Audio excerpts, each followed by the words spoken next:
Welcome to Hojo Radio.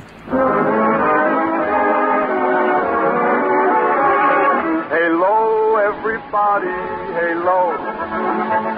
Halo is the shampoo that glorifies your hair. So halo, everybody, halo. For softer, lively curls and brighter, sparkling hair. So hello, everybody, halo. Halo shampoo, halo. Good.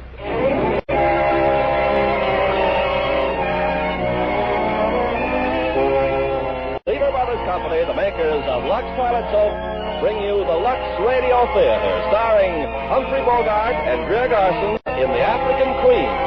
Ladies and gentlemen, your producer, Mr. Irving Cummings.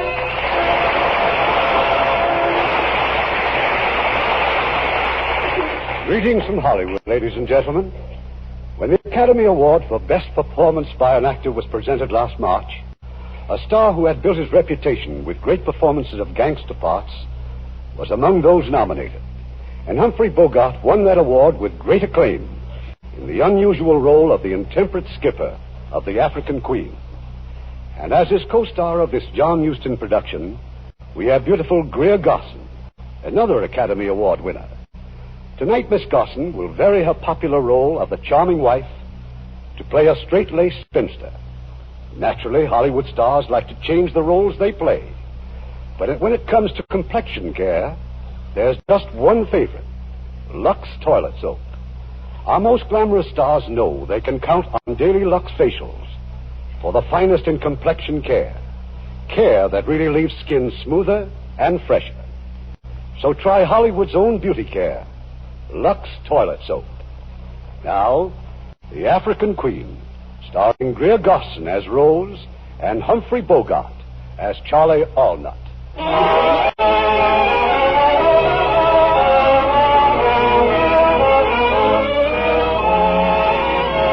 year is 1914, German East Africa, where Rose Sayer and her brother Samuel spread gospel of God.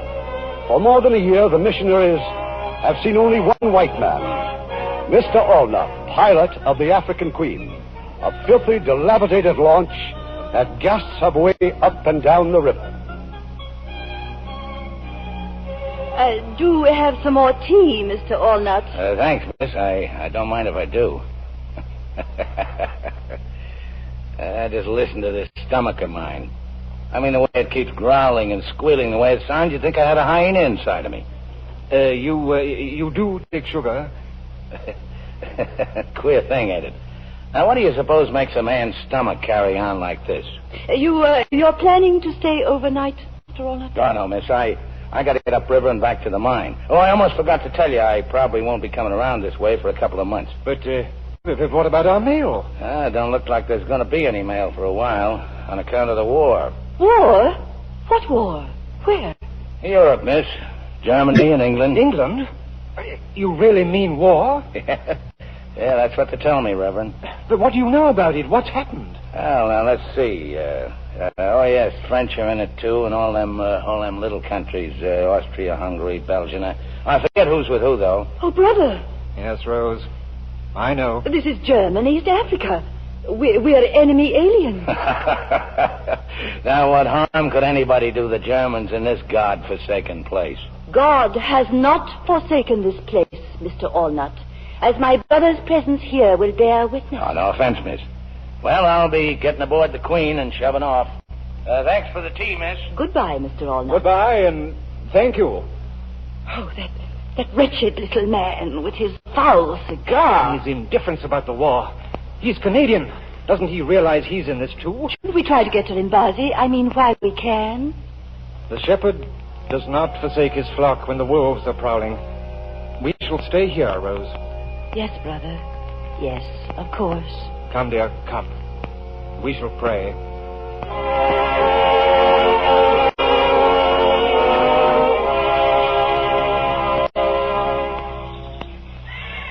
Miss, it's me, miss. I come back a lot sooner than I said. Oh. So the Germans have been here, too, eh? Yes. They've they been here, Mr. Ornat? When I got to the mines at Limbazi, everything was a shamble. Deserted. Burnt to the ground, just like the village here. Reverend around, miss? My brother is dead. Oh, well, now ain't that awful. If them Germans will shoot a Reverend, there ain't nobody safe. They were here 3 days ago. They didn't shoot him. They struck him, and his heart was bad, and... Oh, well, that's certainly too bad, miss. That's all I can say. I tell you what, miss. You get your things together, we'll get aboard the Queen and clear out. Them Germans are sure to come back. But why? Why should they come back? Why, they'll be looking for the boat, miss, for the African Queen. She's not much, but they'd give a lot to get their hands on her, you bet. And what's aboard her, too? Plastin gelatin, tin grub, cylinders of oxygen and hydrogen. Heaps of things I was bringing to the mine. But where could we go? Out there on the river, miss. Get behind an island where it's quiet and safe. We can talk about what to do then. I'll get ready. That's the ticket, miss. You bet. You come with me.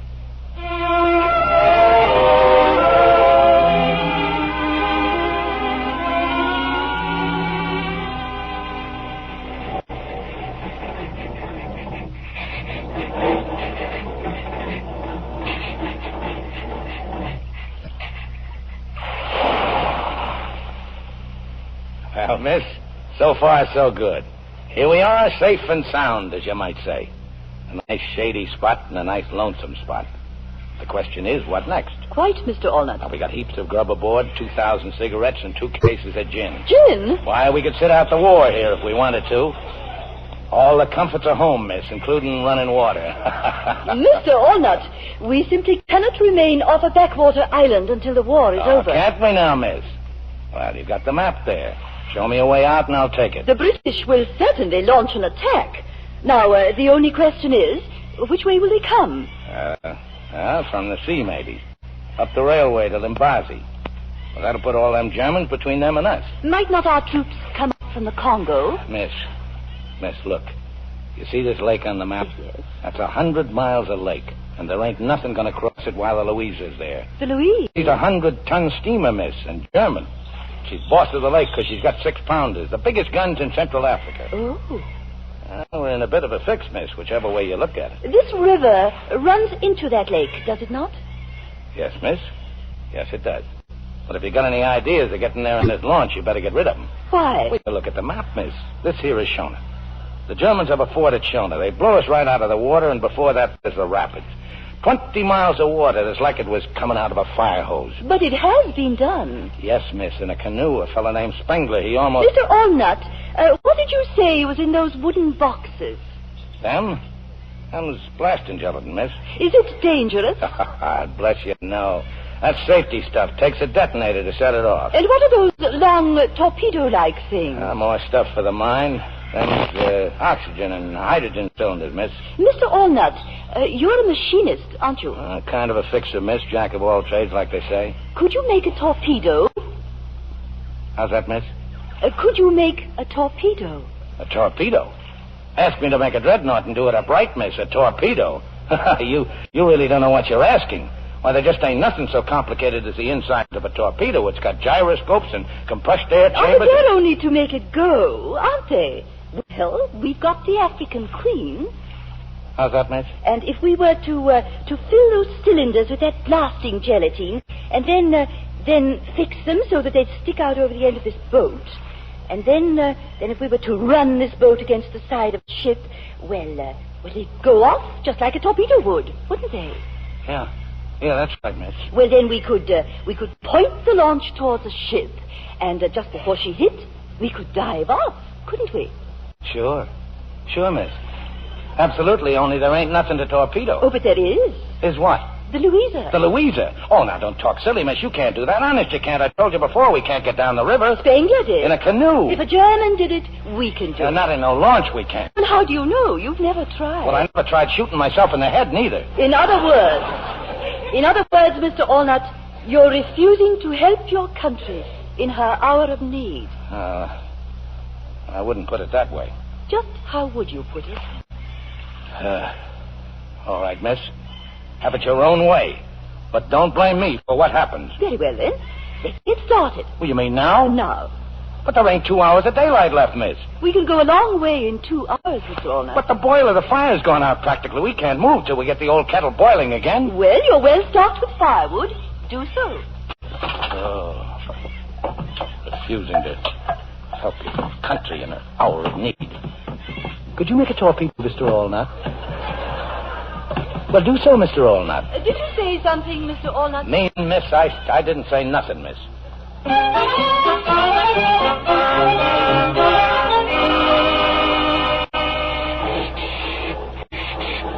Anything wrong, Mr. Allnut? That's just this old boiler, miss. She's leaking steam.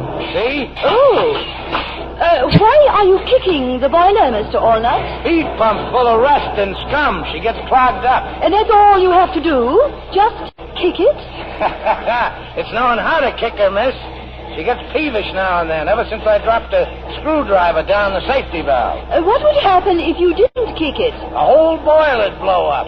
Then why don't you dismantle the safety valve and remove the screwdriver? You know, I'm going to do that one of these days. The only reason I haven't up to now is that I kind of like kicking her. She's all I've got.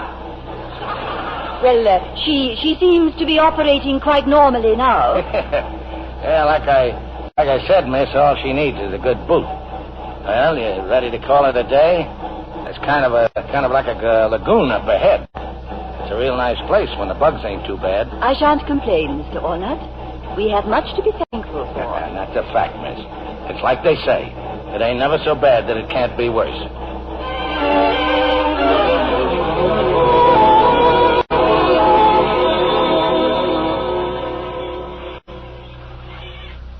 Mr. Allnut, do you suppose anyone has seen us? Oh, there ain't nobody in these parts, miss, forgetting the beasts of the forest. Kind of hot, ain't it? I could do with a drink.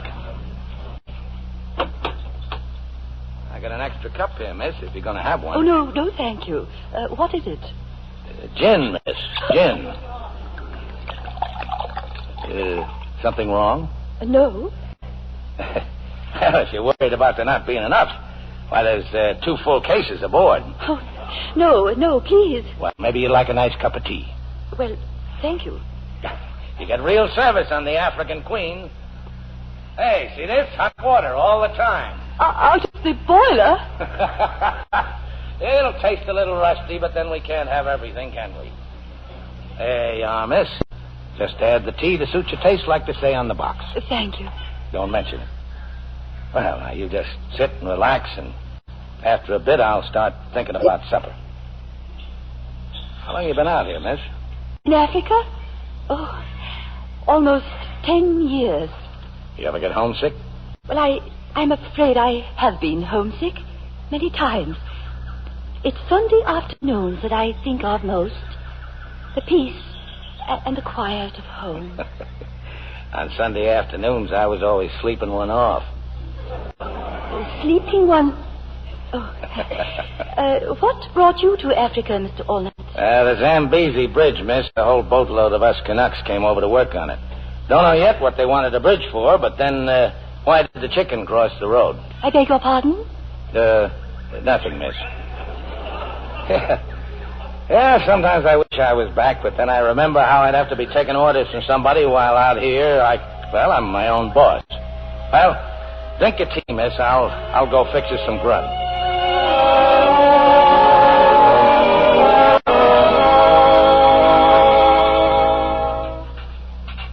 Now, what do you think you're doing, miss? Well, if I may draw some hot water from the boiler, I'll wash these dishes. Mostly I just hold them over the side and let the current do the washing. If you will forgive me, that's about what I imagine. Cleanliness is next to godliness, eh, miss?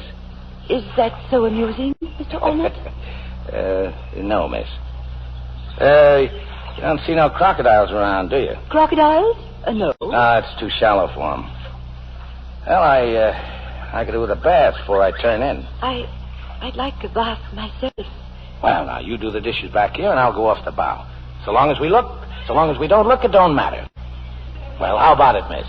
Well, very well, Mr. Allnut. That's the ticket. I won't be a minute, just a slosh or two. Mr. Allnut!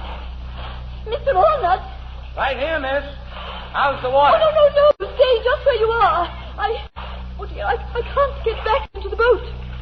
I'll give you a hand then. Oh, I've been trying to climb up, but I can't. I'm afraid I do need help. Is that blanket still there? Yes, miss. Well, if you will please hold it up in front of you and close your eyes. Well, I just got two hands, miss, and if I hold up the blanket... Oh, then just close your eyes. I got them closed, miss. Now, here, you grab my arm. Oh, thank you. Oh, but don't you dare move until I say so. Oh, no, miss. I bathed in my undergarments. You'll have to wait until I... Now, it's all right, miss. It's all right. You just say when.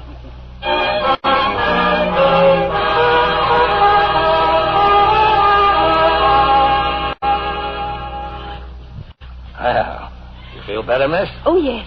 Yes, I do. Well, now, you better sleep here under the awning, miss, in case it rains. And here's a couple of rugs. There ain't no fleas on them. Where will you sleep, Mr. Arnold? Me all forward, miss. And if it'll make you feel better, you can hang up one of them tarpaulins like a kind of a curtain, sort of. Thank you. Good night.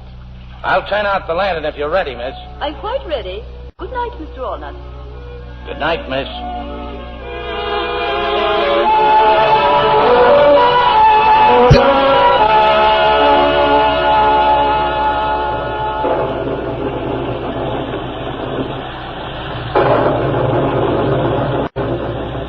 Mr. Arnold! Oh, I'm sorry I woke you, miss. What are you doing? Oh, I ain't doing nothing, miss.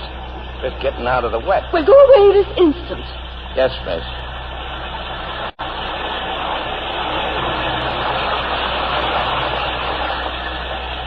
Mr. Arnott. Yes, miss? You may come in out of the rain if you wish. Thank you, miss.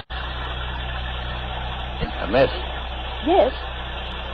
I'm sorry I gave you such a turn. Oh, that's quite all right. I didn't realize that you were just... how hard it was raining. I won't get near you, miss. There's heaps of room. Good night, Mr. Walnut. Good night, miss.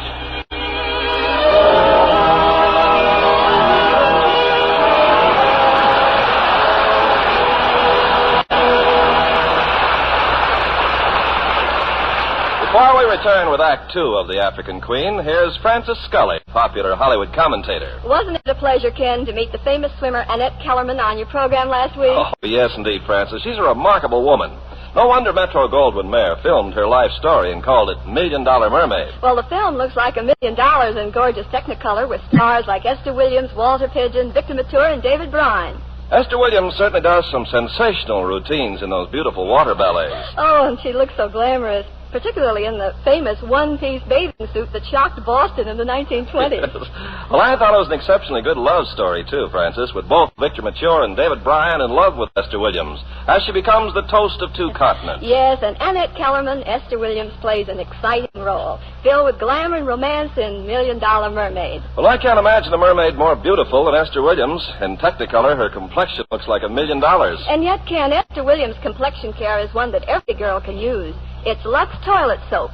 Like 9 out of 10 famous Hollywood stars, Esther's devoted to Lux soap care. And when all these famous beauties agree on one complexion soap, you know it must do something wonderful for skin.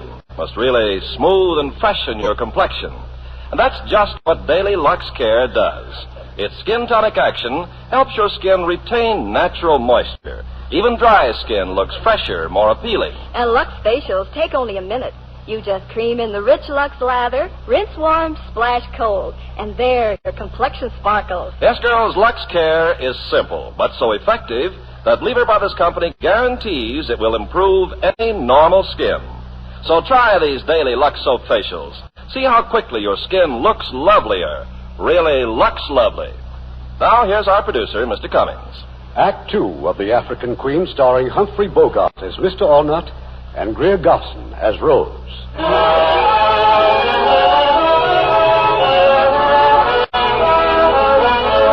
It's the following morning, and the African Queen wheezes her way down the river.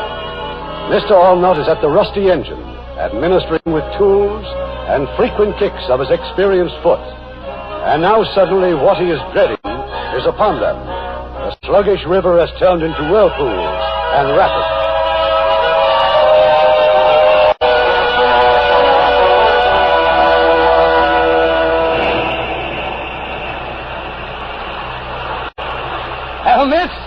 How'd you like it? Like it? White water, rapid. Oh, I never dreamed it. I don't blame you for being scared, miss. Ain't nobody in his right mind ain't scared of white water. I was about to say that I never dreamed that any mere physical experience could be so stimulating. Huh? How's that, miss? I've seldom known such excitement. A few times in my dear brother's sermons, when the spirit was really upon him, I felt... Well, you mean you want to go on? But of course I do. Miss, you're crazy. Oh, I must say, I'm filled with admiration for your skill, Mr. Allnut. Do you suppose that after I practice steering a bit more, that someday I might try? Miss, let me tell you something. Those rapids back there ain't nothing to what's in front of us. Oh, I can hardly wait. But, miss... Oh, now that I've had a taste of it, I don't wonder that you love boating, Mr. Allnut. Boating?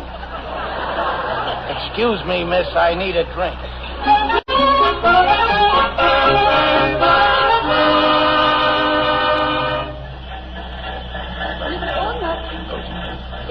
If something's the matter, please, I must know. It's nothing you'd understand. You're drinking gin again, Mr. Allnut. Yes, miss, I sure am. It's been such a pleasant day up until now. What is it that's driving you to drink, Mr. Allnut? All right, I'll tell you. It's all your foolish talk about us going on into the lake, all this crazy talk about the Louisa.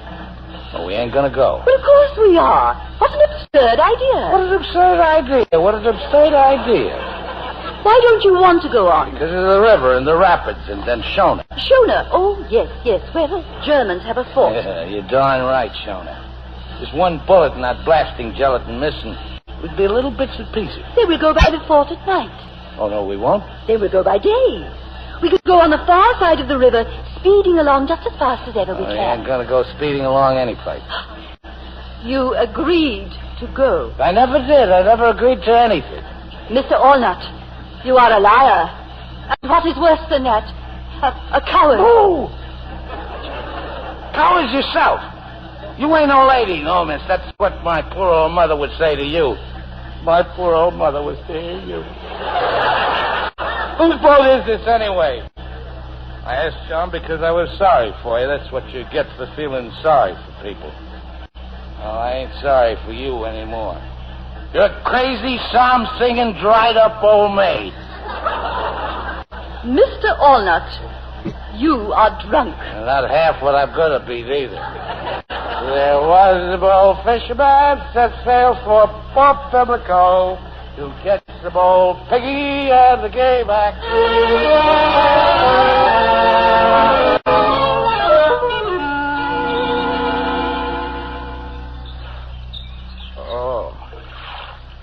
Oh, miss. Oh, my head. Oh, how pity, miss. Mr. Allnut, you are still intoxicated. Oh, the gin. That's gin you're pouring into the river. Indeed it is.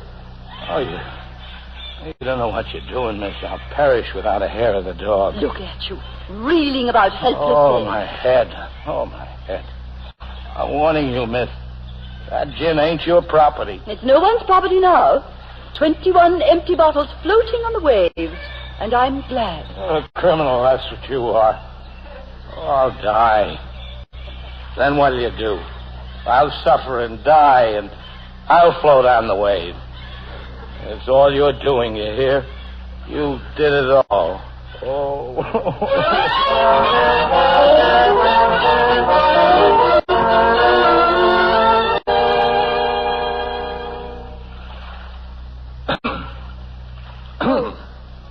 Oh, it's you. Good morning. I look different, huh? Yeah, I shaved. Oh, I see you're reading your Bible. It's a good thing to have a lady aboard, miss. Sets a man a good example. A man alone, well, he gets to living like a hog. And too with me, it's always put things off. But with you, miss, it's business before pleasure every time. I tell you, it's like an inspiration. And that old engine, I ain't got that old engine so clean in years. Just look at her, miss. You don't care. I only had some clean clothes like you. Now you could be at high tea. Say, that's an idea, miss. How about a nice little cup of tea? How's the book? How about reading it out loud? I could do with a little spiritual comfort myself. And you call yourself a Christian, don't you? Don't you, huh? You're behaving like an infant. And how are you behaving? You're just plain mean. Man takes a drop too much once in a while. It's only human nature. Nature, Mr. Allnut, is what we're put into this world to rise above. I'm sorry. I apologize for getting so drunk. What more can a man do? Besides, you paid me back. Didn't even leave me a drop. Have a heart, miss. Say something. I don't care what it is, but you gotta say something. So you think it was your nasty drunkenness I minded? Oh, what else? You promised me that you'd go down the river. Miss, listen to me. There's death 1,000 times down there. I'm sorry to disappoint you, but don't blame me. Blame the river. You promised. Well, I'm taking my promise back. All right, miss, you win. As the crocodiles will be glad to hear. Down the river we go. Thank you, Mr. Allnut.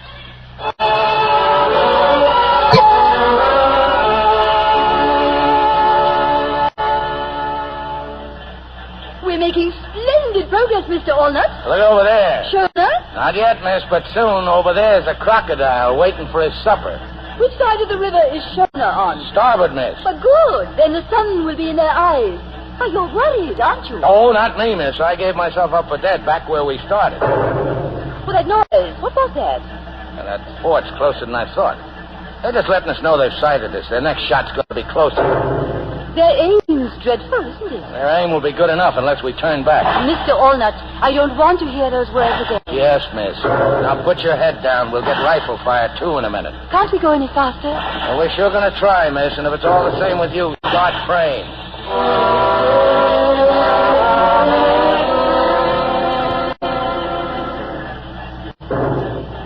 We've made it! Look, we've made it! Hooray, Mr. Oh, we Allnut. sure put one over on them Germans that time, didn't we, miss? Oh, we showed them, miss.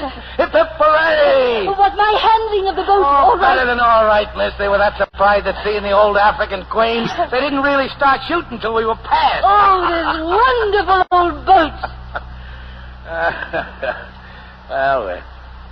We're full of water, miss. We're battered and we're busted. You see these bullet holes? One through the steam hose and two in the boiler. The engine stopped. Long since, miss. But we can drift into them shallows and I'll start pumping. No, I'll pump while you go ashore for long. Well, that would save us time. Thank you, miss. Here now. You watch close and I'll show you the trick.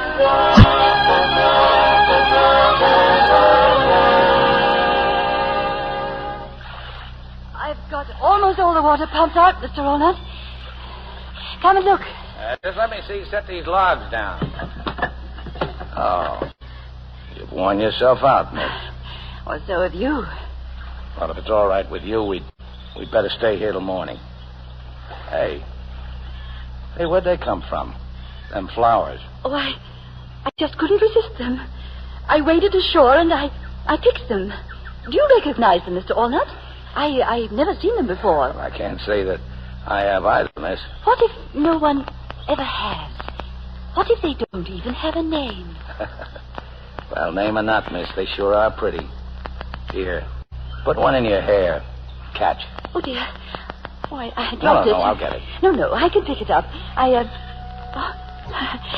Well, look at us. Hands and knees in 3 inches of water looking for a flower. I could laugh and cry and you kissed me. Yes, miss. I sure did, miss. You kissed me.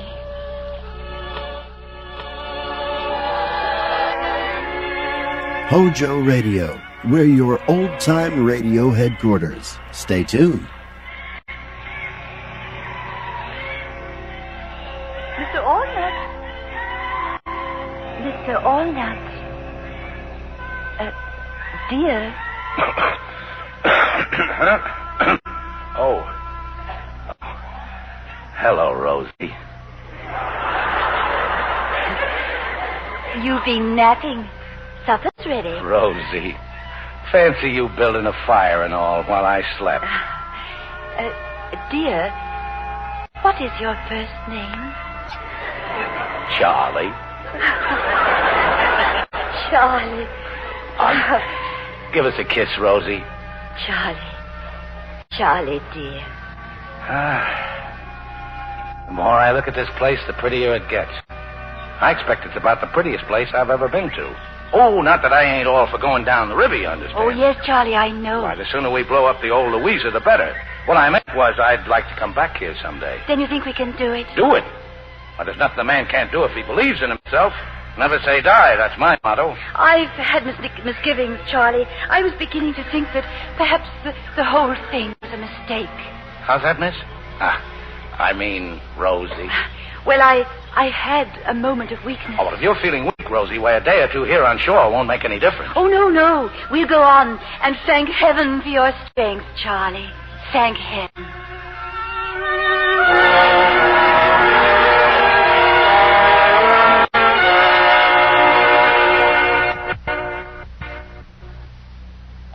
Well, Rosie girl, looks like there ain't nothing can stop the old queen. What about the propeller, Charlie? Turning nice as you please, Rosie. I was going down the river just like Anthony and Cleopatra in their barge. This couldn't happen, Rosie, if it hadn't been for you. Don't you feel proud of yourself? Certainly not. It's you, Charlie. It's all you. I don't think there's another man alive who could have done what you've done. Oh, I'll never forget the way you looked when we was going over them rapids. Head up, chin out, hair blowing in the wind. The living picture of a heroine. Oh, fancy me, a heroine. Oh, Charlie, you've lost your mind. Lost my heart, too, sweetheart. Oh, what a time we've had, Rosie. What a time. We'll never lack for stories to tell our grandchildren. Charlie, how much further do you suppose it is to the lake? Well, there's no telling, Rosie. All depends on how much winding around this old river does. The river's changed, hasn't it? And that smell. Why, it's like marigolds. Stale marigolds. Not a very good smell for a flower. They're very pretty, though, marigolds. Rosie, look. Another bend? Oh, if only that's all it was. Rosie, it's on all sides, nothing ahead but grass and papyrus as far as you can see. The river doesn't stop up there. It can't. Not according to the map, it can't. Only, how do you get through that stuff? Charlie, they're islands. Thousands of tiny islands. But where's the main channel among them? Don't look like there is one, Rosie. Just a sea of grass and a forest of reeds. Well, I better cut the engine. Charlie. What are we going to do, huh? I don't know, Rosie. Get into it and take a look around, I suppose. Yes, dear, yes. But once we're in, Rosie, and the grass and them reeds close up in back of us, there'll be no going back. If anything happens, we'll just sit there till we go off our heads with fever. I know, Charlie. So, you pays your money, and you takes your choice.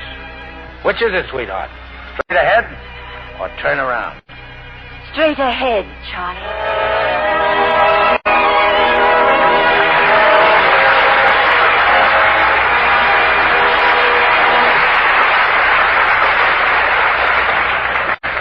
We'll continue with Act 3 of The African Queen in a few moments. Now it's with great pleasure I introduce our guest, the lovely Zsa Zsa Gabor, who will soon be seen in United Artists' great new Technicolor picture, Moulin Rouge. Hello, Arvin.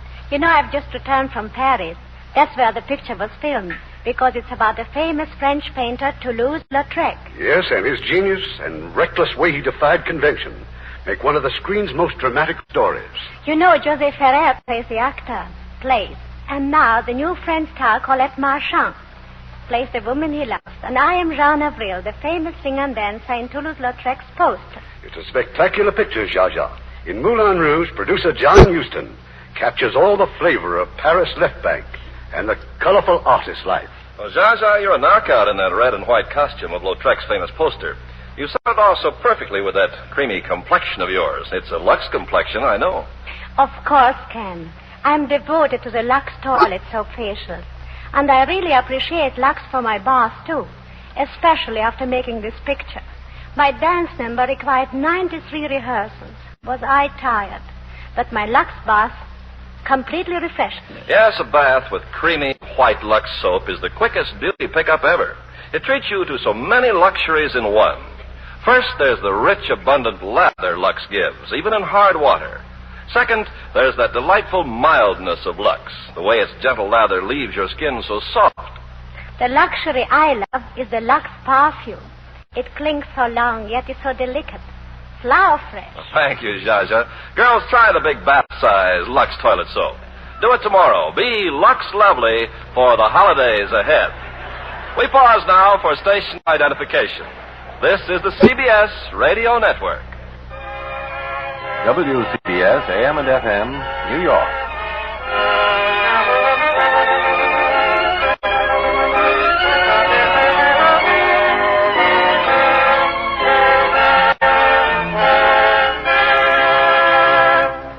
The curtain rises on Act 3 of The African Queen, starring Greer Garson as Rose and Humphrey Bogart as Charlie.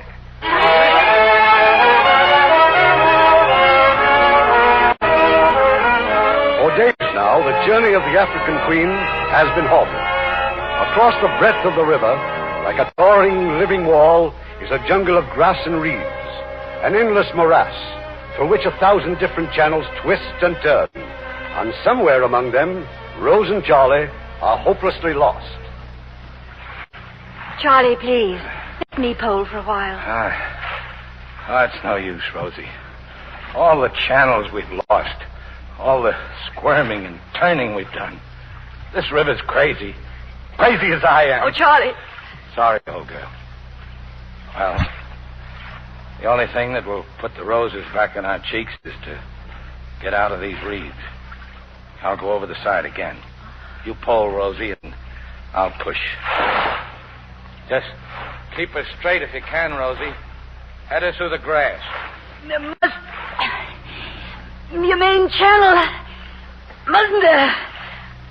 It just can't... disappear. I'm sick of talking about it, Rosie. Or searching for it, or even... Charlie! Leeches! Bloodsuckers! You're covered with them. Ooh, my legs, Rosie, my arms. Ooh, the little beggars. Pull them off me. Rosie, help me. Yes, No, don't touch them, don't. Ooh, salt, Rosie. Yes. You pull them off and the head stay in. Poison the blood. Get the salt. Yes, dear, yes. Ooh, pour it over me. Pour the salt over me. I am, Charlie, I am. Ooh, they can't stand the salt. See, Rosie. Look, they're dropping off. Oh, my poor Charlie. Ooh. If there's anything in the world I hate, it's leeches. Oh, the filthy little devils. You're bleeding. Oh, it ain't nothing. The salt will kill the poison. Well, here I go. Charlie, no. You're not going over again. No. Take the pole, Rosie. We'll try again.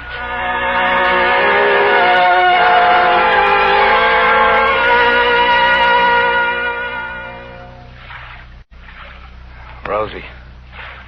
You still awake, Rosie? I'm here, dear. I'm awful cold, Rosie. Hot and cold. Chills and fever. Fine specimen of a man I am, ain't I? You're the bravest man that ever lived.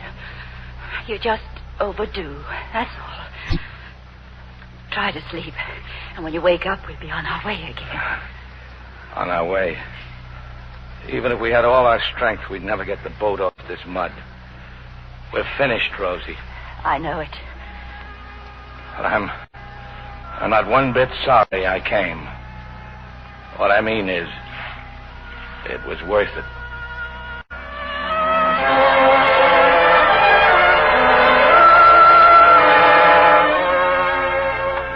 Dear Lord, we've come to the end of our journey. I pray for you to be merciful. Judge us not for our weakness, but for our love. And open the doors of heaven for Charlie and me.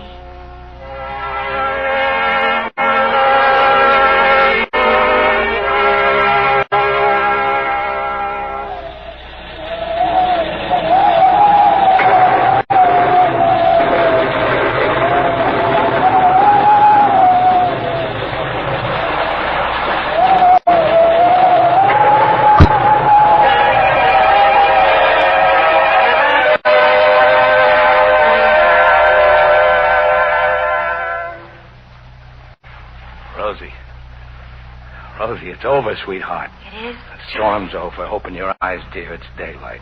I wonder if I dreamed it, Charlie. If it was just a nightmare. I saw animals and birds running, screaming. Oh, it's nothing you dreamed, Rosie. I never seen such a storm. Charlie, what are you doing? You mustn't work, dear. You're not strong enough yet to... Rosie, I ain't doing anything. Open your eyes and see. I'm just sitting here next to you. But we're moving. Moving? Moving? Rosie, look. Charlie, where are we? Rosie, dear, we're on the lake. Oh, the rain did it. It filled the channels. Look, the rain and the wind just lifted the old queen up and carried her over the mud. We've cleared the weeds, Rosie. Oh, look back there. Oh, we couldn't have been 100 yards from it last night when we give up hope. Oh, Rosie. Oh, let's try and build a fire if we can. And get the engine started. And go right out to the middle, away from these reeds, where we can breathe again. Sure, sweetheart, sure. We'll be out of here in a jiffy.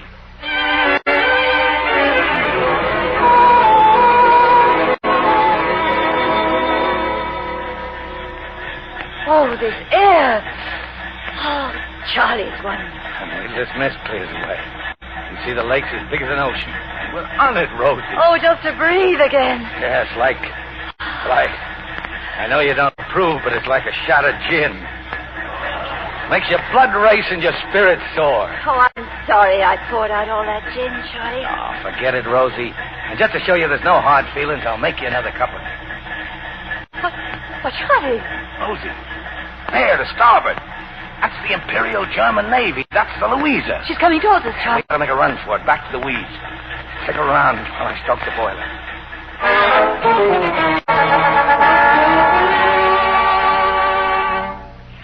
Yesterday those weeds were our death. And Charlie, today they're our salvation. Oh, I was so sure they'd seen us. Look at the size of her, Rosie. See her guns? Why did they stop at the little island, Charlie? Well, likely it's just routine, or maybe just checking what the storm tore up.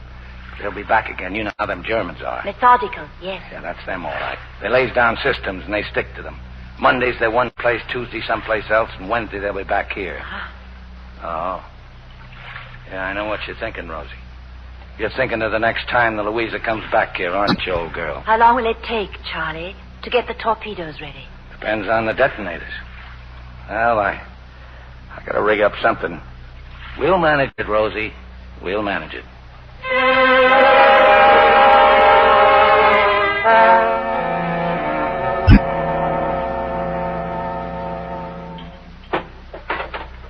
Well, there they are, Rosie. Them's the detonators. Oh, Charlie, oh, what's wonderful. more, I think they'll work. Now, what about the cylinders? Well, with you helping, I'll lash them on each side of our bow. Only we can't set the detonators on until we're ready to set out. You see, they're kind of tricky, Rosie. We'll be working at night, Charlie. Can you do it in the dark? That's the case I have to. And you're sure they'll come back with the Louisa? Well, let me see. Figuring both the speed and the size of this lake, my guess is she'll be back here tomorrow afternoon. And when she comes, we'll be ready. Tomorrow afternoon. Charlie, let's make the Queen as clean as we can. Let's scrub her decks and polish her bra. She ought to look her best, representing as she does the Royal Navy. I think I even got a flag around somewhere. Charlie. I will sail out of these reeds proud as a dreadnought. Rosie. Yes, Charlie? Now, there ain't no use of both of us doing it. As you can plainly see, it's a one-man job. Oh, you couldn't be more right, Charlie, dear. Now, Rosie, I'm glad you agree. When the time comes, I'll put you off here on the east shore. You'll wait for me while I attend to the Louisa. Well, certainly not. You're the one to put ashore. This whole thing was my idea, wasn't it? I'm the logical one to carry it out. Rosie, I'm surprised at you. You're a very sensible woman, as a rule. Well, with 2 torpedoes hanging off our bow, she'll steer entirely different, let alone being half swamped. Didn't I steer us down the rapids? Well, suppose she broke down out there. Wouldn't you look foolish?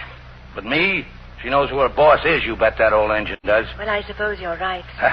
Now, that's settled. Oh, no. I only meant it may be necessary for you to come along. Come along? Oh, no, you don't. You'll wait for me on the east shore. Who do you think you are? Ordering me about... I'm the captain, that's who. And I ain't taking you along. You don't need to be in my way. I suppose I was in your way, going down the rapids. And what you said to me back there on the river was a lie.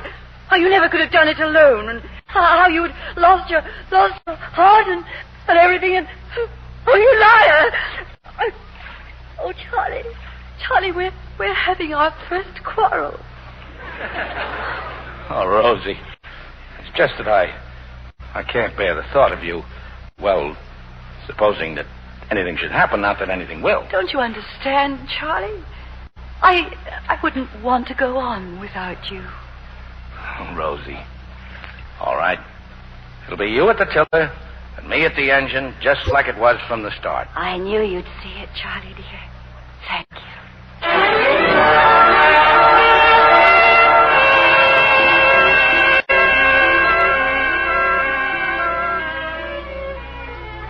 There she is, Rosie.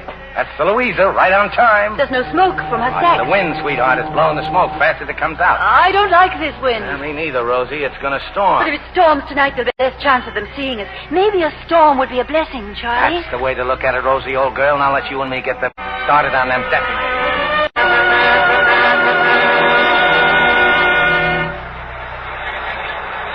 We're not making any time, Rosie. Something's wrong. I can't steer, Charlie. We're taking too much water in the bow. It's them torpedoes weighing us down. Charlie, look. Those waves. Hang on, Rosie.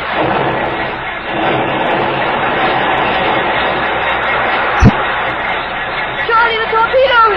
They're torn loose. Worse than that, we're sinking, Rosie. The tiller's gone. Something broke. Everything broke.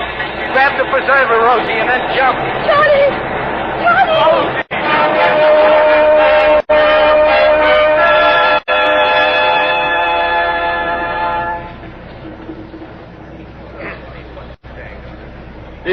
I will remind you just once more, you are a prisoner aboard the steamship Louisa of His Imperial Majesty's Navy.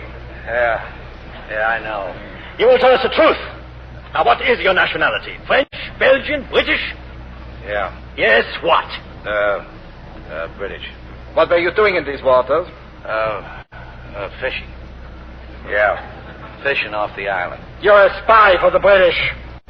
Well, do you deny this? I told you I was fishing. Das ist der gesamte Beweismaterial der Anklage, Herr Kapitän. Fahren Sie fort mit der Verteidigung. Obviously you're lying, but it does not matter. This court will sentence you to be hanged. Eine Frau. Oh, scheint weiß zu sein. With you. There was a woman with you. Rosie! You will answer my question. Bring the Frau her. Rosie! Charlie! Who is this woman? I don't know. You called her by name. I thought she was somebody else. Charlie! Who are you? Miss Rose Sayre. What were you doing on the lake? I ain't told them nothing, Rosie. Silence! What were you doing on the lake? We were boating. As your fellow prisoner is about to learn, the penalty for lying to us is death. Charlie.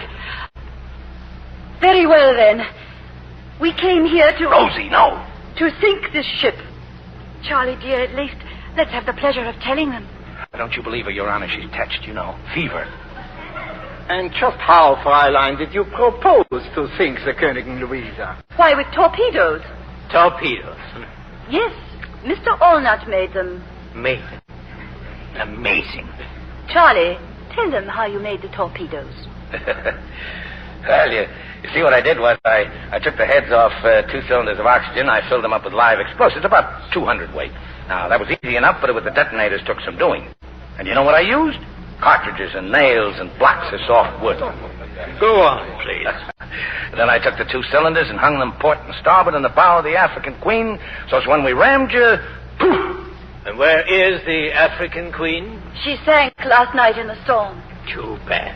I should like to have seen those torpedoes. Perhaps you will.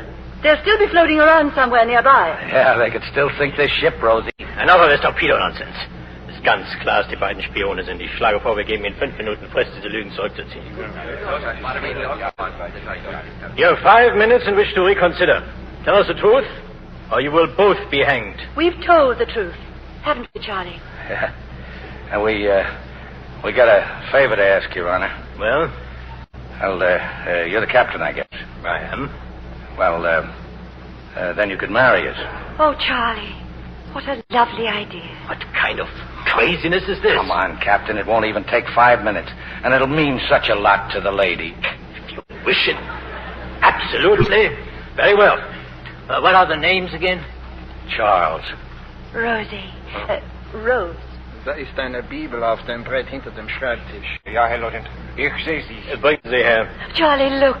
A Bible. Look at me, both of you. Do you, Charles, take this woman to be your lawful wedded wife? Yes, sir. Do you, Rose, take this man to be your lawful wedded husband? I do. Then by the authority vested in me by His Imperial Majesty Kaiser Wilhelm II, I pronounce you are man and wife. Proceed with the execution. Ab mit den beiden Gefangenen nach Achtern und los mit der Hinrichtung! Charlie, my husband. Rosie. You will follow me now, at once. Charlie, the torpedoes.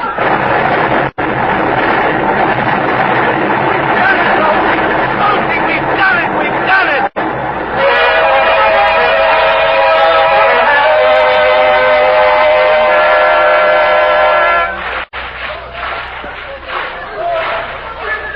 You all right, Mrs. Allnut? Can you keep swimming? Oh, yes. I never felt so good in my life. We blew her up, Charlie. I guess we did, Rosie. The wreckage of the African Queen, that did it. They ran the Louisa right into it. How do you feel, Mr. Allnut? Pretty good for an old married man. I'm all turned around, Charlie. Which way is the east shore? The way we're swimming, old girl. There was a bold fisherman set sail from off Pimlico to catch the bold piggy and the gay mackerel.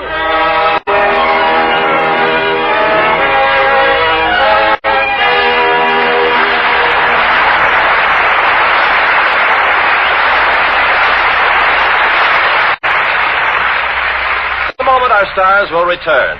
Are you blaming stocking runs on the stockings themselves? Well, perhaps you're making a big mistake. Yes, look, the blame may belong to the way you wash stockings. You may be wearing out your stockings in the wash. Harsh washings with strong wash day products were never meant for delicate nylons. Cobweb sheer nylons need delicate care, really special care. Always wash your stockings gently in pure Lux Flakes. Nylons thrive on gentle washings in safe Lux lather. You see, Lux Flakes melt completely into a silky cleansing foam, and each gentle washing in Lux has a special action that keeps nylon threads strong as new, washing after washing, wearing after wearing. Lux Flakes care double stocking wear. That's like getting an extra pair of nylons with every pair you buy. Start giving your stockings safe Lux Flakes care tomorrow. 95% of stocking manufacturers recommend Lux. Lux Flakes are guaranteed by Lever Brothers Company. Now, here's Mr. Cummings with our stars. And here they are coming forward for a well-deserved curtain call. Humphrey Bogart and Greer Garson.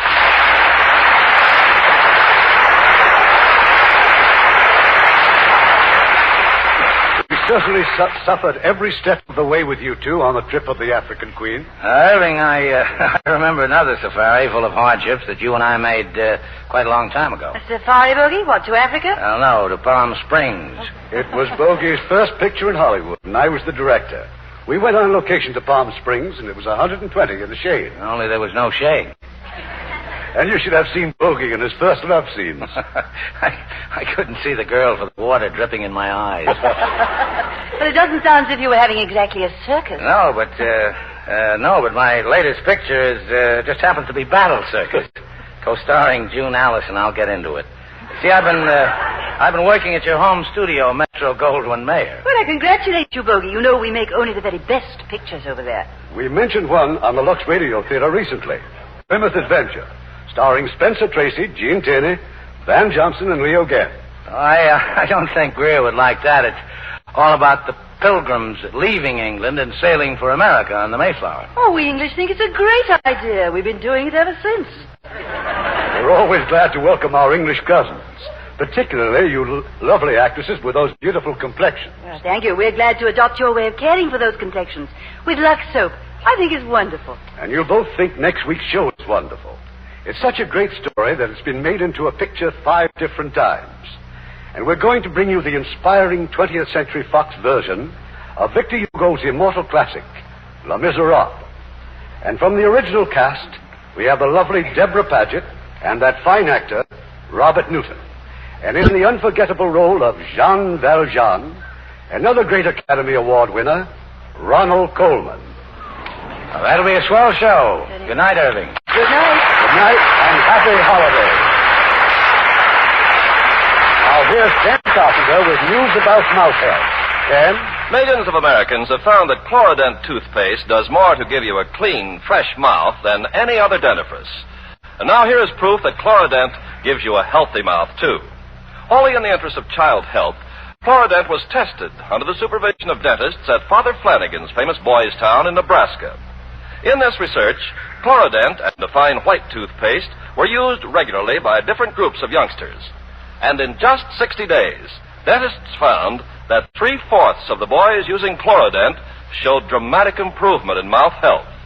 Chlorodent was actually proved twice as effective as the fine white toothpaste for quickly reducing acute gingivitis, a common mouth ailment. And that's another reason why Lever Brothers Company unconditionally guarantees that Chlorodent does more for you than any other toothpaste, white, ammoniated, or chlorophyll, to give you a clean, fresh, healthy mouth.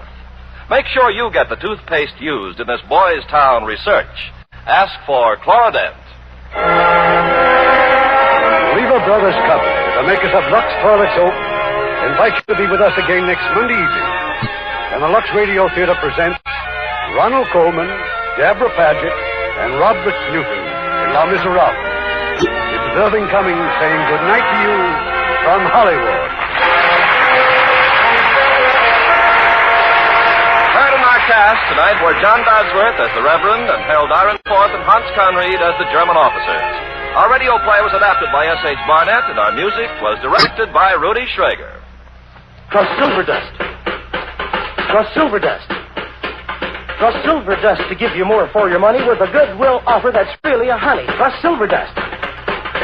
New improved Silver Dust Wonder Bubble Suds for laundry and dishes now makes you this amazing goodwill offer. Inside every large-size Silver Dust, you get, as an extra, a genuine Canon face cloth. It's big, soft, fluffy, lovely pastel colors, worth up to 15 cents.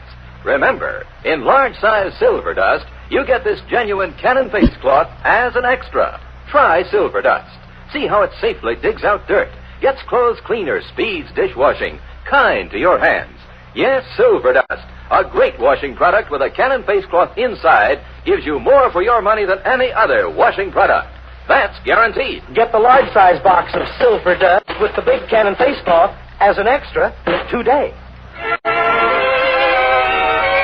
Lever Brothers Company unconditionally guarantees the quality and performance of Lux Toilet Soap, Lux Flakes, Chlorodent Toothpaste, and Silver Dust, or your money refunded. This is your announcer, Ken Carpenter, reminding you to join us again next Monday night to hear Les Miserables, starring Ronald Colman, Deborah Paget, and Robert Newton. Those three beautiful stars all use Lux Toilet Soap regularly. You know what a forthright person Joan Blondell is. Yes? Well, when I asked her about her complexion care, she said, "A Lux girl? You bet I am. Active lather facials really work for me." Lux Soap Beauty Facials do make skin lovelier, all right. Skin specialists proved it. In 3 out of 4 cases, daily Lux Soap care made skin softer, smoother. The fact that so many famous stars recommend Lux Toilet Soap shows how right it is for delicate skin. Now, there's a beauty counsel for lovely ladies everywhere. Why not make fragrant white Lux Toilet Soap your daily beauty soap? Remember, it's Hollywood's own complexion care. The choice of 9 out of 10 lovely stars. Stay tuned to Hojo Radio. Johnson Wax Program with Fibber McGee and Molly.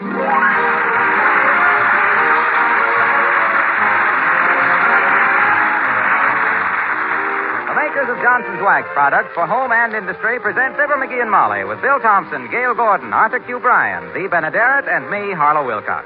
The script is by Don Quinn and Phil Leslie. The music by the King's Men and Billy Mills Orchestra.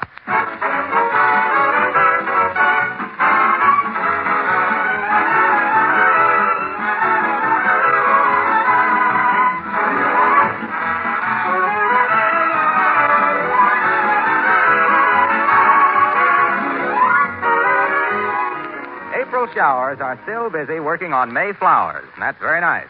But April showers also bring something not so nice, trouble for your kitchen floor. Wet, muddy feet come in with the grocery boy and the milkman and the children home from school. That means a lot of extra work if your floors aren't wax polished with Johnson Self-Polishing Glow Coat. Of course, if your floors are kept sparkling with a beautiful Glow Coat polish, you don't have to worry about a little thing like wet footprints. A damp cloth quickly wipes up dirt and spilled things from a glow-coated floor, leaving it clean and beautiful, its colors bright and fresh. And Johnson's Glow Coat also saves you work in other ways. It needs no rubbing or buffing. Just spread it on the floor and let it dry. Glow Coat does all the work. In 20 minutes, your floor is protected with a long-lasting, shining polish. Naturally, this protection makes your linoleum last much longer, too. Try it, won't you? But be sure to ask for the real thing. Johnson's Self-Polishing Glow Coat.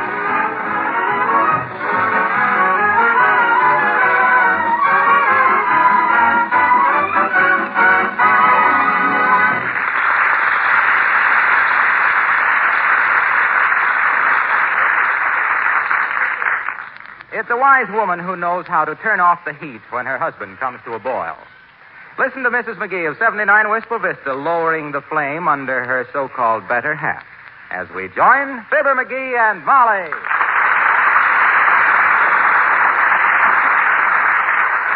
And while I have no idea just what got you into such a temper, dearie, I'm sure you are justified. Well, by George. Knowing you as I do, I realize that something must have happened downtown today that annoyed you. Annoyed me? If them stumblebums, I don't. So, if you'd care to tell me all about it, and I'm sure you do, I think it might do you good. Let me take your walking stick. That ain't a walking stick. It's an umbrella. Where's the rest of it, then? I don't know. I was slapping trees with it all the way home. But why? Well, you've heard of the Society for the Preservation and Encouragement of Barbershop Quartet Singing in America, Incorporated. Yes, what about it? Well, they have a convention every year to find the best barbershop quartet. And the Wistful Vista Elks are going to send one. Isn't that wonderful? What's wonderful about it? By George, when politics and influence keeps the best possible man from singing top tenor and nominates a guy that sings like the noon whistle on a fertilizer factory. By George, I got a good notion to resign from the Elks. I would, too, if I wasn't 6 months behind in my dues. Well, who was selected to sing top tenor? A guy who's got a voice like a worn brake drum, that's who. Doc Gamble, that's who. Do I understand that you think you should have been picked as first tenor? Why, of course. Who else? You've heard me sing. Is there any doubt in your mind that I make Gamble sound like a rusty nail being pulled out of a piano crate? What mental reservations I might have, dearie, are completely submerged by my matrimonial loyalty. You're darn right. I can sing rings around that bullfrog. Who are the other members of this shave and a haircut glee club?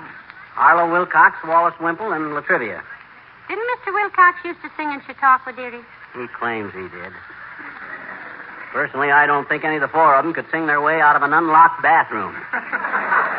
I'm the only trained professional singer in the whole club. Why, I sang... Come in. Hello, folks. Hello there, Mr. Wimple. Hi, Wimp. I hear you've been selected for the barbershop quartet at the Elks. Yes. Isn't it wonderful? And to think we might go to the national convention. Tell me, do men take their wives to conventions? Oh, no, Mr. Wimple. Conventions are places where men go to let their hair down while they still have some.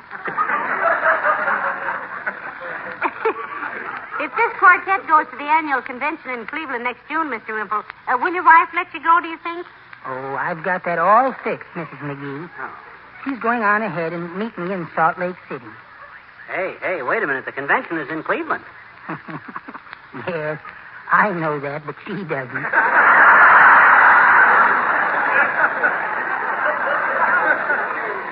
Well, it's too bad she isn't more reasonable, Mr. Wimple. Doesn't she love you? Oh, I think she does, Mrs. McGee, in her big old quiet way. Yesterday, when we were walking along the street, she suddenly reached down and chucked me under the chin. Did she really, Wimp? Yes.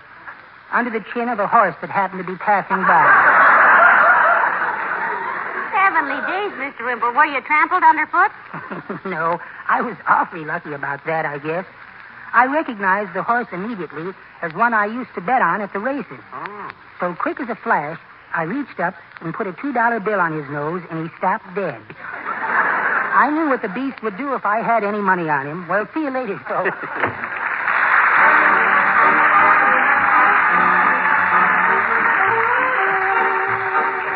Billy Mills from the orchestra and Souvenir.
short-sighted wise guys.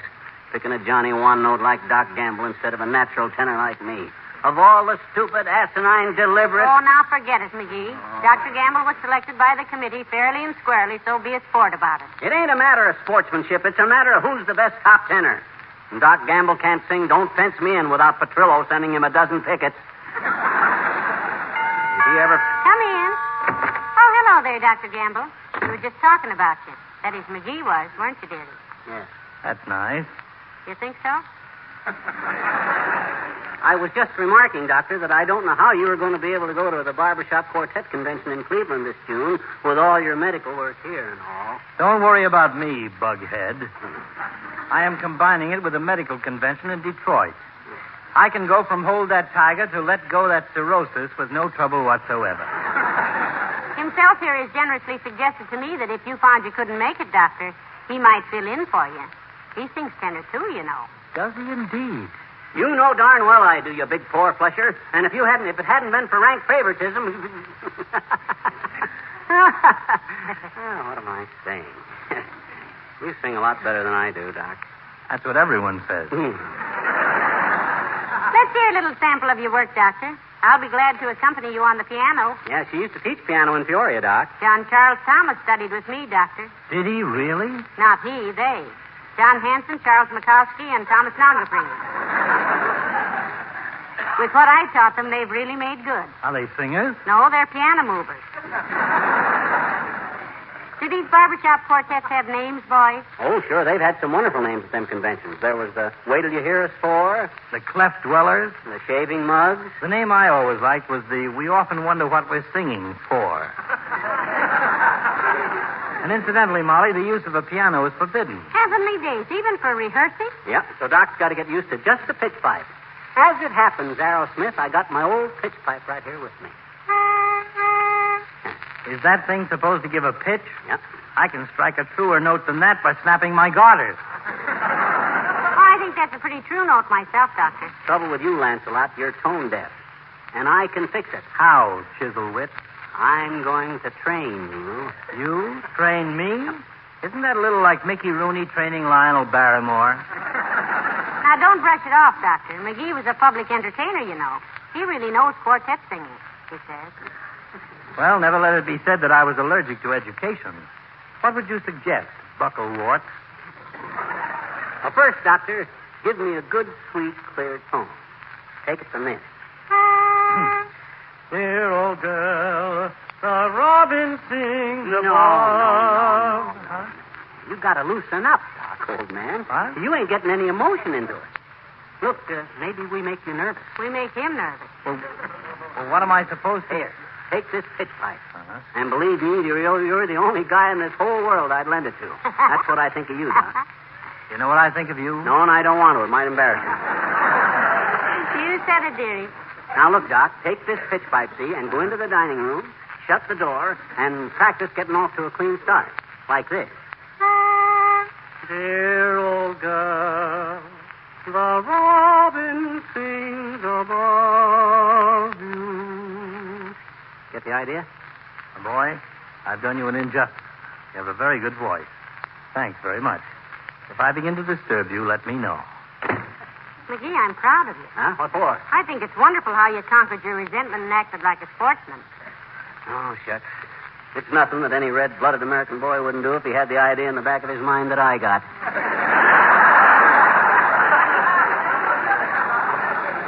I got a notion that... Hello, folks. Hey, pal, are you going to be at the Elks tonight to hear our quartet? He wouldn't miss it for all the ham in Hollywood, Mr. Wilcox.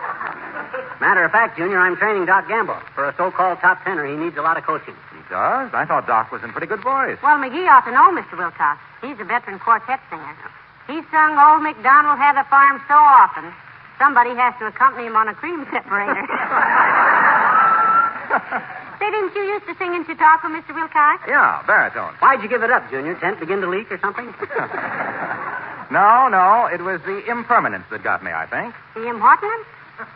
The impermanence, the temporary feeling of it all. Put up the tent, take it down. Put it up, take it down. Camp chairs, sawdust on the floor. Matter of fact, I think it was those sawdust floors that really did it. What do you mean, Junior? Said he, winking slyly at his wife. Well, every time I'd go home and see our beautiful waxed floors and furniture, the more unhappy I got with tent shows. Then I got a job selling Johnson's wax, and I've been happy ever since. I know exactly how you feel, Mr. Wilcox. I've always... You know, I never got the artistic satisfaction out of singing that I do out of a gleaming Johnson wax floor, or woodwork that glistens with cleanliness and cheerfulness. And Johnson's wax? Yeah. I may have given enjoyment to a few people with singing, although opinions on that are not what you might call unanimous. But nobody has ever been disappointed by Johnson's wax. The way it protects and preserves things against dust and dampness. And the feeling of good housekeeping and hospitality it gives a home is... Say, McGee, how does the second... Oh, hello there, Harlow. Hi, Doc. I hear Fibber is coaching you. Getting along all right, Doctor? Yes, but I better quit now. I've got some office calls. Oh, no, you don't, Doc. You ain't doing this just for me. You know you're in this for the Elks. And for the old hometown. Yes. You get right back in there and stay with it. Hey, wait a minute. Let me hear your tone. Okay. Dear old girl, the robin sings above you. I think that's splendid, McGee. Well, that's great, Doc. It's better, Doc, but it ain't right yet. No? Bring them tones up. Clear pear-shaped tones. Yours are more like a pineapple. And another thing, you don't enunciate distinct. Don't say the robin sing above you. Say the robin sings above the you. Now get with it, kid. Okay. Dear old girl, Robin. He's coming along nicely, don't you think, McGee? Everything will be okay when I get through with him. You gotta go, Junior? Yes, I do. See you at the Elks tonight, eh? You betcha. Hey, what's a good hotel in Cleveland? Oh, there are several good ones. Why, you going there? Well, I'm not sure yet, Waxy. May have to go there on business this summer. Hey, you got a good name for your quartet? No, not yet. I suggested the S.C. Johnson & Son Incorporated, makers of wax polishes for home and industry quartet. But nobody seemed to go for it. I don't know why. Well, I'll see you tonight. He doesn't know why. Yeah. Say, has he got a pretty good baritone voice, McGee? Frankly, it's brutal. In fact, they named a Broadway play after it. What was that? The Voice of the Turtle. Well, how about Mr. Wimple as the lead? Wimple, he's the worst of the lot. He sings like the dentist was working on his teeth. You seem to have a rather low opinion of the whole group. I'd like to have the money that they could sue me for if I published it. There ain't a voice in the lot that I'd hire to blow up balloons with. Even Mayor Latrivia singing bass? Well, Latrivia ain't so bad, but he's like all bass singers. He gets peeved if every other song ain't Asleep in the Deep. He thinks singing isn't artistic unless it sounds like somebody had fell down a well. Well, I'm afraid you're a little supercritical, dearie. Come in. Oh, hello there, Mrs. Carstairs. Do come in. Thank you, my dear. Good day, Miss McGee. Hi, Carsty. What's the matter? You seem kind of perturbed. Something wrong, Millicent? Oh, I've just had the most dreadful experience, my dear. Have you ever been chased by a moose? My gosh, Carsty, did a moose chase you? Was it anybody we know? This was a real moose, Mr. McGee. Oh. I had always thought that a moose was just a head on a wooden plat, but this animal had legs. It might interest you to know that I have spent almost all morning in a pine tree. Heavenly days, Millicent. Where were you? How did it happen? Well, it disturbs my husband when I practice my trombone at home, my dear. Oh, my gosh. You play the trombone, Carsty? Oh, yes. I took up the trombone after I had a rather painful experience being pinched in the stomach by an accordion. So, you see, I usually drive up into the mountains or the woods to practice. I was just warming up on Sugar Blues when crashing through the underbrush came this monster. Well, what happened, Carsty? Did you leap out of the tree onto his neck and bulldog him? No, Mr. McGee. I broke off a small forked branch, took some elastic out of my pocketbook, and I made a slingshot and peppered the creature until he went away. My goodness, Millicent, what'd you use for ammunition? I broke the string on my pearl necklace, my dear. It gave me 65 shots. 67 counting the diamond clasp. Well, I must get home and replace the elastic in my pocketbook. Good day.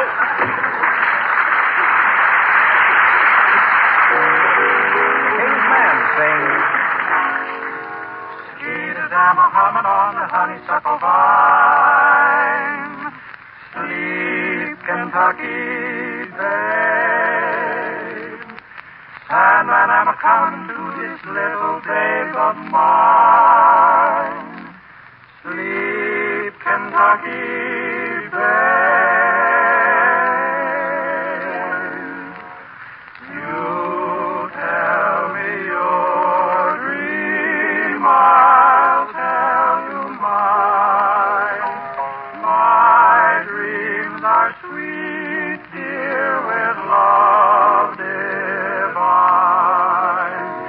Why keep me waiting? Why make me pine? You tell me your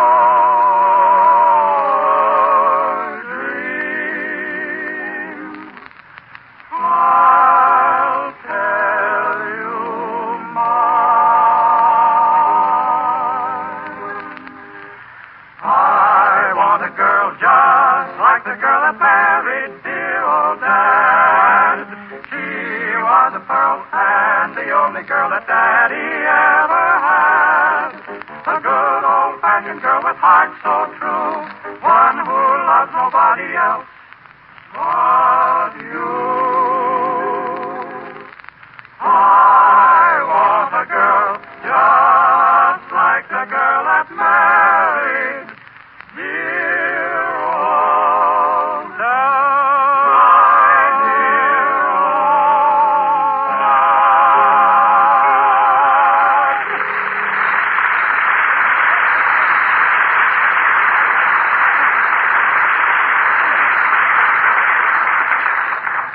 McGee, if you else want to send a quartet to the SPB WXYZ JPSDBG convention, why don't they send the King's Men? Against the rules. They're professionals. The SPEBSQSA is strictly for amateurs. Oh? Hey, I wonder how Doc's coming along, speaking of amateurs. Frankly, dearie, he's got me a little worried. About what? Well, I listened at the dining room door a few minutes ago, and he seems to be having some trouble with his throat. Oh, my gosh, he's a doctor. Who are we to advise him about his own throat? Yeah, but the quartet tonight, what if he can't make it? Oh, he'll make it all right. All he needs to is to keep on singing. Loosen it up. Look at all the opera singers. They're practicing all the time. My gosh, he can't... Say, McGee. What's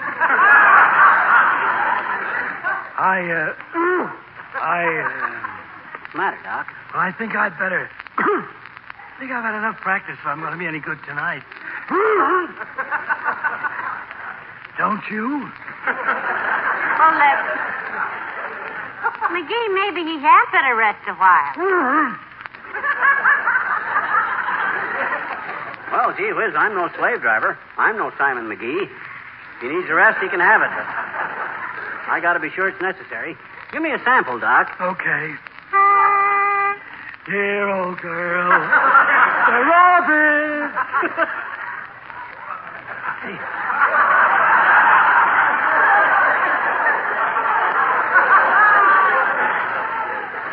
Say, McGee, I'm tightening up. Good. That's what I want you to do, Doc.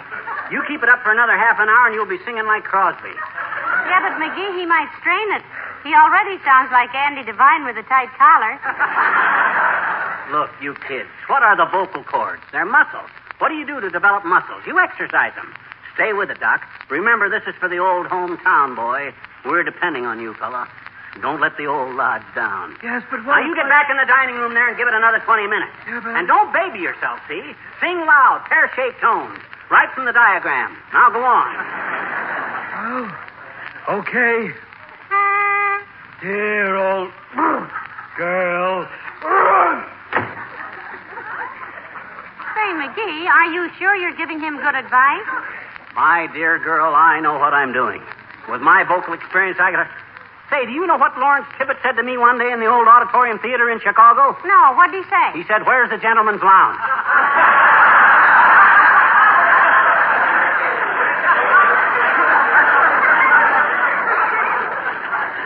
And I said... Come in. No, that isn't what I said, because I didn't... Oh, it's the mayor, McGee. Hello, Your Honor. Hello, Molly. Good day, McGee. Hi, Eltriv. All set for the quartet to sing tonight? Oh, yes, indeed. Looking forward to it.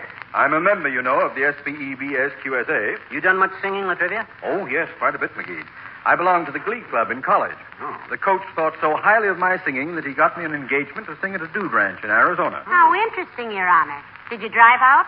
No, I took the train to Flagstaff and then the coach. Then the coach what? The stage coach. Oh, you were on the stage, too. Yes. Yes, it was an old one with 6 horses. Oh, an animal act. Did you ever get to the ranch? Certainly. I took the stage to the ranch. Well, good for you, Mr. Mayor. Did they enjoy it? Did who enjoy what? The folks at the ranch, did they like the act? Wait a minute. What are you talking about? What act? The animal act, the one with 6 horses you had on the stage. Carry your own audience, too, Latrivia? No, I didn't. And I didn't have 6 stages on a horse, either. I mean 6 horses on a stage. The coach I was referring to... We know. Your singing coach at college. Yes. No! I mean the stagecoach which took me to the ranch. What kind of a looking fellow was he, Latrivia? He wasn't a fella. A man. A person. This was a carriage. Oh, I like to see a man with a good carriage.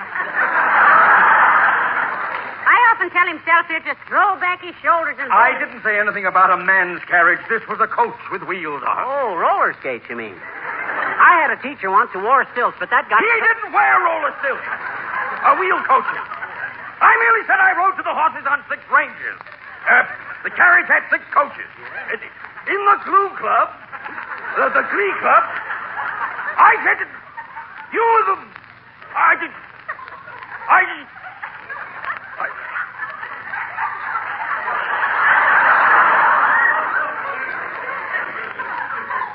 McGee? Yes? Remember that traffic ticket you wanted me to fix? Oh, yes, Your Honor. Did you fix it? No, but I will. I think I can fix it so you'll get at least 90 days. Good afternoon.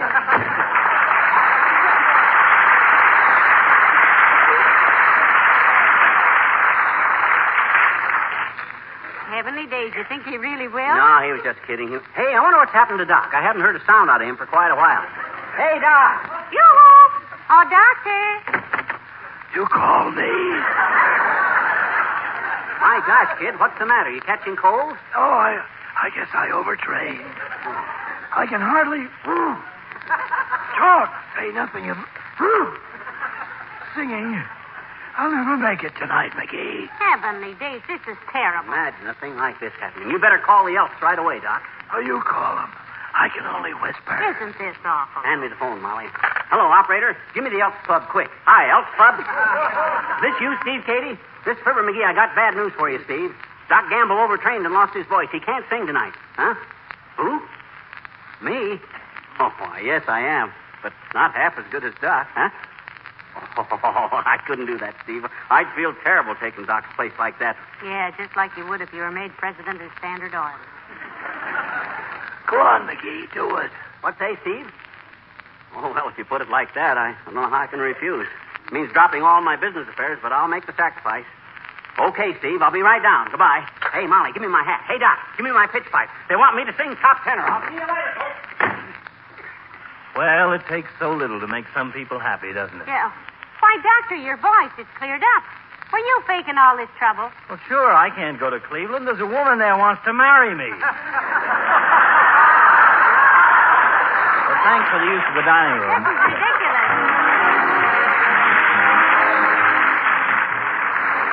Have you noticed all the car owners these days out polishing up the old bus for summer? Well, you'll be doing yours soon, I imagine. Don't forget that Johnson's Car New can save you time and also a lot of unnecessary work. Car New not only makes even an old model car shine like new, it's really easy to use, too. There's none of that tiring, hard rubbing with Car New. You see, Johnson's Car New is a special wax-fortified liquid polish that does 2 jobs at once. It both cleans and polishes in one application. You apply it, rubbing only hard enough to loosen the old surface dirt. Then you let it dry to a white powder. And when you wipe off this powder, dirt and road grime go right along with it. And man, oh man, your car really shines. Why don't you try Car New? You and your family will get far more pride and pleasure out of driving a clean, sparkling car. And when you do finally get that brand new model, you'll rate a better trade-in value. Car New is spelled C-A-R-N-U, Johnson's Car New. ladies and gentlemen, the Society for the Preservation and Encouragement of Barbershop Quartet Singing in America, Incorporated, is a very real and wonderful national organization. It has given pleasure and entertainment to millions, rich and poor and young and old. Our best wishes. And we hope to have a very successful convention in Cleveland next June. Good night. Good night, all. Wilcox, speaking for the makers of Johnson's Wax Products for Home and Industry, inviting you to be with us again next Tuesday night. Good night. This is NBC, the National Broadcasting Company. Why has Hollywood star Merle Oberon switched to new improved Dreen shampoo? Because compared to Delling soap shampoos, this wonderful new Dreen reveals up to 33% more sheen. Follow Merle's secret for shining hair. It's new Dreen for Hollywood sheen. Improved Dreen for Hollywood sheen. Your hair can have that Hollywood sheen. The very first time you use new Dreen, get wonderful new Dreen shampoo. Hojo Radio, where the classics come alive. Jello. The Jello program brought to you by Jello and Jello Pudding, starring Jack Benny with Mary Livingston, Phil Harris, Dennis Day, Rochester, and yours truly, Don Wilson. The orchestra opens the program with I Am an American.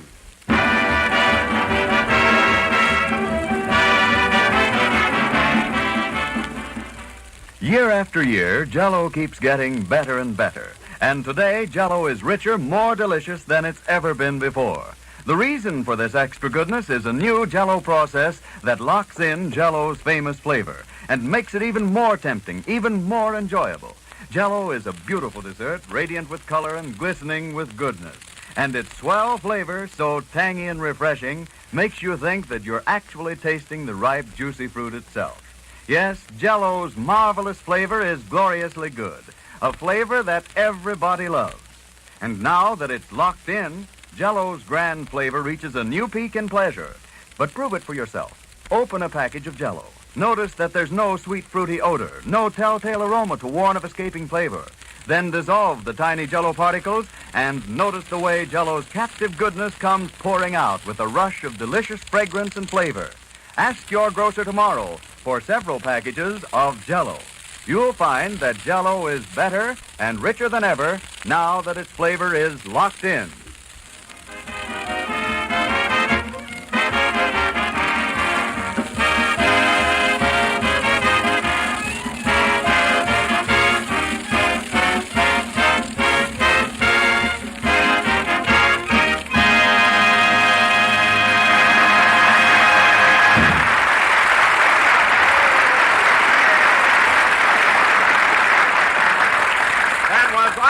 American, played by the orchestra. Now, ladies and gentlemen, as you all know, next Tuesday, March the 17th, is St. Patrick's Day. So instead of my usual hackneyed introduction this evening, you can sit down now, Jack. Sit down. So instead of my usual hackneyed introduction, it gives me extreme pleasure to bring to you a young Irish lad who has become a great success on this program. Irish? I wonder if he means... No, he told me to sit down. Could it be that... Jack, will you please keep quiet? Okay. And here he is, folks, that golden-voiced tenor from the Emerald Isle, Dennis Day.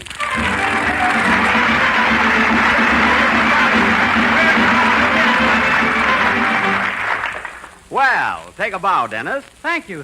Jello again, this is Dennis Day talking. And sure, 'tis a grand pleasure to be addressing all you lovely people. Listen to the blarney. And folks, right now I'd like to tell you a little story about Pat and Mike. Oh, fine. Well, Pat and Mike were walking down the street when all of a sudden a parrot flew out of a pet shop right in front of them. A parrot, eh? And Pat turned to Mike and said, "My, hasn't that thing got beautiful feathers? What do you suppose it is?" So Mike said, "Sure, I don't know. Let's go and catch it." So? So they chased it, and finally the parrot turned around and said, "What the heck do you guys want?" And Pat tipped his hat and said, "Oh, I beg your pardon, sir. We thought you was a bird."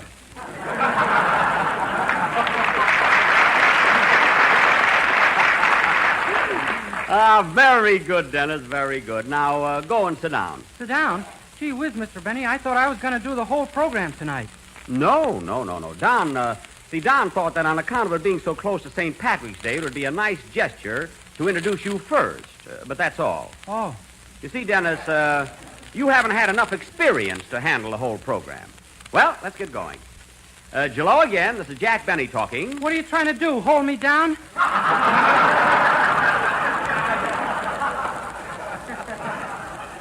No, I'm not trying to hold you down, kid. But for heaven's sake, you can't be master of ceremonies. You're too young. Jello again. This is Jack Benny talking. He hates me because I'm young.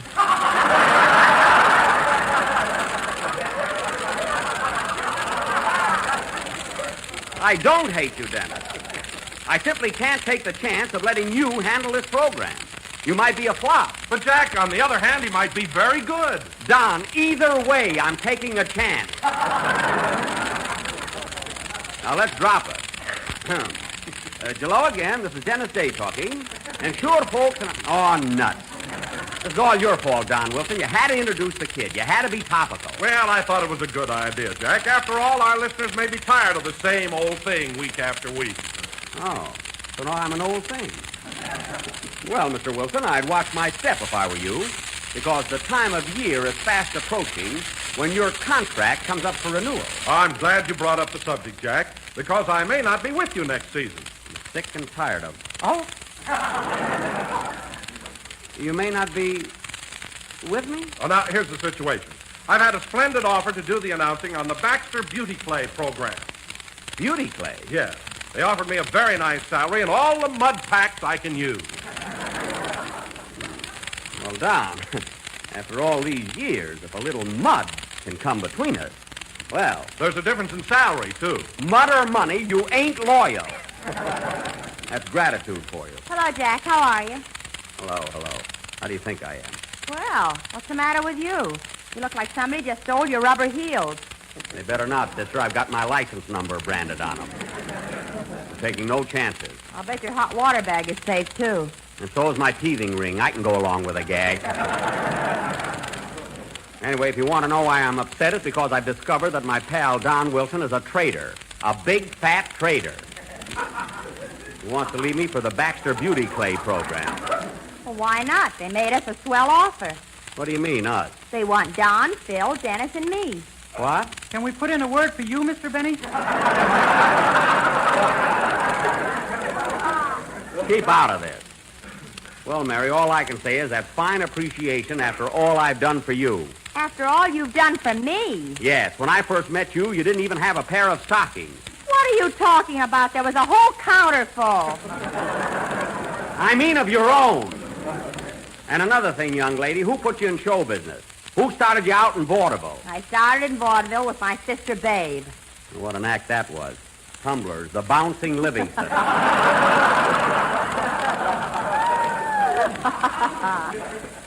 A lot of us helped to kill vaudeville, but you and your sister jumped on it.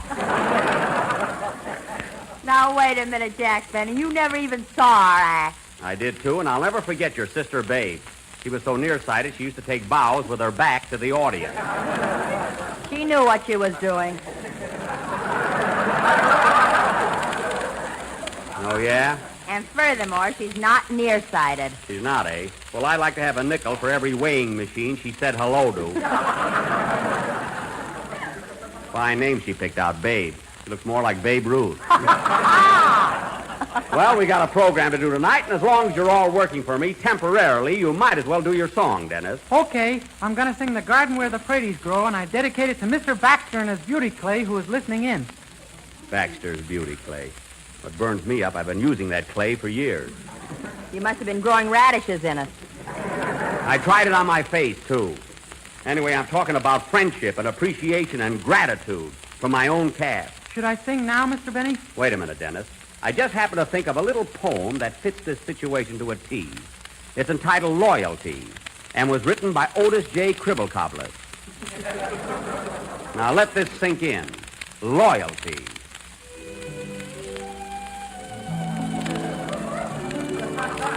Ahem. Hey, where's that music coming from? Like in the movies, it just comes. Loyalty. Real friends are few and far between. They'll never tarnish or turn green. They'll stick with you through stormy seas. They'll go through heat or even freeze. So when you've a friend who is a friend, do not kick him in. The end.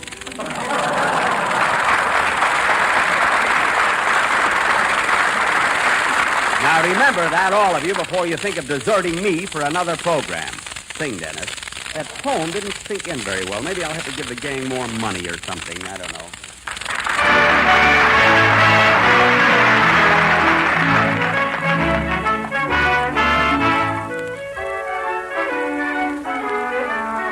Have you ever been in love, me boys, or have you felt the pain? I'd sooner be in jail myself than be in love again. For the girl I loved was beautiful, I'd have you all to know. And I met her in the garden where the pretties grow. She was just the sort of creature, boys, that nature did intend to walk right through the world, me boys, without the Grecian bend.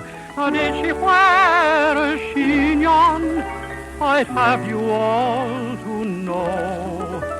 And I met her in the garden where the pretties grow. Says I, my pretty Kathleen, I hope that you'll agree. She wasn't like your city girls who say you're making free. Says she, I'll ask me parents and tomorrow I'll let you know if you'll meet me in the garden where the pretties grow. She was just the sort of creature, boys, that nature did intend to walk right through the world, me boys, without the Grecian bend. Now did she wear a chignon? I'd have you all to know. And I met her in the garden where the pretties grow. Oh, the parents, they consented, and we're blessed with children 3. 2 boys just like their mother, and the girl the image of me. And now we're going to train them up the way they ought to go, for to dig right in the garden where the pretties grow. She was just the sort of creature, boys, that nature did intend to walk her through the world, me boys, without the Grecian bend. Now did she wear a chignon? I'd have you all to know. And I met her in the garden where the pretties grow.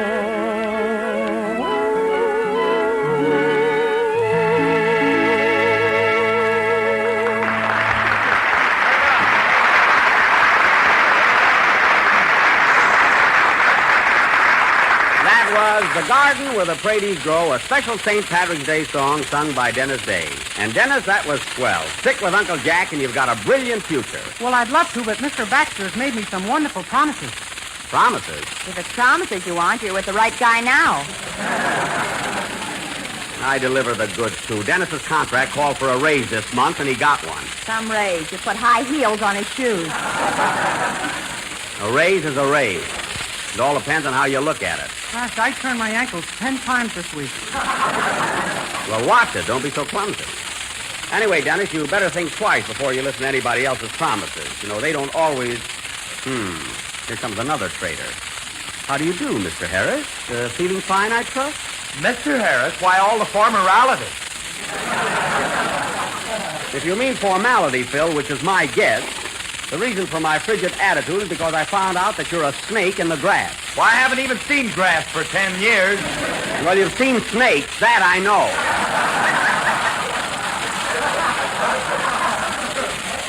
Snakes, are them those wiggly things that come just ahead of the elephants? I don't know the order of their appearance, but that's what you are. Imagine leaving me for Baxter's beauty clay. Jackson, I wouldn't leave you for all the beauty clay in the world, and heaven knows I'm a mess. What? Hey, Phil, you mean you're not going to walk out with the rest of us? No, sir. Look, Jackson, I got it all figured out. We don't need the rest of this bunch at all. We don't? No, next season we'll have just you, me, and a 100-piece symphony orchestra. A 100-piece orchestra? Yeah, you lead one end, I'll lead the other, and let them bump. Well, it's a novel idea, Phil, but offhand, I don't know of 100 musicians that would stoop that low. No, if my gang wants to leave me, I'll just quit radio, that's all. Are you sure you don't like that symphony idea, Jackson? No, it stinks, Phil.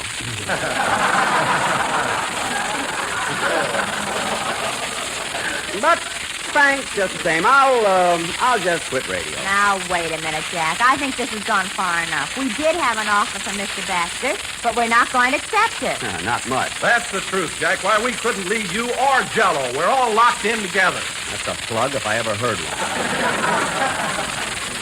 Oh, wake up, Jack. The whole thing was just a gag. Oh, a gag, eh? God, you fellas really had me going. Heard about your other offer. You had me so worried all week my hair was falling out. See? I thought that thing was guaranteed.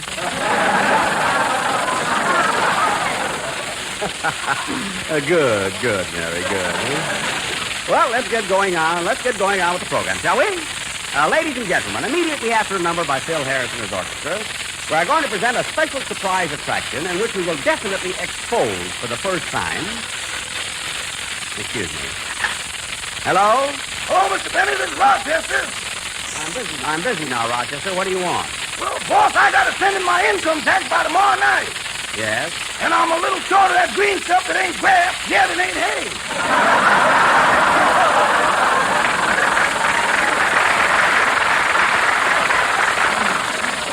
Why, Rochester, do you mean to say you have to pay tax on that small salary you get?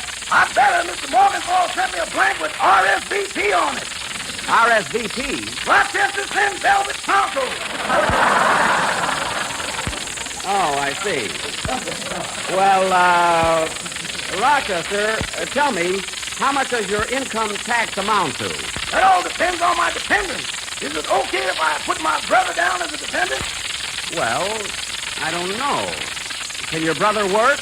He can, but it's nauseating.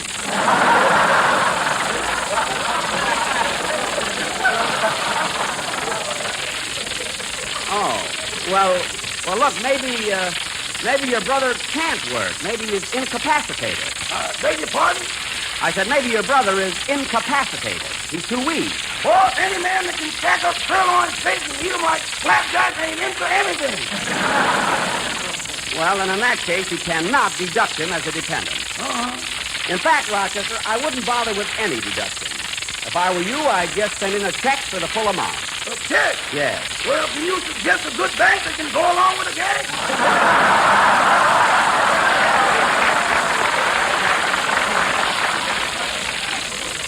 No, but I'll be happy to lend you enough to pay your tax, Rochester. Thanks, boss. So long. So long.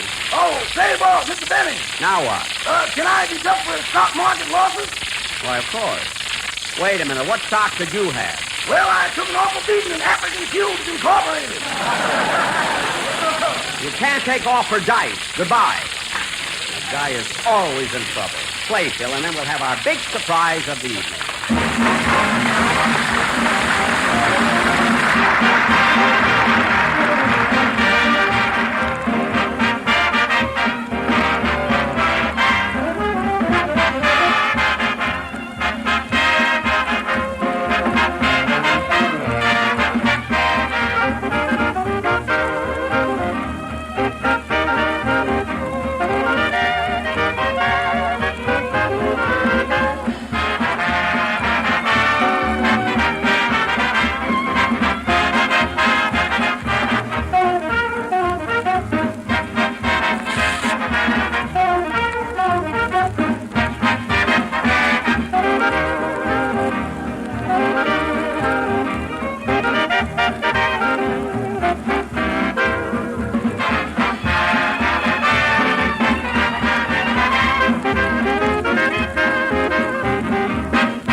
Was I Said No, played by Phil Harris and his Biltmore Bowlers. Biltmore meaning the hotel where the boys are working, and bowlers meaning they should play in an alley.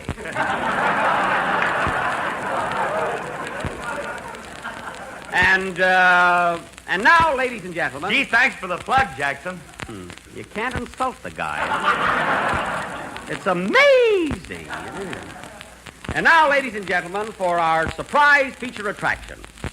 No doubt a few of you heard Fred Allen's program last week, in which Mr. Allen very modestly devoted most of the show to his own life story. Oh, I thought it was very funny. We won't go into that. Now, when Mr. Allen presented this soggy saga of his miserable life, He completely overlooked one very important incident which marked the turning point in his crummy career. Now, in order to bring to light this hidden chapter of Mr. Allen's drab existence, we are going to present the life of Jack Benny. What's that got to do with Allen? Because I'm the guy that... Be patient, Mary. We'll come to that. So here we go, folks, with the life of Jack Benny. First, I am born. Take it, Mr. Wilson. The scene, ladies and gentlemen, is the little farmhouse of Mr. and Mrs. Zeke Benny, located on the outskirts of Waukegan, Illinois. The date is February 14th. The year... Let's go!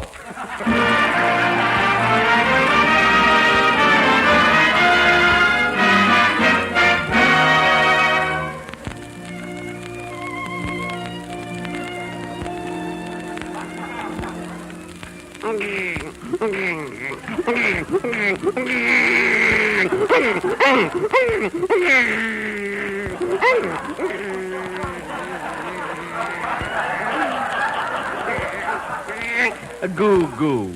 Well, what is it, nurse? Boy or girl? Congratulations. Congratulations, Zeke. It's a bouncing baby boy. Well, what are we waiting for? Let's bounce it.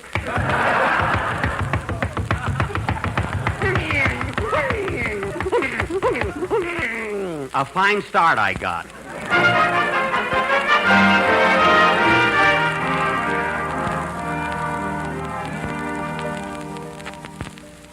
Six years later, and Jackie Benny, our hero, is now a handsome little fellow with big blue eyes and long gray curls. They were golden, and they came way down to my ankles. You must have looked like a weeping willow. Quiet. We find Jackie practicing on his violin while his old music teacher stands by with a look of rapture on his face.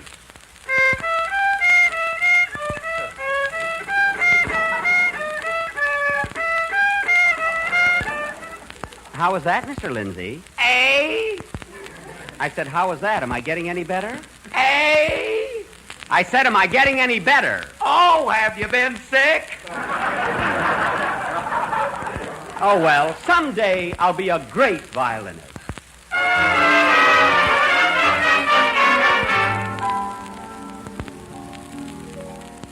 10 years later.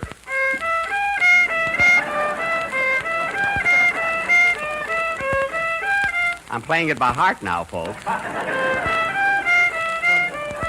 And then came 1917, the World War, somewhere in France.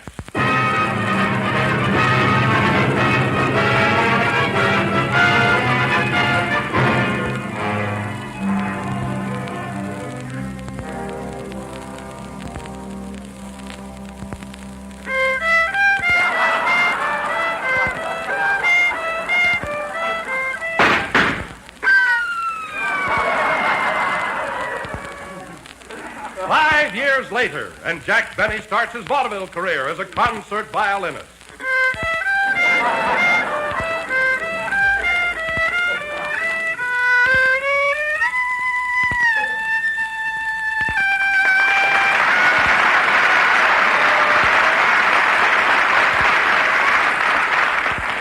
I thank you.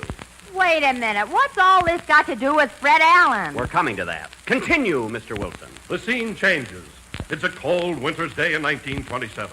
And Jack Benny, now a vaudeville headliner, is appearing at the Electric Theater in St. Joe, Missouri. St. Joe. They love me there. God. As Mr. Benny is about to enter the stage door, a ragged, unkempt stranger with icicles on his adenoids approaches him and says, Pardon me, mister, but would you please give me a nickel for a cup of coffee? A nickel? Yes, sir. I'm hungry. I haven't eaten for days. I'm starved, I tell you, starved. Then a nickel won't help you, my good man. Here's a $10 bill. Oh, thank you, sir. Thank you, thank you. Oh, stop kissing my hand. It's nothing.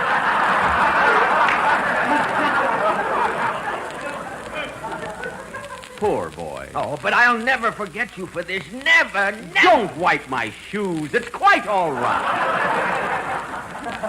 Tell me, my good man, what is your name? Sullivan. Fred Sullivan. Fred Sullivan. Remember that name, ladies and gentlemen. And that voice. Remember that Jack Benny gave him $10 when he was starving. And remember his words when he said, I'll never forget you for this.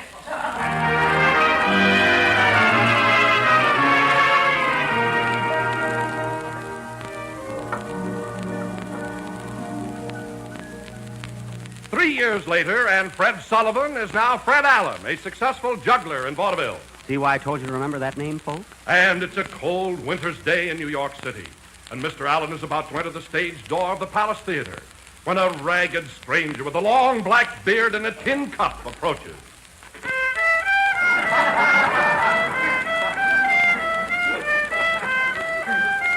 Pardon me, sir. Would you please give me a nickel for a cup of instant postum?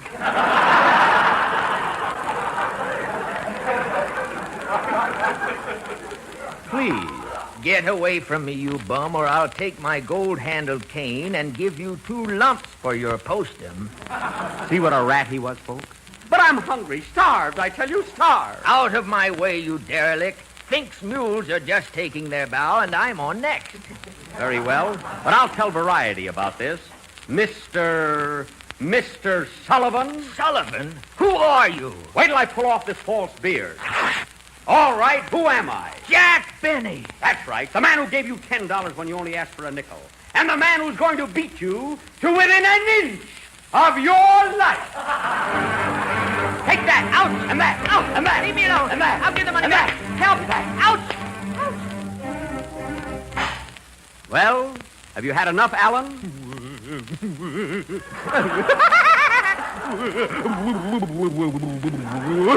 I knocked him silly, folks. And that's how Fred Allen became a comedian.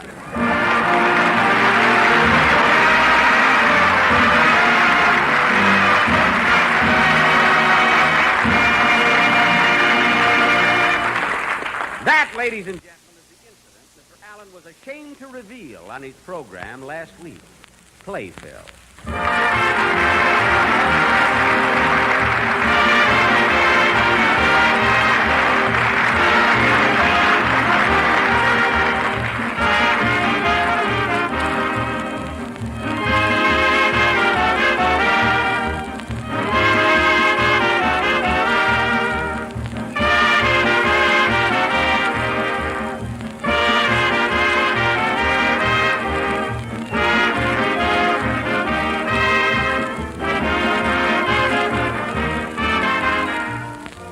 Here's a grand Jell-O treat, friends, that will really bring you compliments galore. A good-looking, swell-tasting dessert that you'll be proud to serve again and again. It's Cardinal Pear Mold, rich, juicy pears embedded in a shimmering mold of bright red raspberry Jell-O. And what a tempting treat it is. A dessert that looks gloriously gay and inviting, and in taste, downright delicious. Yet it's so simple and easy to make. All you do is just dissolve 1 package of Jell-O imitation raspberry flavor in a pint of hot water and chill until slightly thickened. Then fold in canned sliced pears, mold, and serve plain or with whipped cream. It's a dessert that will lend color and enjoyment to any meal. A bright, shimmering dessert, simply full of delightful flavor. Try it and see what a big hit it makes with everybody. Tomorrow, make up this tangy combination of juicy canned pears and beautiful red raspberry Jell-O. Remember, Jell-O's new locked-in flavor makes Jell-O extra rich.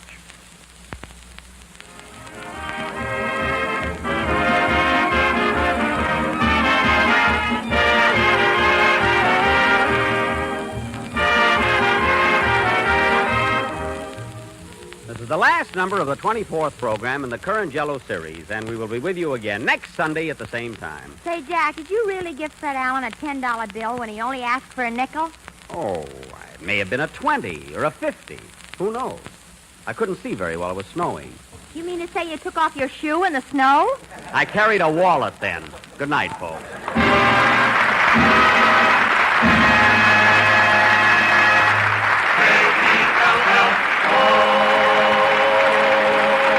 The Jell-O Show is written by Bill Morrow and Eddie Beloy. The part of Fred Allen was interpreted on our program tonight by the RKO player Peter Lind Hayes. Remember this name, friends, Jell-O puddings. It's the name of 3 grand puddings made by the same folks who make Jell-O. There's Jell-O Vanilla Pudding, a smooth, luscious pudding with the delicate, creamy flavor of real vanilla. Jell-O pudding is not only swell as a pudding, but ideal for cream pies, tarts, or as a cream filling for cakes. So when you order Jell-O, order Jell-O puddings in all 3 flavors, chocolate, vanilla, and butterscotch. Jell-O puddings are just like Grandma's, only more so. This program came to you from Hollywood. This is the National Broadcasting Company. You worked too hard, you ate too much, the cheesecake made you greedy. Let your aching head and stomach hear this message from old Speedy. Alka-Seltzer, plop, plop, fizz, fizz, oh, what a relief it is. Plop, plop, fizz, fizz, oh, what a relief it is. Ah, those Speedy Alka-Seltzer bubbles burst into action to relieve your upset stomach and aching head fast. Use only as directed. Oh, what a relief it is. What a relief. Keep it tuned right here to Hojo Radio for more classic old-time radio.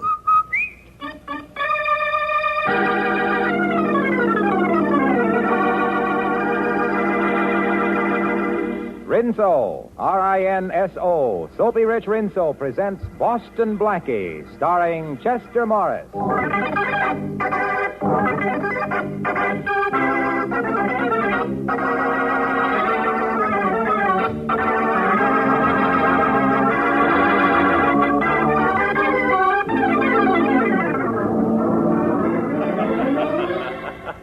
What are you reading, Chief? Little Abner? No, listen to this, Matthews.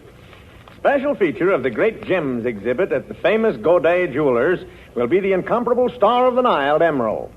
One of the most precious gems in the world. So precious that George Stevens, vice president of Corday's, is personally bringing the star to Chicago from Chicago to New York. I don't get the joke, Chief. Sure you don't, because you don't know that Boston Blackie is on the same train with George Stevens. But, Chief, I don't get it. Well, if I know my Boston Blackie, and to my great sorrow I do, he won't be able to resist a little gadget worth a cool 200 grand. I still don't see what's funny. Besides, Blackie hasn't gone after sparklers in a long time. I know that, but I also know one thing that sparkles that's right up Blackie's alley. What's that? Dames. Sure, Chief, but the Star of the Nile ain't a dame. Yeah, but Helen Crew is. Helen Crew? Yeah, something's bound to happen on a train when it's carrying those 3. George Stevens, Helen Carew, and Boston Blackie.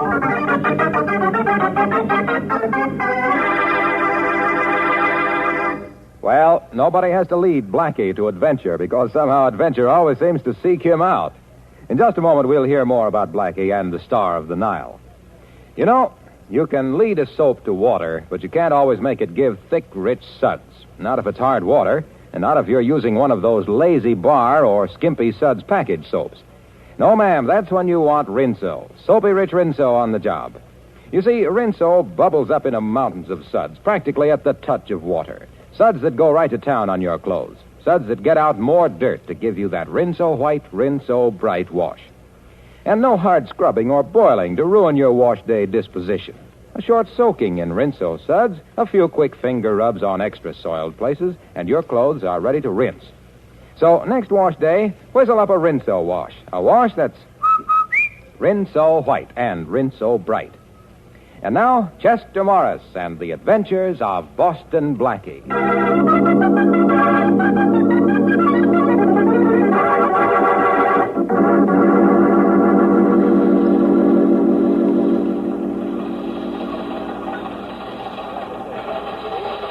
It's obvious that an international bank should be established for reconstruction. At the United Nations Monetary and Financial Conference held at Bretton Woods, certain preliminary steps were taken. However, it is only the beginning. Oh, I see. When you realize that the International Monetary Fund will total around $8.5 billion. But that's only the beginning. Yes, well, a small beginning.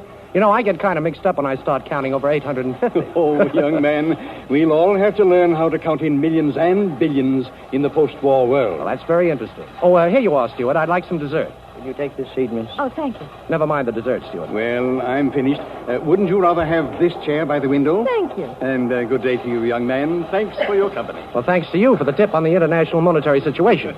I can't wait to use it. Very interesting man. And very distinguished looking, too. Who is he? I don't know, but he's awfully good at counting. Is it all right if we talk? Why not? You see, my mother never told me not to talk to strangers on a train. I like your mother. Very intelligent woman. Well, I'm no isolationist. But to make it proper, my name is Helen Carew. Oh, and mine is Boston Blackie. I've heard that name somewhere. Are you a baseball player? No, why? Do you like baseball? No, not particularly. Well, why did you bring up the subject? Oh, just to make conversation. Fine. Let's talk about you. All right, let's. I'm a very pleased young lady on a train between Chicago and New York. Why are you pleased? Because I didn't expect conversation with my dinner. Well, do you realize that the International Monetary Fund will total about $8,500 million this year? No. Yes. You see... it's back again. Excuse me, I've lost something. It can't be that $8,500 million. No, it was a chamois pouch. I don't see it. Wait. Oh, I'd better get out of the way. It isn't here. Oh, pardon me, sir. What did you lose? This is terrible, terrible. Waiter. Well, it sounds important. Young man, you have no idea how important. That pouch was worth $200,000. That's a lot of money to be carrying around. It wasn't money. It was an emerald. One of the most valuable gems in the world, the Star of the Nile. What a pretty name.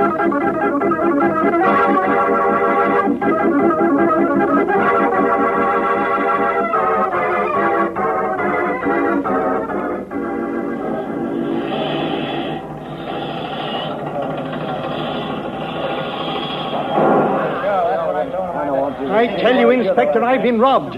It was sometime during the dinner hour. The Star of the Nile is missing. Okay, Mr. Stevens, I got that much from the telegram the conductor sent. Now, we'll search every passenger on the train if we have to, so calm down. Now, you say you thought you left it in the diner. Were you alone? No, a young man joined me for dinner, and then later, just before I left, a young lady was seated at our table. Mm-hmm. Friends of yours? Oh, no, just the people one meets on a train. Now, this young man, what was he like? Well, he was a clean-cut-looking chap with dark hair, a good build, nice smile. I'm not a bit surprised. And the young lady? Oh, quite attractive. As a matter of fact, the young man seemed rather taken with her. Well, Mr. Stevens, I don't think you have to worry about your Star of the Nile. I might even say the situation is well in hand. Matthew should be here any moment now with the man we're looking for.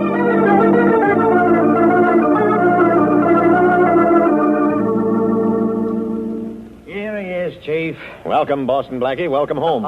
Your new home. As a matter of fact, I've prepared a special escort to take you there. Well, now, how thoughtful, Inspector. But where's the brass band? All right, come off it, Blackie. Where's the emerald? This is a great shock to me, young man. Well, it's no shock to me, sir. I know my Faraday. He never fails. He never fails to be dead wrong. I'm sorry to disappoint you, Blackie.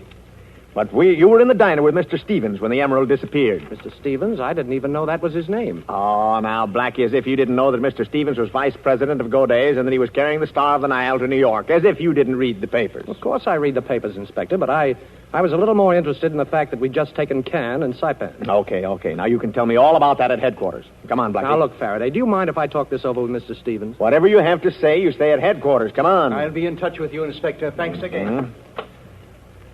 Now, about that brass band, Blackie, I'll arrange to have one when we send you up the river. Oh, are you leaving, Mr. Blackie? Oh, yes. Yes, my Uncle Faraday always brings the town car to meet me. Uncle Faraday, my aunt. Well, your Uncle Faraday must have a lot of influence. I wonder when the police are going to let the rest of us off the train. Well, Miss Carew, I'll see if I can use my influence. You see, he happens to be the police. Oh, Uncle, meet Miss Carew. How do you do, Mr. Pleased Faraday? to meet you. I hope this fellow hasn't taken you in, too. Oh, no, Mr. Faraday. On the contrary, he's been very nice to me. Yeah, that's Blackie. Well, you might as well know, Miss Carew. He's being charged with the theft of the Star of the Nile. But that's impossible. Impossible? What do you mean, Miss Carew? Well, I was at the table when Mr. Stevens discovered his loss, and I'm sure that Mr. Blackie had nothing whatever to do with it. You haven't known him as long as I have, Miss Carew. You mean to tell me that Boston Blackie didn't do it? That's exactly what I mean. Well, thanks, Miss Carew, for telling the inspector something that he should have known. He usually goes the long way around. You helped him find the shortcut. Oh, you haven't gone yet, Inspector. No, I'm afraid we'll have to begin all over again, Mr. Stevens. What do you mean? Well, Miss Carew here has a strong alibi for Blackie, and I'm still looking for a loophole, but under the circumstances, I'm afraid I can't hold him. But you're going to do something about it, aren't you, Inspector? Well... After all, you were sure that the emerald must still be on the train. Well, that's right, Mr. Stevens, it is. That's what I tried to tell you before the inspector shut me up. Oh, so you know. Well, come on, Blackie, where is it? I didn't say I knew where. Mr. Stevens, you're rather absent-minded, aren't you? Absent-minded? Why, no. Well, perhaps I'm jumping to conclusions, but, of course, if you remember, you left the diner without paying your bill. I did? Oh, not that I minded buying your dinner, Mr. Stevens, but it occurred to me that if you were absent-minded enough to forget your dinner check, you also might have forgotten something else. How could I forget the Star of the Nile? I put it in my vest pocket just before I went into the diner. Oh. Oh, are you sure you put it in your vest pocket, Mr. Stevens? Yes. Well, then the whole thing's solved. You know, all during dinner I was envying you, Mr. Stevens. I really was. You looked so cool and comfortable in that sports jacket you were wearing, and you weren't wearing a vest, Mr. Stevens. I wasn't? Well, that's absurd. Now, wait a minute. Oh, what's going on here? Vests, sports jackets. Come on, Blackie. Don't you remember, Mr. Stevens? Let me think. I lay down to take a nap just before dinner. Yeah. I got up and dressed and... By George, you're right. Oh. The emerald must be in the vest that I packed in my suitcase. Oh, Inspector, I'm terribly sorry to have caused you all this trouble, and you, young man, and young lady. Oh, thank you. Thank you very much. And good day. Well, how do you like that? You seem to be disappointed, Inspector. Yeah. You know, if Boston Blackie can sit next to a guy in a train that's got something worth $200,000 and not do something about it, I guess it's time I turned in my bag. Well, you should have thought of that before, Inspector. Just think. By now you could have had a cottage, a couple of cows, a victory garden, instead of that pet ulcer of yours. By the way, what do you call it? Boston Blackie. What else? Why, Inspector, how sweet of you. Naming your first one after me.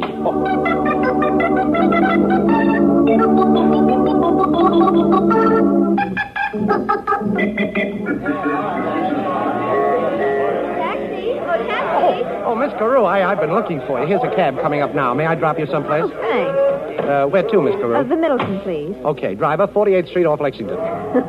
You don't miss a thing, do you, Mr. Blackie? Well, I have a great appreciation for beautiful things. Oh, then you must have seen the Star of the Nile. Star of the Nile? Mm-hmm. I was talking about beautiful things. Such as, well, the dessert I had for dinner last night. Oh, I was just marveling at how clever you were, helping Mr. Stevens to find his emerald. Well, it isn't hard to find something that was never lost, Miss Carew. And, incidentally, thanks for putting in a good word for me with the inspector. Oh, don't mention it. By the way, I'll bet there's another thing your mother forgot to warn you about. Oh? Accepting dinner invitations from a young man in a taxi cab.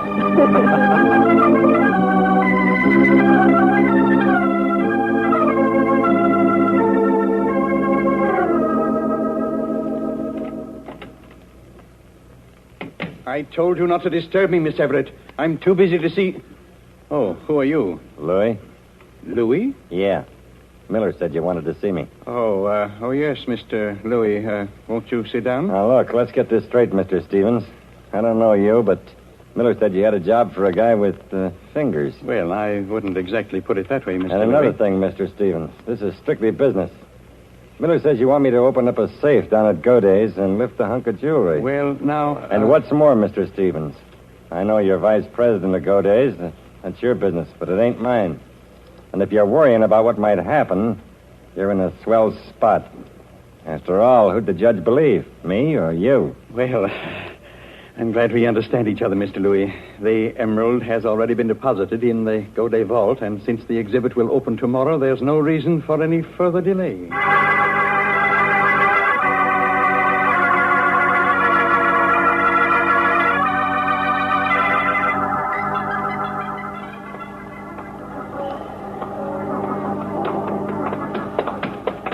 Hey, Blackie.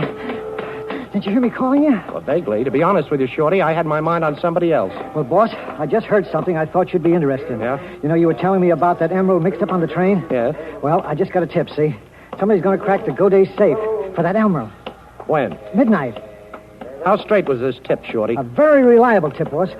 Fingers told me. Fingers? Oh, that's too big a job for him. He's only got 10. Well, that's what the man said. He said that. That small-time safecracker. I guess I'd better go down and help him out. But before business, pleasure.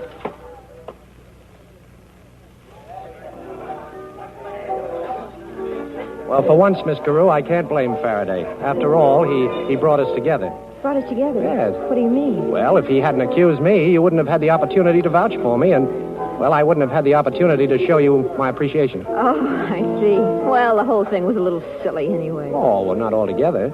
Faraday has the memory of an elephant and the persistence of a little beaver, and looks like both of them. If anything happens, it's got to be Boston Blackie. Oh, that's a nuisance, isn't it? Oh, I don't know. Faraday hounds me, but it's good to have him around at the wind-up. Blackie, I don't quite make you out, but I like you. Thanks.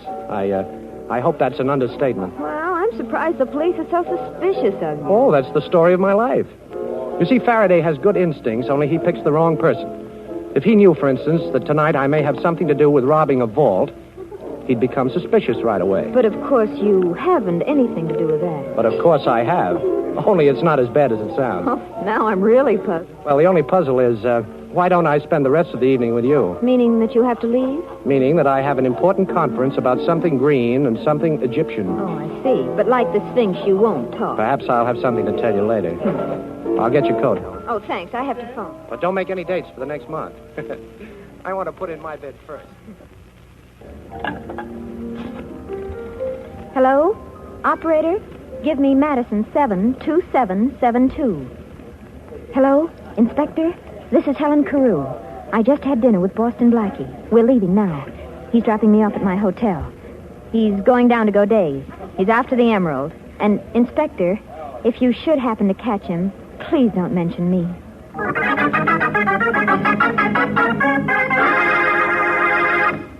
The flowers that bloom in the summer have nothing on your pretty cotton washable dresses, ladies. Not when it comes to eye-filling loveliness. And say, you were particular to pick out just the dresses you wanted, weren't you? Well, then you ought to be just as particular about your soap. That's when you want Rinso. Wash after wash, Rinso leaves your clothes bright and new-looking because those power-packed suds get out more dirt. Yes, you'll be proud of your Rinso wash. I'll bet you'll join our chorus of women who have learned to sing their way through wash day like this. Rinso white, Rinso white, happy little wash day song. Rinso white, Rinso white, Gertie sing it all day long. Your fine feathered friend has a message to send, so listen, you can't go wrong. Rinso white, happy little wash day song. So get Rinso tomorrow. And now back to Chester Morris and the adventures of Boston Blackie.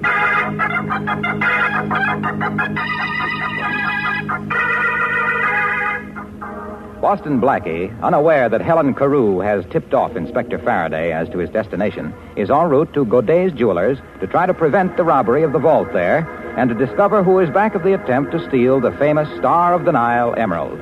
It is midnight at the Corday vault. It's no use, Louis. It's one of them new-style vaults. I can't make it out. Well, we got dynamite. We'll have to use it. I don't like a noisy job, but where is it? I left it out in the alley, boss. I'll go get it. Okay, I'm going. Try again, Fingers. Stevens is paying off plenty. Well, I'm nervous. This is a big job, boss. Too big for you, Fingers. Okay, stay where you are. Boston Blackie. That's right. What were you saying about a certain Mr. Stevens? Now, look, Blackie, let's be sensible about this. Well? We're having a little trouble cracking this crib. Yeah. I'll make a bet with you. I'll bet you can't open it. Are you kidding, Fingers? I'll make a good bet. All right. So it'll pay you to try. Well, I'll make a bet with you. Not the kind of a bet that'll pay you in money, but it might save a few years of your life. Huh? Yeah, all you have to do is talk. Yeah, we'll talk, Blackie. And drop your rod first. Oh, so you got a little playmate. Okay, take your gun away from my back. Get it, Louis. I get it.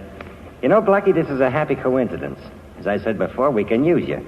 Only now the bet's off. We're just going to do it. Come on, get those fingers working. And suppose these fingers can't open the vault. And the next time you go to buy gloves, you better look for mittens. Come on, take a good look at the crib. Oh, a beautiful job. You know, Faraday should see me now. Okay. Stand back and keep quiet. Yeah, we'll be quiet, all right, but it's up to you, Blackie. This gun can make a lot of noise. Shh. Wait a minute. It feels like, there's one. Now, let's try this. Next one.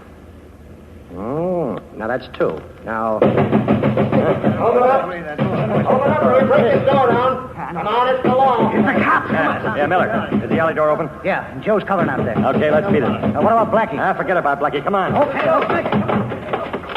Hey, there you go, Chief. Stop, Blackie, or we'll shoot. I warned you, Blackie. Hey, this isn't Blackie. Hey, who are these other two?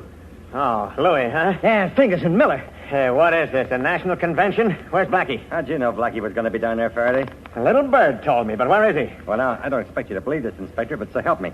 We were passing by the alley, and we heard a noise, and we come in. Naturally curious, you understand? Yeah. And who do you suppose was starting to crack that vault? Don't tell me. Boston Blackie? Yeah. Well, then what are we doing out here in the alley? He couldn't have gotten away. Yeah, Chief. There's only two doors to that room. We came through this one. Hey, so Eddie. he better be back in that vault room. That's right. Eddie, watch these mugs here. Right. Come on, Matthews. Let's have a look. He ain't in here, Chief. Ain't in here. Oh, I can see for myself, Matthews. I can see for myself.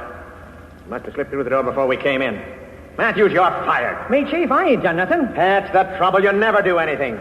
Now, see if the vault's open, Matthews. Okay, Chief. Now, lock tight on the drum. There ain't a mark on it. Looks like we saved the emerald for go days, huh, Inspector? Yeah, but I wish somebody had saved Blackie for me. Matthews, I hate to say it, but we gave Blackie a break. We came in just in time to save him from getting into trouble.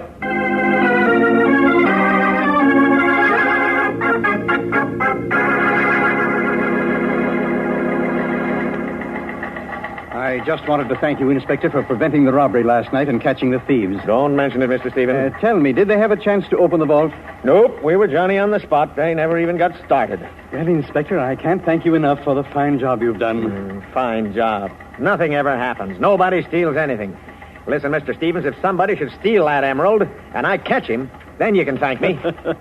What burns me up is that Boston Blackie was down there, too, but he got away. Boston Blackie, he got away? Are you sure the vault wasn't opened? Sure, we tried it. It was locked tight. Well, that's fine, but to be on the safe side, I'd better check up. I'll go right down to the vault myself.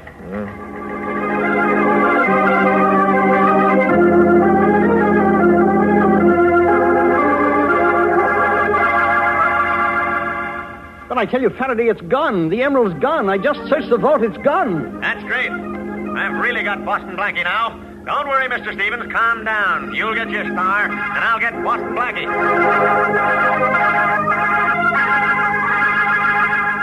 So that's what happened, Helen. Faraday collected 3 mugs, and he didn't seem pleased about it. Blackie, how did you get out? Well, while Faraday was rounding up the other mugs, I got the last number of the vault's combination, you see? Mm-hmm. I opened the door and stepped in and then closed it. But you might have been locked in. I was locked in, fortunately, because somebody tried the handle of the vault later.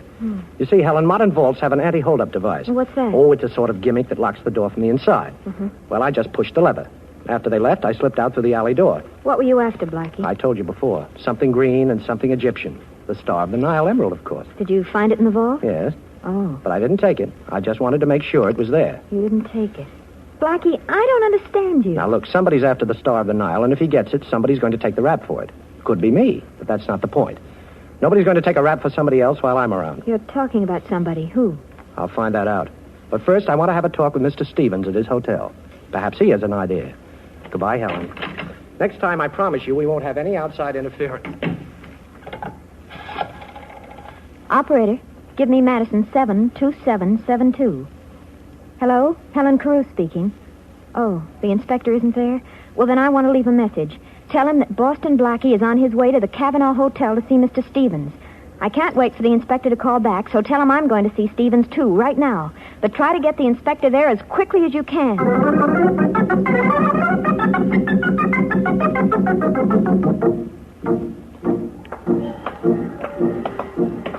Slow down, Blackie. Slow down there. Okay, you can march in step with me and Matthews now. You taking your afternoon constitutional, gentlemen? What were you doing back there at the Middleton apartment, Blackie? Now, Inspector, you're privileged to know anything about my public life. But I insist that you don't interfere in my private affairs. Well, this is a little private affair that I am interfering in. You're under arrest for stealing the Star of the Nile. What, again? And no alibi this time either. You were down at the Corday vault with Louis and the 2 other guys. I got them and searched them, but you got away. Now, somebody got that emerald out of the vault. Come on. Shake a leg, Blackie. Hey, I didn't say stop. I said go. Police! Police, I've been robbed. You have? Who robbed? Have you gone nuts, Blackie? Let me go, police! Oh, cut it out. What is it? What? Let me go. They pulled a gun on me, the 2 of them. Help! Now, listen, you won't really give it to you. Hear me threatening me. Hey, he's gone. Matthews, why don't you help me out of this mob? Hey, folks, look, I'm a police inspector. Honest, I am. Matthews, quick, shoot it, Blackie! Hey, listen, all of you, stand back. Lay off that fella. He's a police. That's Matthews. He's police, too. Thanks, Chief. Say, did Blackie get away? Yeah. Matthews, you're fired!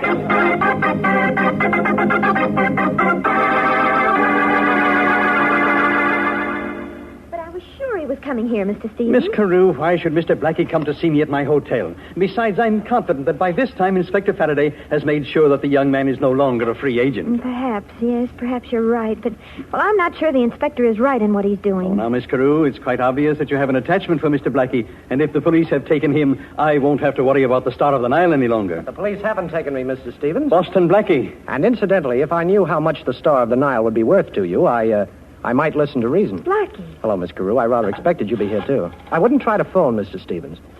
You really don't want the police to come up here. Why not? Because it would be very embarrassing for you. And besides, it would be very embarrassing if I had to use this gun. Blackie, look. Oh, Helen, don't.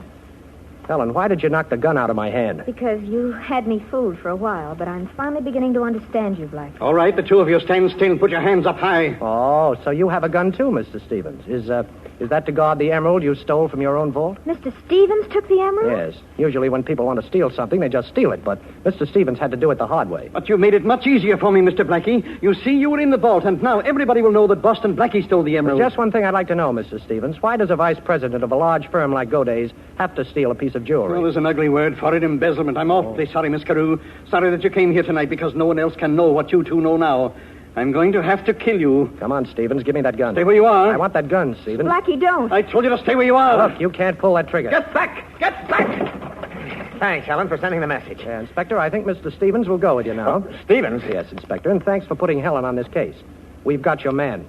Come on, let's go. No, I won't go. I can't go. I've gone long enough. I can never catch up. For years now, I've been running after myself, running away from something I couldn't stop. But I've got to stop. You'll never get me, I tell you. I've got to stop. Well, we got what we were looking for, but I can't say I'm very happy about it.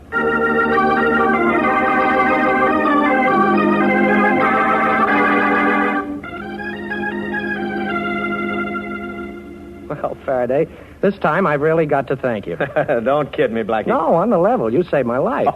You know, it's the first time in 10 years that I've been scared. Really? Well, you know, Stevens might have pulled that trigger. No such luck. Oh, very funny. Yes, he'd have shot Helen and me if you hadn't knocked on the door. He had only one other way out, Faraday, and because you came in, he took that way. Always blaming it on me, huh? Now, look, Inspector, won't you miss me a teeny little bit? Does a guy miss a headache? You know, Helen, you really had me fooled. But let me give you a tip. The next time you call Madison 72772, you better be inside a telephone booth. What? Remember when we were out for dinner the first time? Yeah. Well, I went to get your coat, and as I was leaving, I heard you ask the operator for Madison 72772. My private number. Sure. Only a few people know that number, and I'm proud to be one of them. So you knew I was working for the inspector? Sure, but that didn't matter. You already had your hooks in me, and I couldn't get loose. Well, perhaps now you'd like me to unhook you? Oh, honey, with you, anything goes. By hook or by crook.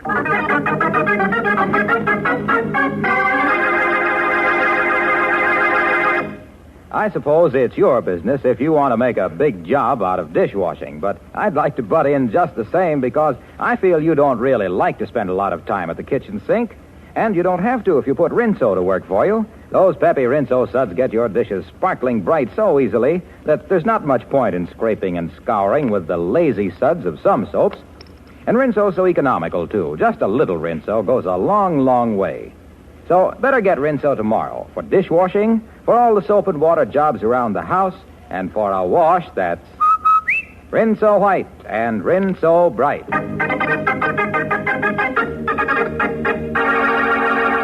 And now a glimpse at next week's adventure of Boston Blackie. Here it goes.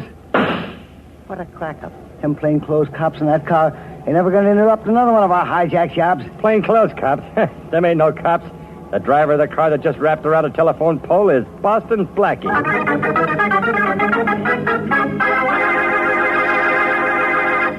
Friends, millions of tons of paper are needed to ship ammunition and blood plasma, so vitally necessary in the winning of this war.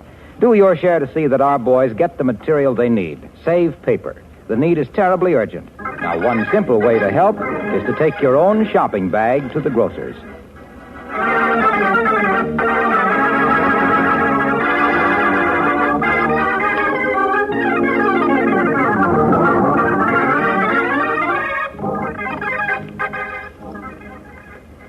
Be sure to listen in at this same time next week for another exciting adventure with Boston Blackie. You can see Chester Morris as Boston Blackie on the screen at your favorite movie theater. Boston Blackie's latest Columbia picture is One Mysterious Night, soon to be released. Richard Lane appears as Inspector Faraday. Music by Charles Cornell. This is Harlow Wilcox saying good night for Boston Blackie, brought to you by the makers of Rinso, the soap that gets clothes. Sometimes when we're tired, we make mountains out of molehills. We putter around till even the easiest job seems impossible. Now, if you're that tired and pale besides, your doctor may find you have a borderline anemia, resulting from a paranutritional blood deficiency. Then you need ironized yeast tablets. They help build up your strength by building up your red blood cells. So take ironized yeast tablets to get back your color, your vigor, your driving energy. Ironized yeast tablets. Hojo Radio, We're your old-time radio headquarters. Stay tuned.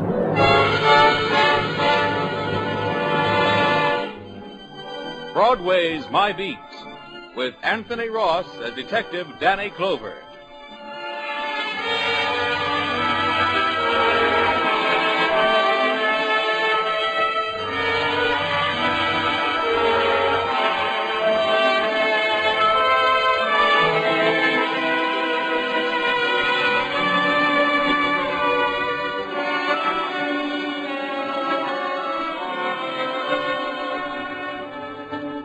Broadway's my beat. From Times Square to Columbus Circle. The gaudiest, the most violent, the lonesomest mile in the world. It's not a street, it's a merry-go-round, where you can't tell whether that man in front of you is thinking about a milkshake or murder. Well, that's the street I'm walking. It's around 4 on a Saturday afternoon when I get to Times Square. I'm standing by the police information center there, thinking how cute the pretty kids, all dolled up and out with their boyfriends. I'm talking to the cop on duty when Excuse me, officer. Just a second, a ma'am. nervous young doll, looks like from the 3-Eye League, a cinch she's from out of town, comes up to the duty sergeant. What can I do for you? Well, I know this is going to sound silly, but my husband... Yes? Well, I don't know what's happened to him. You mean he's lost? Well, I hope so. Huh? That is, I'd rather he was lost than run over or... Take it, Danny. Detective Clover, ma'am. Broadway squad. Maybe I can help you. Well, I hate to bother you, and I know it's probably all a mistake, but... Yeah? Well, Andy, that's my husband. Uh-huh. He left the hotel just before dinner time, about noon it was, and he said he'd be right back. But now it's after 4, and he's Hotel? not... Yes, the Astor right Oh. across the street over there. And he's never done anything like this before. And it's our first trip to New York, so I'm scared, maybe. Oh, I know he's probably all right. What's his name? Andrew Jenkins. He had his billfold with him with his name in it, so if Well, that's a help, man. And all our money in it, too. Hey, Sergeant. Yeah? Hey, call the precinct. Tell them to check the hospital. Man named Andrew Jenkins. Jenkins. Andrew Jenkins, age... 27. You got that? Right, Danny. Hello? Carnahan at the information center. Line Come on inside and sit down, Mrs. Jenkins. Oh, thank you. I'm really embarrassed to come here with this story, but I don't know. That's perfectly okay. It happens all the time. And they always show up after, don't they? Sure. Say, where was your husband going when he left you around noon? Well, I don't know exactly. That's the trouble. Well, didn't he say anything that would give you an Well, he idea? just said he was going out on a mysterious errand. Huh? But that was just to tease me. You see, today is our wedding anniversary, and but I'm sure he was just going out to get me a surprise present. Yeah, sure. Any word yet? They're checking. How long you been in town, Mr. Jenkins? Oh, we got here yesterday afternoon. Yeah, any friends, relatives in town? No. I ain't no place you can think of where he might have gone. Okay, thanks. Yeah, you do that. Nobody by that name has been received at 3 o'clock, Danny.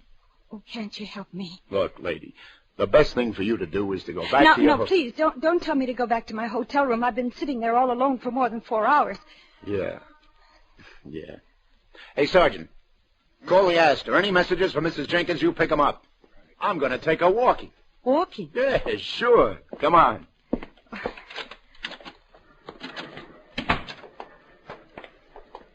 Yeah, a little outdoors is very helpful. Oh, it's maybe not so good as the outdoors in Omaha or Idaho or one of them states like where you come from. We're from but- Indiana. Well, that's just as I figured. And you get to town yesterday. Yes. Now, what's the first thing you do? The first thing, we checked in at the hotel. Uh-huh. No phone calls to anybody? No. Well, then what did you do?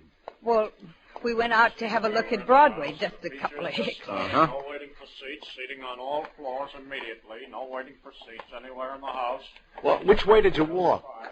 Well, from the hotel, just where we're walking now. Good. Now, you make like I'm your husband and you try to remember everything you said to each other. You know what you looked at, the stores, the people, the movie houses, everything like that. Yes, but... Yeah, now he went out to buy you a present, didn't he? Yes. He's never been in town before. The only stores he sees are these stores along here. Well, which one did he go to? That's what we want to know. They So think. Well, we didn't want to go to a movie, not the first night in town. Yeah, so?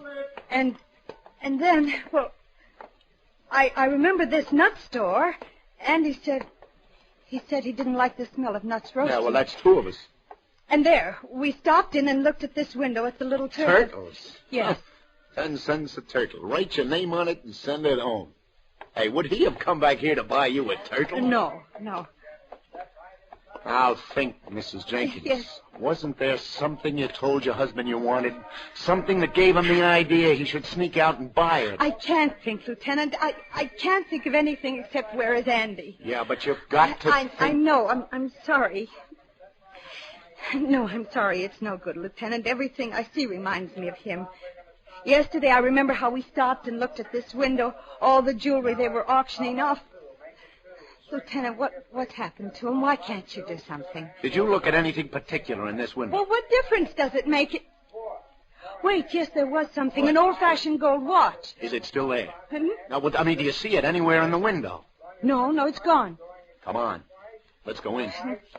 All right, $6.50 once. We'll make it $6.75. Another 2 bits for the Sherlock pen and pencil set. Do I hear $6.75? Going twice at $6.50. This is 18-karat gold watch, ladies and gentlemen. Guaranteed a lifetime of distinguished use. Do I hear? Sold for $6.50. Hi, Eddie. How's it, Lieutenant? Hey, could I speak to you a minute? Be right down. Now, don't worry, miss. We'll find out if he's been in here. I hope so. Anything itching? Well, it could be. Hey, tell your boy to take over a minute, will you? I want to talk to you. Anything for you, sweetheart. Arnie, take it. Okay, Danny, follow me.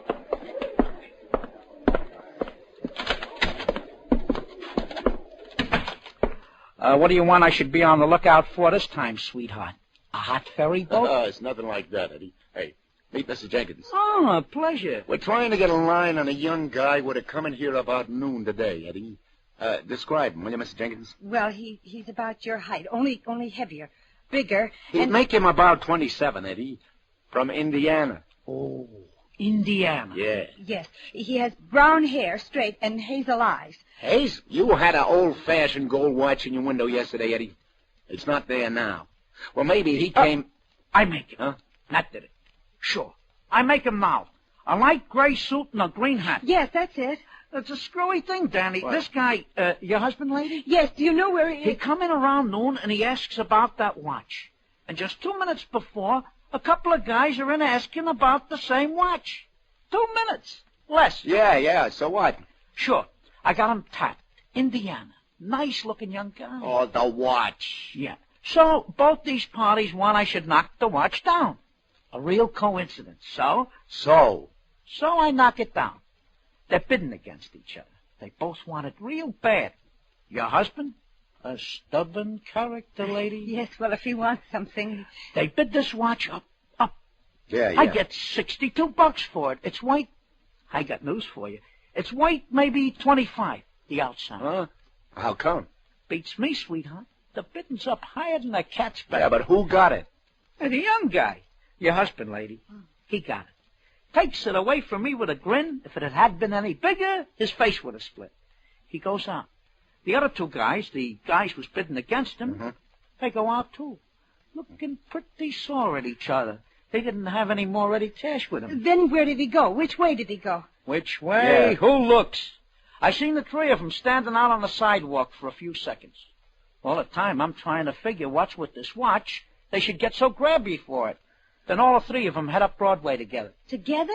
The young guy, your husband, lady, in the middle. But I don't understand. Why should There's all this around noon, Eddie? Give or take 20 minutes. But I know he doesn't know anybody in New York. The watch, Eddie. Where'd it come from? Routine, sweetheart. In a consignment from one of the upstate pawnbrokers. You want I should look it up, maybe? You tell me. Was there nothing special? You mean, was it hot? I give you my word, But Andy. why should Andy go with these men? Those men, maybe they killed him or kidnapped him. Oh, wait a minute. Hold on. I'll count to 10. But lady. you don't do anything. Where is Oh, he? look, I'll tell you how it was. He came in here to buy you this watch for your anniversary, right? Yes, he's feeling good because he got it, right? Now, like Eddie said, he's grinning. He goes out on the street. Probably he says to these other two, come on, he says to them, I'll stand your drink. I'd celebrate. Hey, it's his anniversary, too, remember? A very reasonable story. Yes. Yeah, but 6'2" and even, he's standing in a saloon right now having a friendly dram with his two new friends. But then why didn't he at least call me? Well, that's a question to ask him when he shows up. But don't let it louse up your holiday to New York. Sure, and don't stay sore at him, lady. Remember, he bought it for you. Come on. I'll walk you back to your hotel. I just hope that you're right. But I'm scared. I'm all alone. I'm frightened.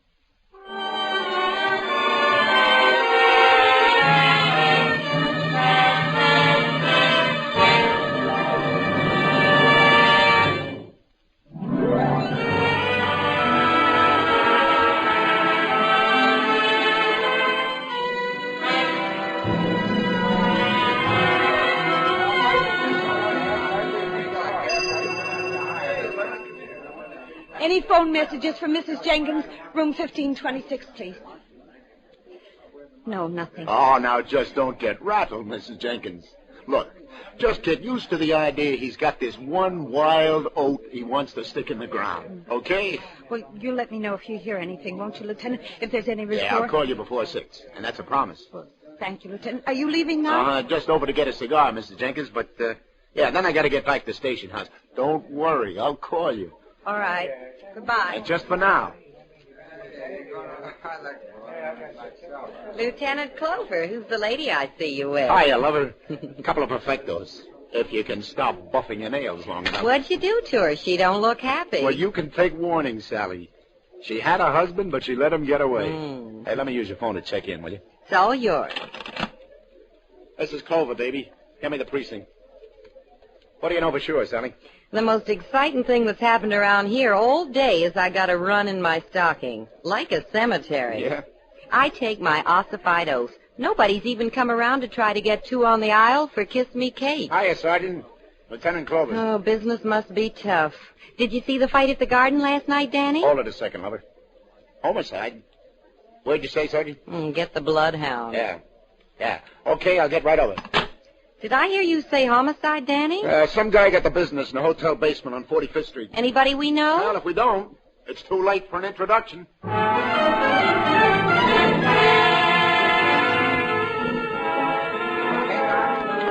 all I need. Hello, Danny. You got here quick enough. Hi, Doc. Hi, Tom. Good to see you, Danny. Hey, you guys got all the pictures you need. I want to lug this body out of here. Don't bust your buttons, Junior. Hey, is this the fella? Yeah, stabbed, Danny. Very sharp knife, a stiletto probably. At least 8 inches long. Very neat, professional job. It's not much blood. Oh, very little, eh? You just left him here, leaning back against the wall. Who found him, Tom? Porter? Yeah, that's right. How long ago was he stabbed, Doc? An hour at the outside, Danny. Yeah. Yeah, he's still a little warm. Hey, Doc. What is it? I know this guy. Yeah? Yeah, you remember about 10, 11 years ago, the bank messenger who was robbed right here in the district? Right here on 46th Street it was, remember? Yeah, sure. And we got the 2 guys who did it but never found the money. This is one of them. Wait a minute. Schultz or Schwartz or something. Chance was his name. Clout Chance. That's it, Chance. How about that? He gets it right back here on 45th. Hey, what was with his sidekick, the other guy? Druckman, wasn't it? You remember. It took you fellows a week to pick them both up. They were sent up the river, and Druckman died in the pen a couple of years ago. That's right. And this baby must have just gotten out, paroled. Am I right? You're right. All adds up, Danny. What do you got on him so far, Tom? Well, the clerk said that he and 2 other men checked in here earlier today, room 503. I've been waiting for you. Well, what are we waiting for? Let's go.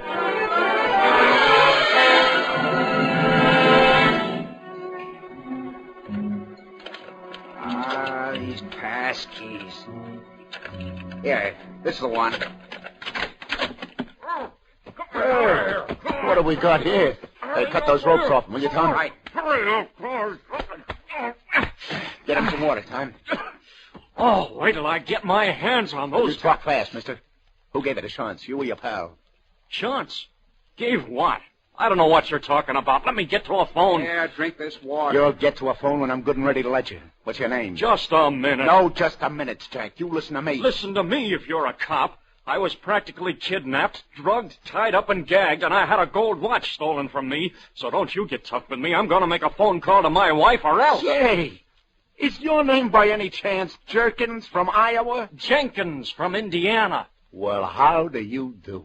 You go right ahead and make the phone call, Mr. Jenkins.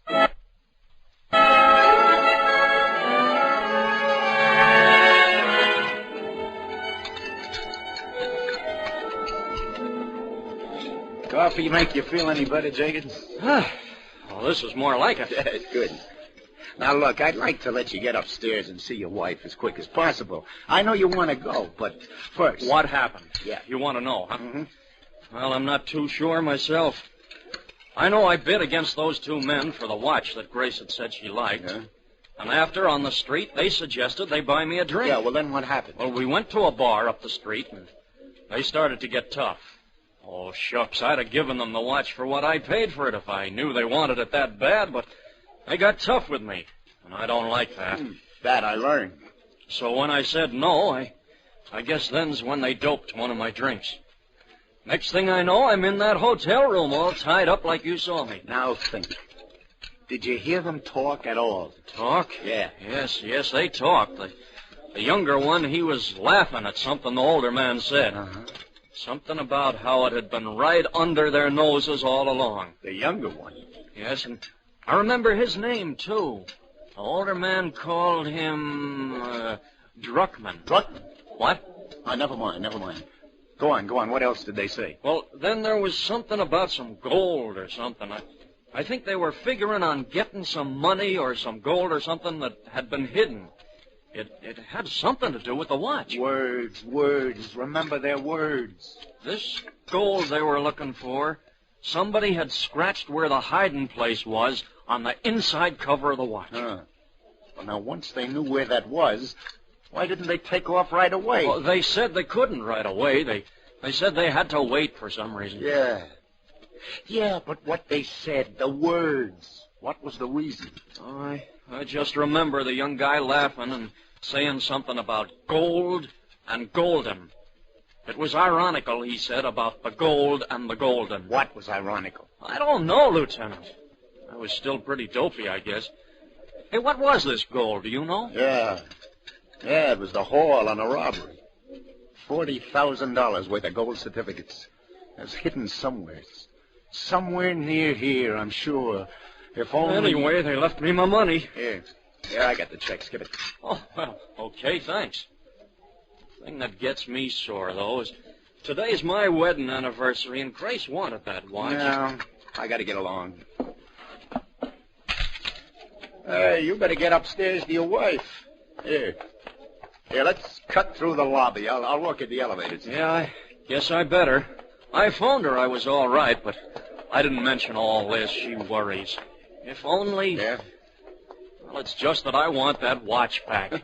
If all I had to worry about was a watch. Grace said she liked it. Yeah. Hey, your elevators are over there. I know. I want to get some cigarettes first. Oh.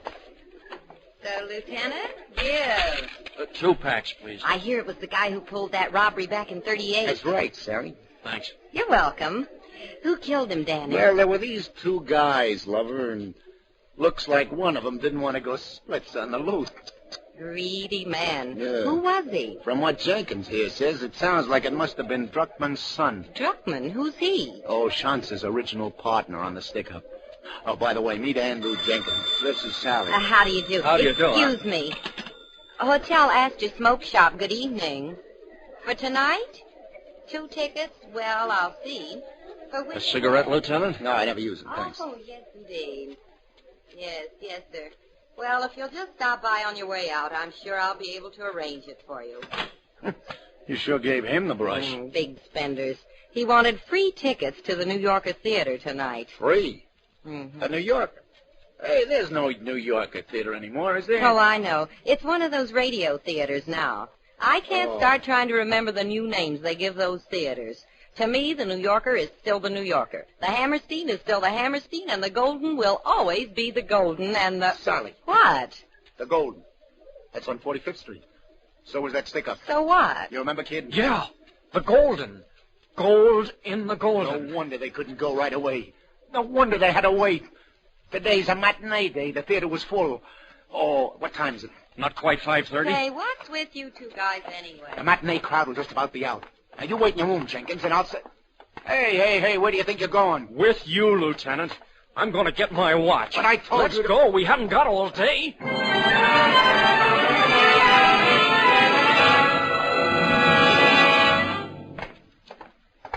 Now, listen, kid.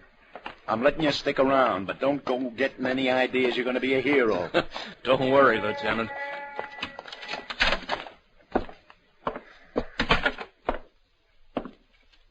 Hey, you! Where do you think you're going, mister? Is that you, Rosie? It's Danny Clover. Oh, it's you, Lieutenant. Yeah. For a minute there, I thought maybe you were... Hey, you've been on the stage door all afternoon, Rosie. All afternoon, Lieutenant. You think I'm crazy? Stay on the job all the time? No, sir. When the curtain goes up, I'm downstairs taking the lid off of those stagehands at gin. How about when the curtain comes down again? Oh, then I'm right back here on the job, Lieutenant. $6 richer. You see anybody you didn't recognize around here? I mean, anybody had no business being here. Huh? Yeah, well, where'd he go? Well, he stood around for a while until finally his girl come out, and then they went... Oh, Rosie, cut the routine. I'm serious. You see anybody around here who didn't belong? Yes, I did, Lieutenant. Yeah? Matter of fact, first I saw you, I thought it was this guy come back again. There was a young fella by here maybe 15 minutes ago, just when the house was letting out. Tried to slip by me on the stairs down to the cellar. Cellar? Sure. There's a basement here in the Golden. Runs right under the whole orchestra. Lieutenant, could this guy have slipped by in the last 15 minutes? No. Wait a minute. I had to answer the phone in the office a couple of minutes ago. He could have sneaked down. Why, he must still be down there. How many ways to get in the cellar, Rosie? Well, one door back here under the stage. Another door up front in the downstairs lounge, but it's locked. But why should anyone want to get down there? There's nothing but steam pipes, furnace, and all things like that. Show me where the door is under the stage, Rosie. And quick.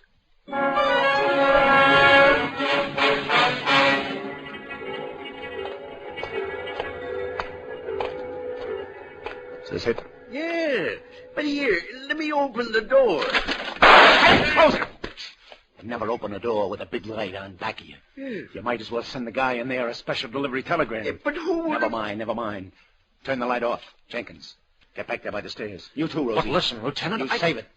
The light. Turn it out, Rosie. Thanks. But we can't see. Yes, you're catching on now. And neither can he.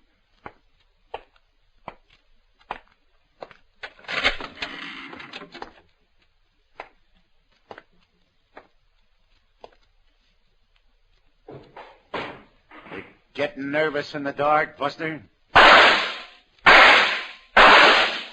That's 4. How many you got left? That makes 6. No, you don't. All right, come back.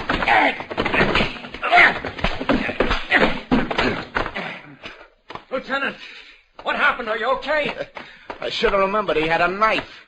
He'd used one already today. Hey, where's the light, Rosie?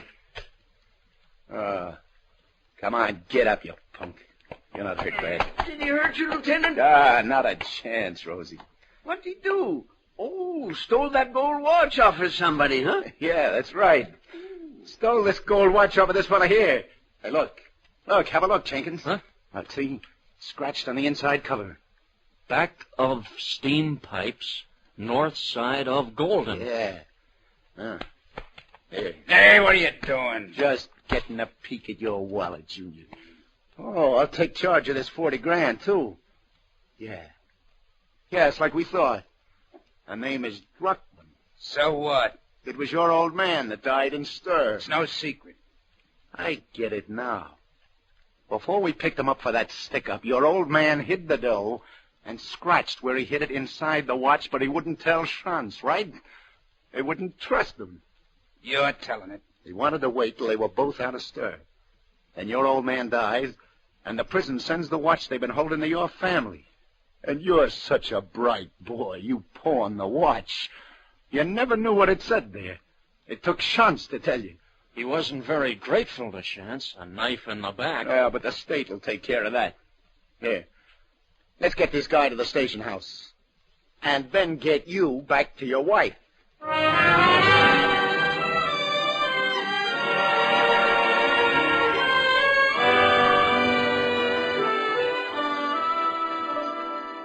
I got a surprise for you, Mrs. Jenkins. Andy, darling, where have you been? Happy anniversary, Grace. Here's the watch you said you liked. Andy, but where have you been? I knew you were all right. I had a little more trouble getting the watch than I thought I would. Lieutenant, where did you find him? Oh, I walked into a room, and he happened to be there. And the man said you paid $62 for the watch, Andy. He said it wasn't worth any more than $25. No, I know, honey, but You're going to find out that watch is worth a lot more than $62, Mrs. Jenkins. I mean, when the insurance company cuts your husband in on the reward. Reward? What reward?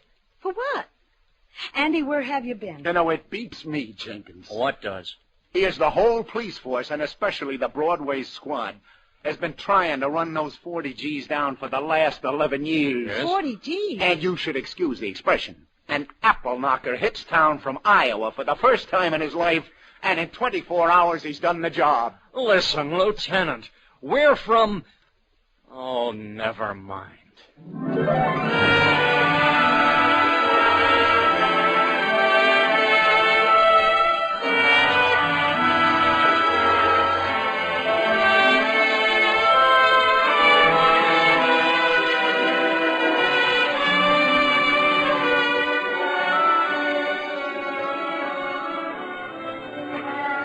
Indiana, Iowa. Anyway, they're both in the 3I League. Oh, the sidewalks are really crowded now. It's 6 o'clock. For me, the day is just beginning. The bright lights reflect green and white and red on the faces of the people. The people laughing, talking, hurrying by, on their way to what, I don't know. But chances are I'll have to make it my business when it happens. On the gaudiest, the most violent, the lonesomest mile in the world. Broadway, my beat.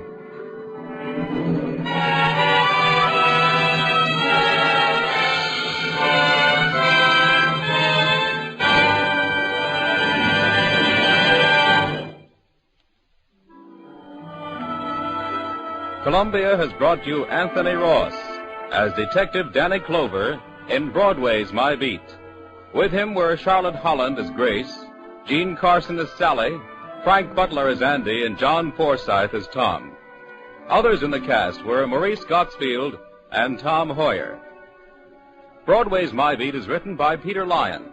It is produced and directed by John Dietz, and the musical score was composed and conducted by Robert Stringer. This is Vern Bennett speaking. When you suffer from irregularity and take mineral oil for relief, chances are that you get only halfway relief. You see, irregularity is frequently accompanied by acid indigestion, and when this is the case, you need a preparation that combines laxative action with antacid action to bring you thorough relief. Now, plain mineral oil can't do this, but a remarkable preparation called Haley's M.O. combines the correct proportions of pure mineral oil with the finest milk of magnesia. As a result, Haley's M.O. gives you thorough relief. Not only relieves irregularity, but acid upset as well. And Haley's M.O. is so gentle that it's frequently recommended for patients following delicate abdominal operations. When you see how much more Haley's M.O. does for you, you'll be amazed that it costs only about the same as high-grade mineral oil. You can identify Haley's M-O on the package. Stay tuned to Hojo Radio. The only reason I took this case on a savage island off the coast of New Guinea was that I'd been having a bout with a bottle of Old Fairy Godmother, and I was hoping to run into a native who would shrink my head.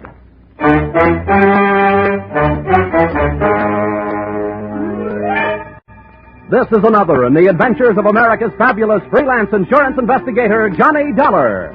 At insurance investigation, Johnny Dollar is only an expert. At making out his expense account, he's an absolute genius.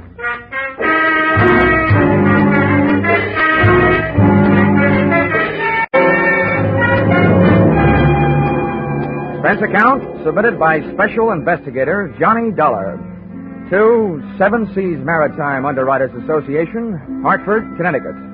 Attention, Enos McCardle, General Manager. The following is an accounting of my expenditures during my assignment on the island of Tinutan. Or, south of the equator, things can get hot in more ways than one. Or, Mother, call my draft board. I'm leaving the country again. Expense account, item 1. $830.81, and 3.5 shillings. Airfare, Hartford, Connecticut, to Port Moresby, territory of Papua, island of New Guinea. It's a long trip, brother. By the time I got there, I felt that my spine could use a new seating arrangement. Expense account, item 2.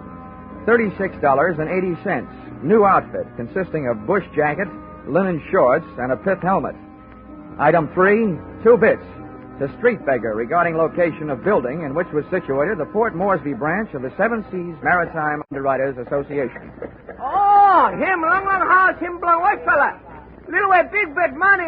You catch him sleep alongside, hurry. You hear joyous big fella buckets, you fight him cry. Him long house blown from there, no? No. Thanks a lot. I'll go look it up in a telephone book. Oh.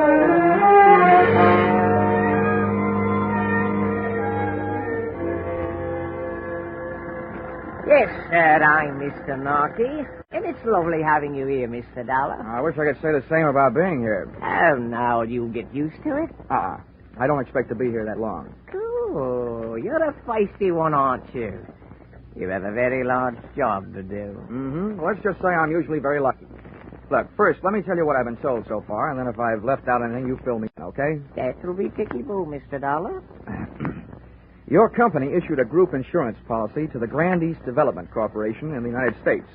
Now, that company used $50,000 life insurance policies as part of the inducement to get executives and divers for their furling fleets. That's right. Well, about a month ago, they got word that the bodies of 2 of their 6-man crew on the island of Tinutan had been found hacked to pieces.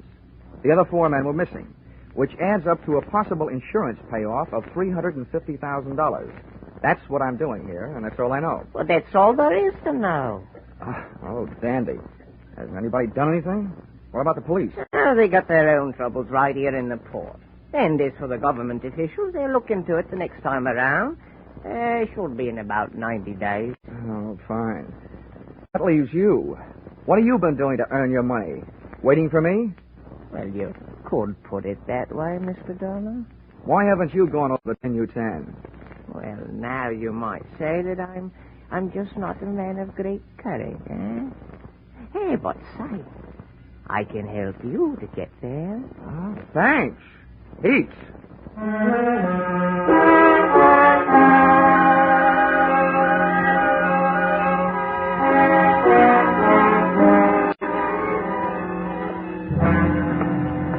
Hey, ahoy there, aboard the Kittiwake. What do you want? I'm looking for Captain Steve Granger. That's me. Come on aboard.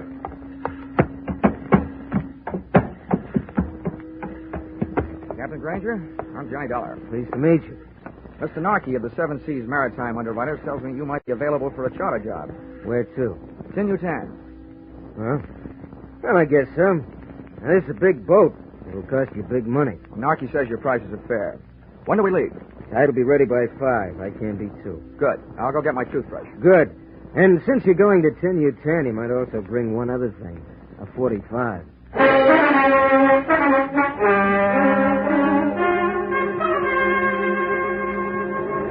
Kittiwake was a 2-masted schooner, and it skimmed the swell of the Arupa Sea like the saltwater bird after which it was named.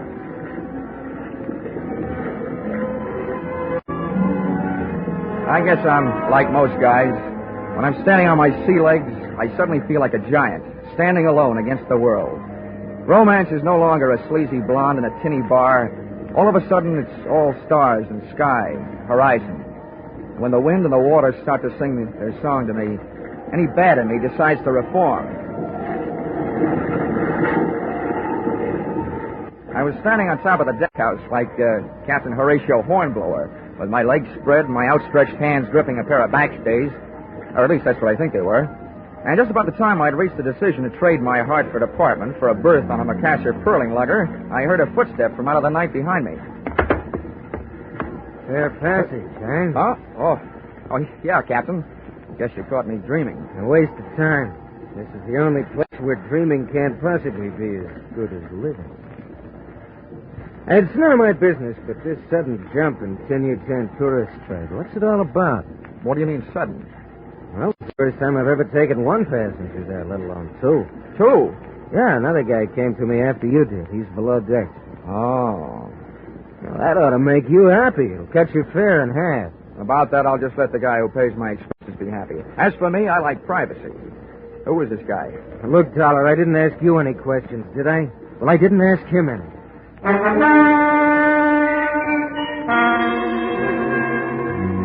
In my racket, coincidence is just another name for trouble. I wanted to get a look at and trade some words with my suddenly acquired fellow passenger, but he wasn't having any. He stuck to his cabin, claiming seasickness. However, from the native galley boy, I learned that he was eating like a horse, which in my book was a new way of being seasick.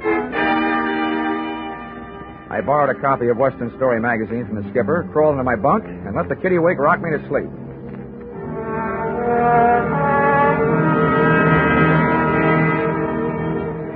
The next morning and afternoon were as uneventful as they were beautiful, and at sunset we raised the island of Tinyutan. All right, boys. Here's where you go to work. House all sails. We'll go in under power. Hey, Beaky. Here's the tour of the ship. We got enough help back here. Beaky, don't move. Hey, flake that line. Don't leave it just lying in a big heap. All right, start the engine.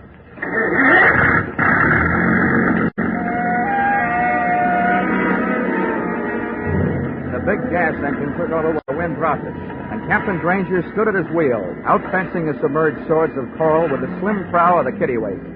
The ship had only inches of elbow room as we chewed our way through the boiling white passage of the reef, and my heart felt suddenly becalmed as we finally achieved the peaceful waters of the lagoon, which it protected. Let's go to the power anchor! Hey, never mind that anchor. All bets are off. We're getting out of here.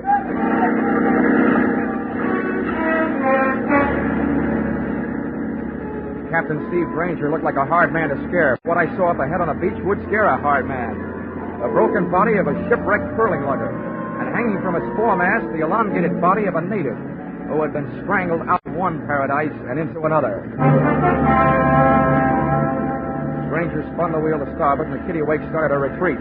But it wasn't that easy. Cut your bow, Granger, and straighten out your rudder.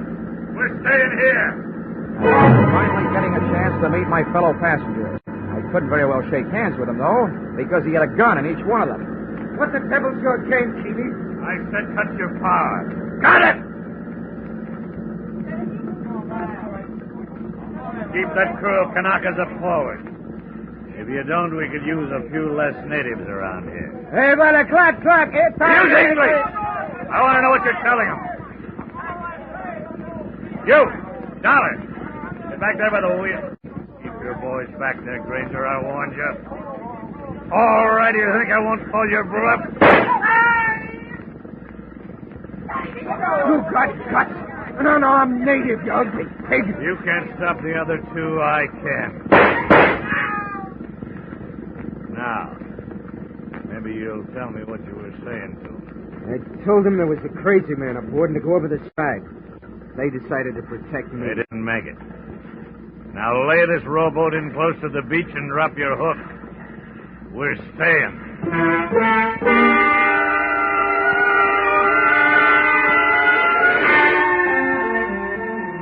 One Matt Keeley, 2 guns, and what was left of 12 bullets had me outnumbered.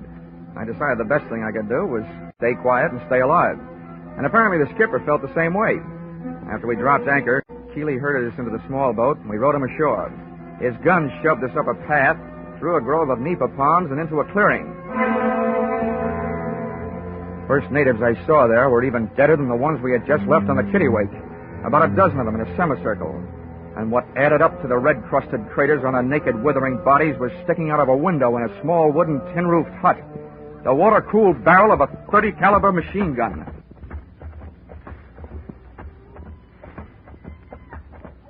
South Sea Island magic, huh? Oh, I heard you were a wise guy. that can be changed. Now, come on, inside, both of you.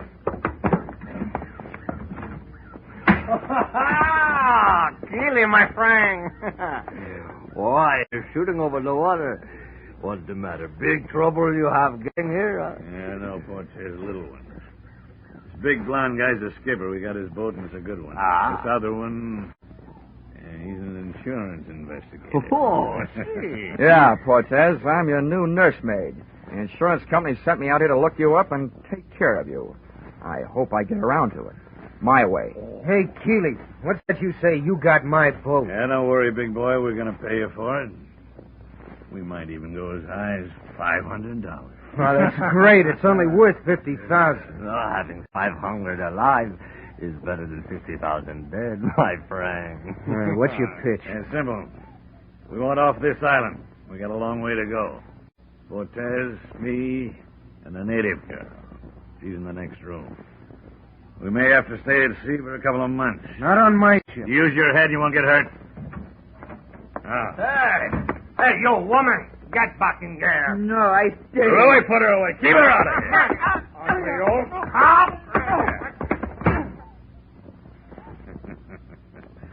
Yeah, for such an ugly broad, she sure has got a pretty name.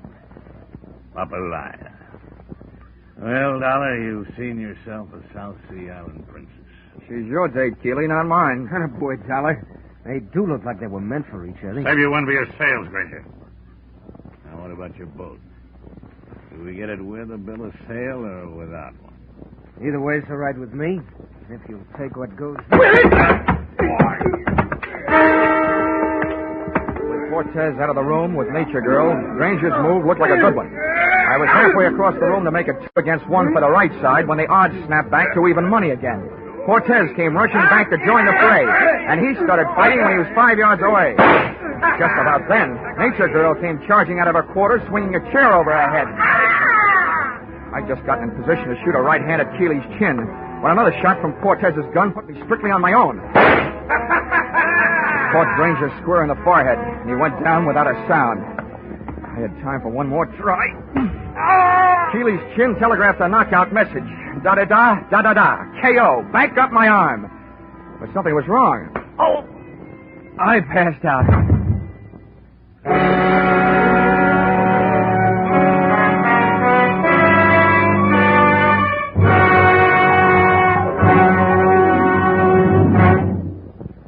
In just a moment, we'll return to the second act of Johnny Dollar.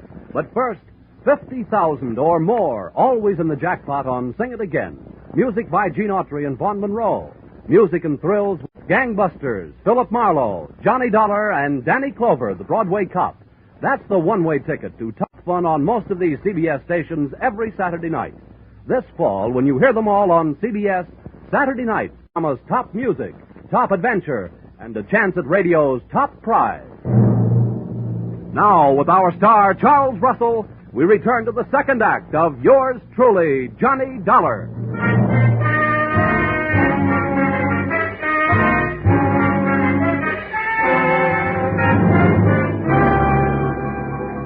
It was a beautiful dream while it lasted. It wasn't night, it was morning. I was in a hammock slung between 2 banyan trees framed in hibiscus bushes. Someone was bathing my face with a cool, damp, gardenia-scented cloth. A tame parrot was feeding me toasted pumpkin seeds. As a smooth-skinned, soft-skinned, cafe-au-lait-skinned Cask and all-woman-type girl gazed into my eyes and cooed softly in my ear. This doll would make Dorothy Lamour look like an Irish washerwoman, and the boot she was wearing a shorts around. Oh, poor man. Please to wake up. Hey, it wasn't a dream. It was really happening. Everything was there. Oh, but the parrot and his lousy pumpkin seeds, and who needed him? Oh, poor man. Please to wake up. Oh, where am I? Studio 1? Huh? Who are you? I thought you were talking in my sleep. I am Punta. Oh, this is awful. Awful? Yeah, this all reminds me. My copy of Tales of the South Pacific is 17 days overdue at the Hartford Public Library. Huh? Forget it. Where am I? What am I doing here? And who are you? I am Punta. You were brought here by the Princess Papalaya from the village of Great Death. Oh, well, that place isn't hard to remember. Wish I could forget it.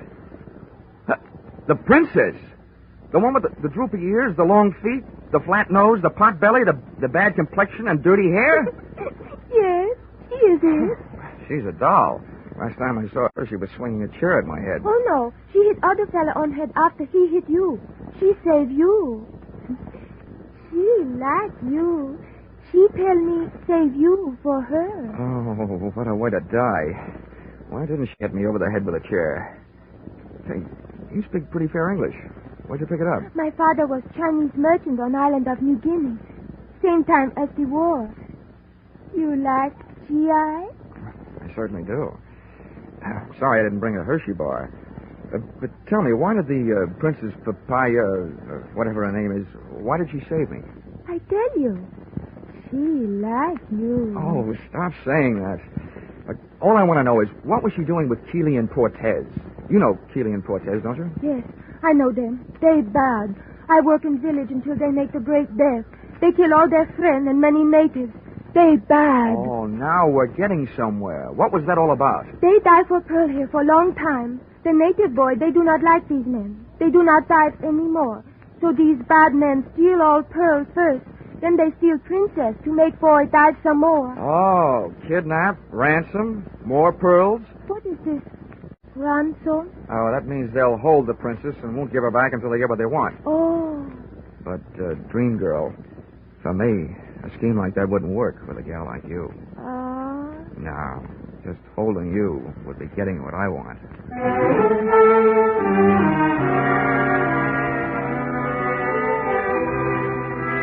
Only one thing wrong. My knees were getting a little knobby, thanks to a combination of insects and my new white linen shorts. However, Punta was good nerve medicine. The rest of the story came out later, and in her soft voice, it was a bloody kind of lullaby. She crooned me to sleep with the facts that the natives had tried to rescue their princess from Keeley and Cortez, which gave me an answer for that semicircle of machine gun bodies outside their shack. Also that the princess had taken temporary refuge up in the hills. As nearly as I could figure out, I was left facing a very peculiar problem. 2 men out of 6 insured men had killed the other 4, and the 2 murderous survivors had this much going for them. To the insurance company, they were still worth $50,000 apiece on the hoof, which meant that my job was to keep alive 2 guys I felt very much like killing. And believe me, they felt the same about me.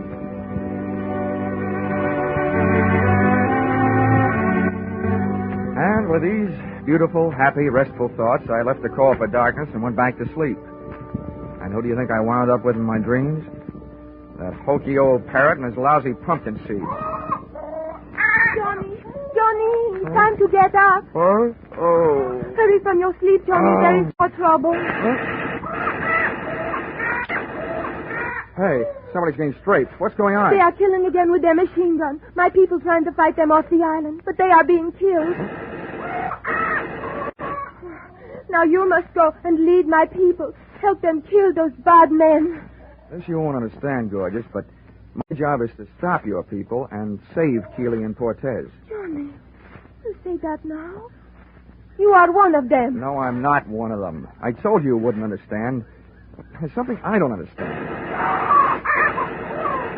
Why don't they leave? They've got what they want. Why don't they pick up their pearls and the schooner and the rotten hides and get out of here? Johnny, they do not have the pearl. Here, see? This one is for you. Black. Wow. You say for me? Where'd it come from? The princess come back some time ago. She tell me she took all their pearl. She tell me to tell you that this black pearl, not company pearl, this her own for you. She like you. Well, I like her, too. Just the way she is, up in the hills. Right now, I wish you looked like her. Oh, Johnny, you don't like the way I look like I am? I love the way you look like you are. Why you say that? Because if you did look like her, I think I'd have an idea that would stop those men. Yeah. Turn around. Yes, Johnny. Oh, this'll be the crime of the year, but maybe I can do it.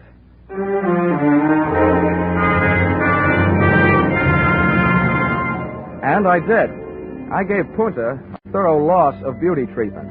With the help of padding, dye, mud, and other jungle cosmetics, I had, at the end of an hour, a reasonable facsimile of Papalaya, the unprettiest princess in the history of royalty. I briefed the suddenly uglified Punta on what she was to do and had her lead me most of the way back to the fortress shack and the clearing. She put a few words on the jungle grapevine, and by the time they reached the end, the native side of the battle, the home team, ceased activities. Hey, Keeley! Cortez! Time! Cut! Hold it! There's nobody here to shoot at but me, and I want to talk. Stay where you are, Dolly. Don't move. Shoot at anything we hear moving. Brother, we're getting so we can play this thing by ear. Yeah? Close enough? See what we mean? Now, what do you want? The princess has the pearls, and I've got the princess. I want to make a trade. What kind of trade? You'll get the princess and the pearls. We get rid of you. All this killing stops, and you're alive. We're supposed to believe you got the princess? You don't have to, but here's something you can believe. You'll never get it this way. Sooner or later, you're going to run out of ammunition or food or water or everything at once. We still don't know you got the princess. And we ain't buying that pig in any foe. We want to see her. You'll see her when you're out of that shack and on the boat. We ain't moving out of here in the dark. Nobody's asking you to. Take me until dawn to get the princess down out of the hills. Okay, supposing we decide to do business. How do we know we don't get swamped by those natives between here and the boat? I'll take care of that. You can depend on it. Remember, my job is to keep you two guys alive and save the company I'm working for $100,000. All right, we'll give you a chance. We'll be on the boat at dawn watching the shoreline, and this machine gun will be at the rail watching the shoreline with us. You send out the princess. Hello? You got a deal. And that ain't all you're going to get. I hope. I hit the beach 2 hours before dawn, with Punta ready to paddle me out to the kittiwake in a native canoe. I wanted to be there with all weapons handy when Keeley and Cortez stuck their heads up over the rail. But it seems they had thought of that, too. When we hit the sand, there they were, in the small boat, halfway out to the mooring. Oh, Johnny. There they are. They spoil everything. Stay out of sight, Punta. Yeah, they spoil everything, but not for long. Now, one thing for sure, I can't use the canoe. Tell me something. Are there sharks in this lagoon? Oh, no, not many. I hope traffic is light tonight. I've got to chance it. Okay, Punta, you better stay here. I'm going a few hundred yards up the beach and swim for it. Oh, Johnny, be careful. Oh, baby doll, you sound so pretty, and you look so ugly.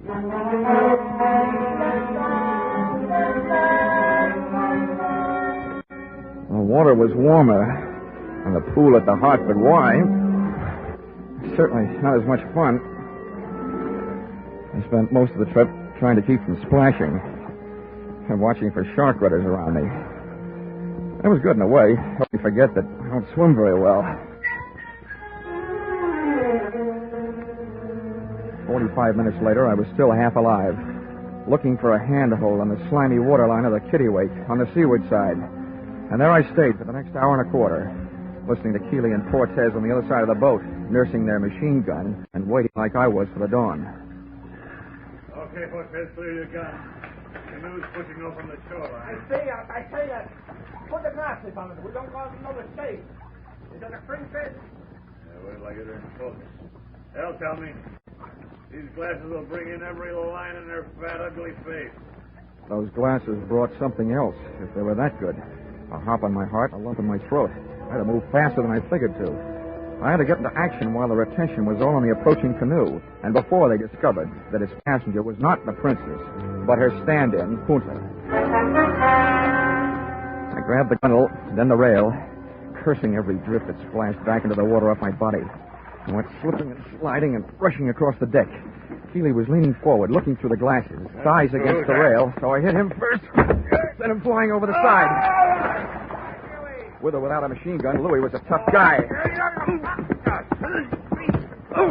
Just one for the road, chump.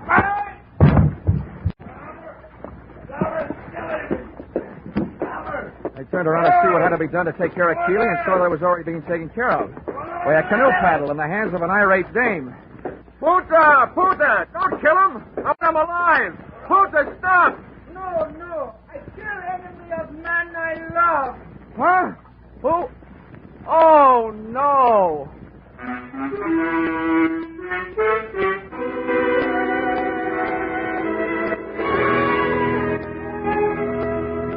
Princess Papalaya had pulled a rank on Punta and demanded that she be the one to come out to the ship in the canoe.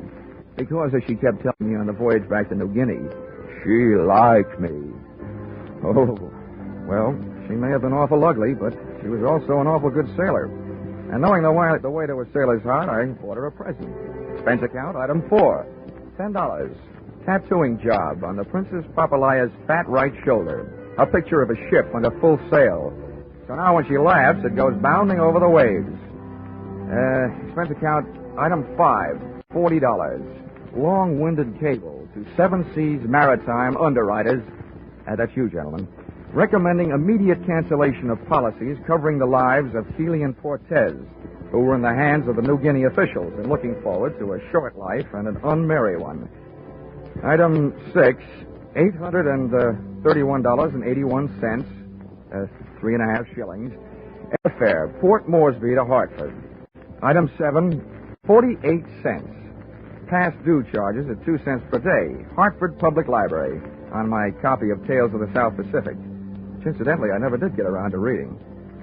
After all, it'd be an utter waste of time for a man who has known a gal like Punta. Expense account total $3,286.44. Signed, yours,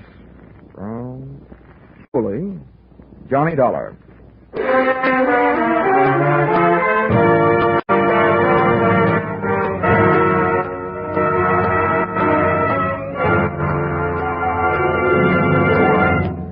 Yours truly, Johnny Dollar, is produced and directed by Gordon T. Hughes and stars Charles Russell.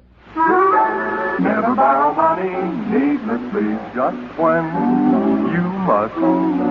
Borrowed and where loans are a specialty from folks you trust. Borrow confidently from HFC. Household Finance Corporation offices are listed in your telephone book. Stay tuned to Hojo Radio.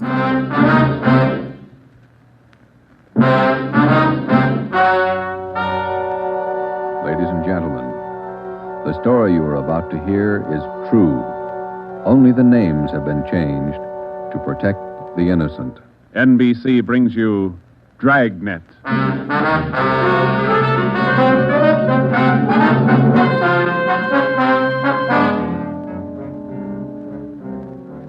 You're a detective sergeant.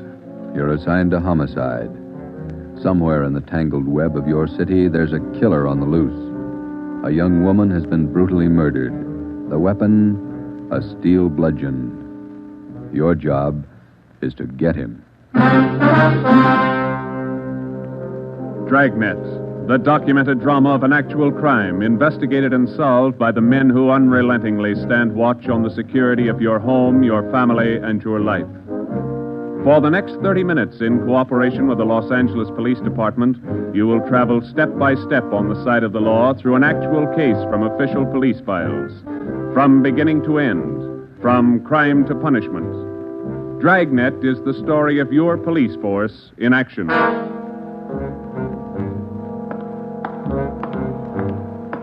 It was Thursday, March 19th. It was foggy in Los Angeles. We were working the night watch out of homicide detail. My partner's Ben Romero. The boss is Ed Backstrand, chief of detectives. My name's Friday. It was 9:14 p.m. when I got to the old Central Jail building, 3rd floor. The crime lab.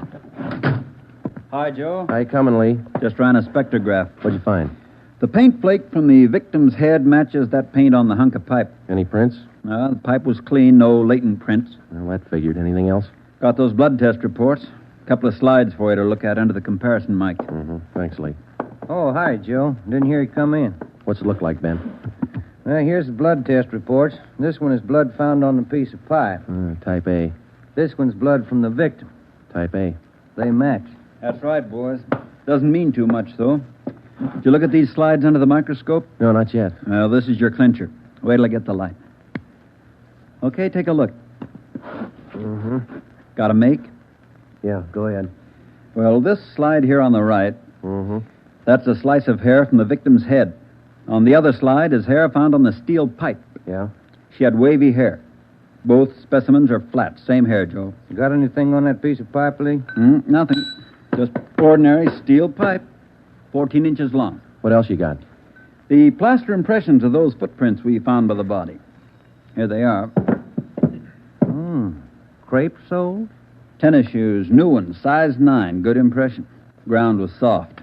Man about 150 pounds, according to the length of stride, roughly about 5 feet 10 inches tall. Yeah, new shoes, all right. You can still read the manufacturer's label. That's right, made by the Sport King Company. Well, that's something to follow up. Yeah, sure, you could start with the tennis courts. Only about 1,000 or so in L.A. Maybe you'd rather track down the brand. These particular tennis shoes are the biggest sellers in the country. Yeah.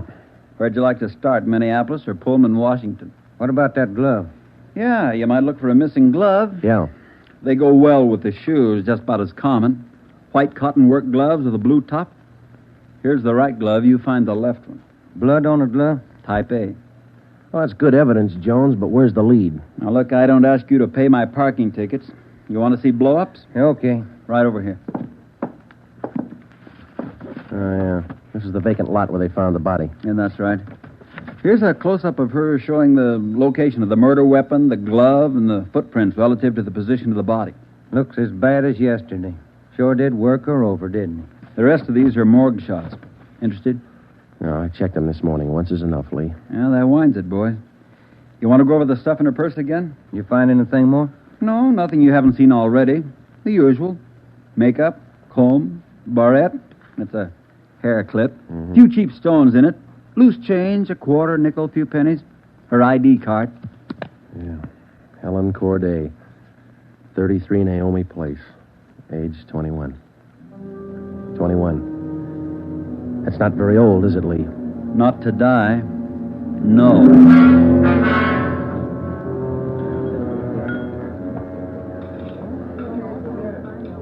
Helen Corday. Who could kill Helen Corday? Why? Why do you say that, Mr. Meyer? People kill for money. They kill for love. Helen Corday had none of these. No boyfriend? Not in here. No, she was a good worker. 5 different waitresses the union sends me 1 month. 5! Did the union send Helen to you? Oh, sure. All the girls come from the union, but none like Helen. Oh, she was sweet, honest, and courteous. Mr. Meyer, did you know anything about her personal life? Only that she was a good worker. Everything else she took home with her from this place. Did she ever mention any men to you? Anyone at all? No gentleman, not one. No. How much money did she make here? Well, I paid her $26.50 a week, every Tuesday. And not much salary for so much work, but the tips are very good here. Nice customers. Mm-hmm. This her home address, 33 Naomi Place? 33 Naomi, yeah, that's right, yeah. Thank you very much, Mr. Meyer, for your time. I wonder what kind of a person does things like that. Who could kill Helen Corday? Everybody liked Helen. Helen Corday? I never liked her. Come on in the office, boys, where we can talk. Never liked her because I never knew her. You the head of the union? Not just a steward. I know most of the girls. This Corday girl, what'd she look like? Small brunette, about 5'3". Here's a picture. Yeah. Pretty girl, wasn't she? Oh, sure. Placed her out at Otto's place. Nice little Dutch fella. Otto Meyer. That's right. He seemed to think quite a lot of her. Yeah, she was a fine worker. Oh, sure. Always right up on her dues. Paid all the assessments right on time. Thought you said you didn't know her. Well, not right off, I didn't, but when you showed me that picture there, placed her right away. You know anything about her personal life? Yeah, wait a minute. Why all these questions? Helen Corday was murdered last night. Oh. Who did it? You know anything about her personal life? Well, you can see my position, Sergeant. 1,200 girls. Check them in, check them out. Just names to me till I see a picture of them. You wouldn't know if she had any boyfriends here in the union? Waiters, busboy? That I wouldn't know. Like I tell you, Sergeant, I never knew Helen Corday. Sure, I knew Helen Corday. Gus plays a nice piano, huh, Sergeant? Yeah. I read about it in the paper this morning. How long you been selling pianos here at this place? About as long as I knew Helen. 3 years. How'd you find me? Helen's landlady, we talked to her yesterday. She told us you worked here at this piano store. Oh. It's funny, isn't it? What's funny? See Gus over there? That fellow demonstrating the piano? A few weeks ago, I made a deal with him to give Helen piano lessons. I figured it would help her with her singing lessons. Wanted to be a singer, you know. Did Helen know that fellow, Gus? No, she never met him. Who gave her the singing lessons, Miss Olson? She took from Ostrander. Paul Ostrander out on Melrose. A lot of movie people used to take from him. What do you know about her personal life? How do you mean? Does she have any boyfriends? Well, yes.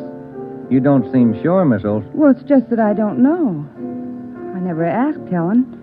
But she did have a few dates with Paul Ostrander. I don't think she was serious. How about Ostrander? Gee, I don't know, Sergeant. I don't want to involve anybody. You want to help us find the killer, don't you? Yes, but if you're thinking Paul Ostrander did it, no, I'm sure he didn't kill her.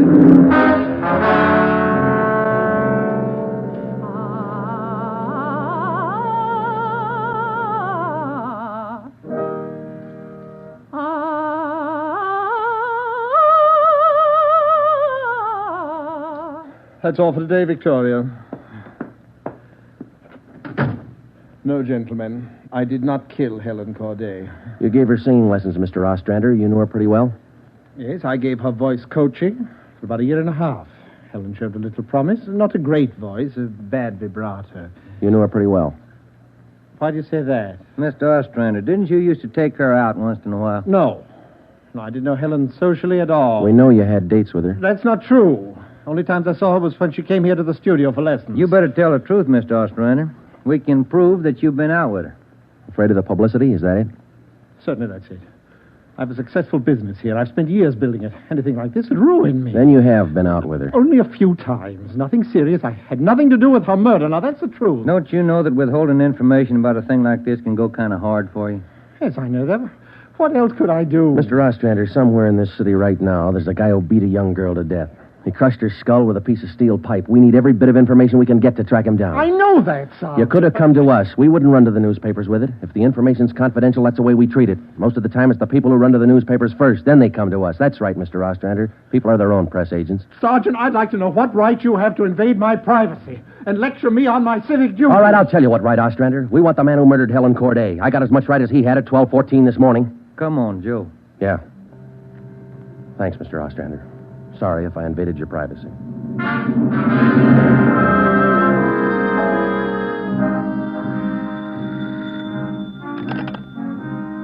Chief of Detectives Office, Helen. No, I'm sorry, ma'am. You got the wrong extension. Try 2511. You're welcome. Hi, Friday, Romero. Chief's been looking for you. Thank you, Mike. Come on, Joe. Yeah. Hello, Joe. Ben, sit down. What'd you get? A notebook full of notes. A crime lab full of evidence. Nothing to tie them together. These some of the people you interviewed? Yeah, those and about a dozen more we didn't even take notes on. It's hard to figure, Skipper. Everybody seemed to like this girl. Helen Corday. No known relatives. Single, unattached girl, living all alone in the city. Few friends and no enemies. None we can find anyway.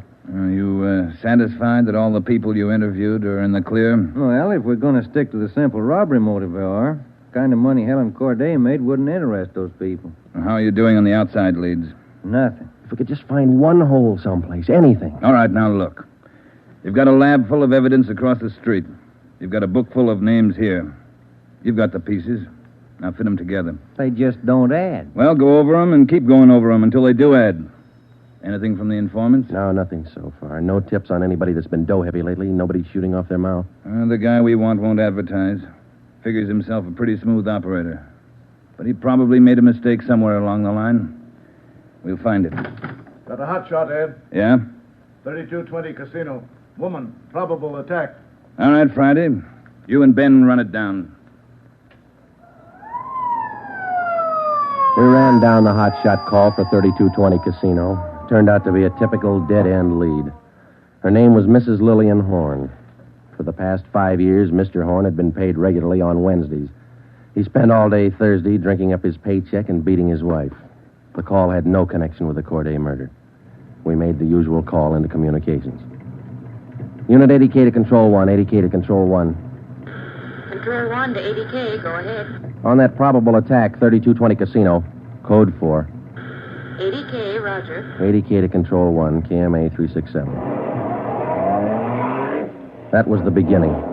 For the next 3 days, we followed up every lead and every call, but they were all blind. All units were alerted, and they had as much information on the killer of Helen Corday as we did. Ben and I cruised throughout the entire Central Division. We covered every probable call that might have some connection with the murder. Attention, Unit 41R. 1654 Swanson Terrace, a woman, victim of probable attack, Code 3. Unit 41R. It didn't make any difference what the call was. If there was a possibility it might tie in with the Corday murder, we ran it down. We made it a 24-hour job. So far, if the killer made a mistake, we hadn't been able to find it. The Corday funeral was on Monday. They were all there.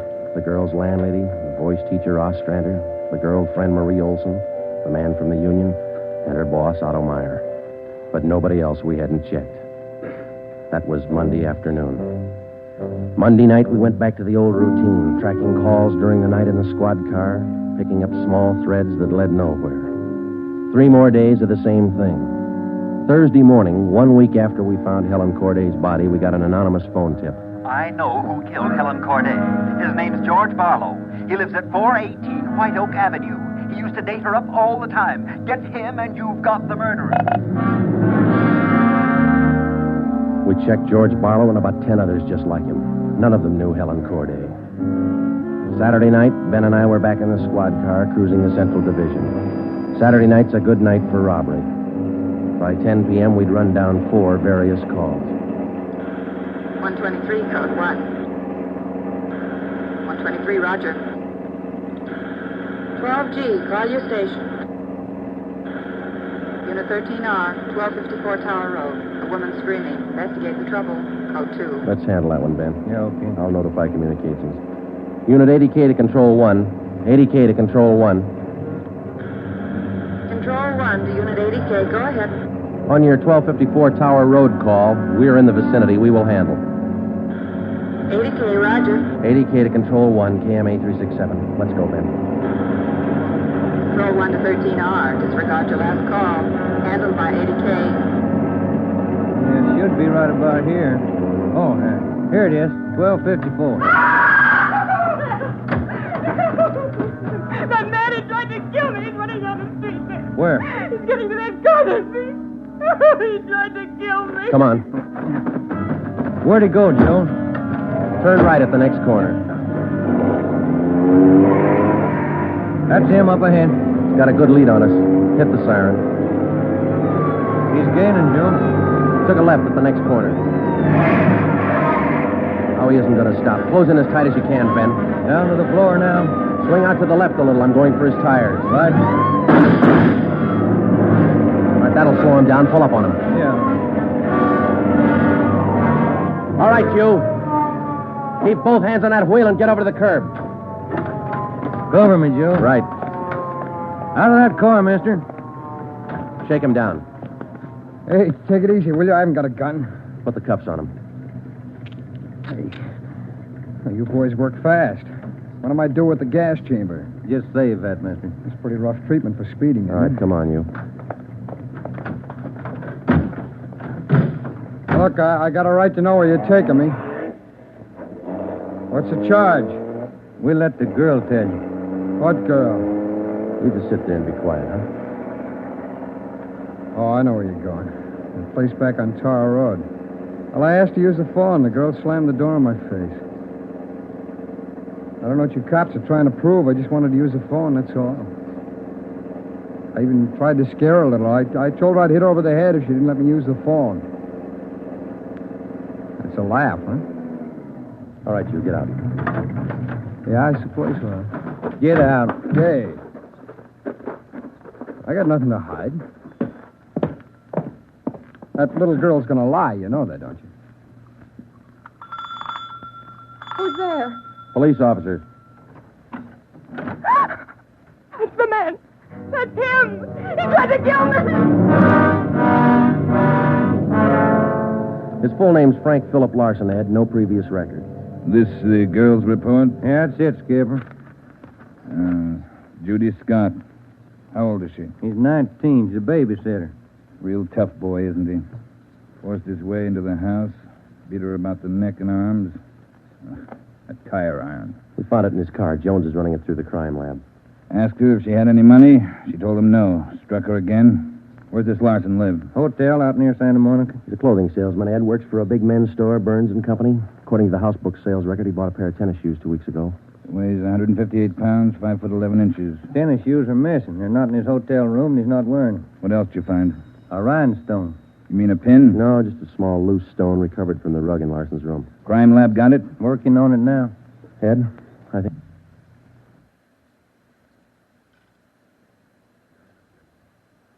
We got the man who killed Helen Corday. A few scraps of circumstantial evidence and a hunch. That's not much to go on. Larson had gone after the little Scott girl with a tire iron. Wasn't much of a tie-in, but we had to be sure. All that day, we checked Frank Larson's alibi for the night of Helen Corday's murder. We interviewed the personnel manager at Burns and Company where he worked. We talked to all the clerks who knew him. The manager of the hotel where he lived. We found out everything we could about Frank Larson. And that night at 10 o'clock, we had the prisoner brought to the interrogation room. How are you, Larson? Fine. Just fine. I like jail. Sit down. Lousy weather, been foggy all over town. I wouldn't know. I've been inside all day. How old are you, Larson? 31, same as the last time you asked me. Where'd you go to school? I didn't.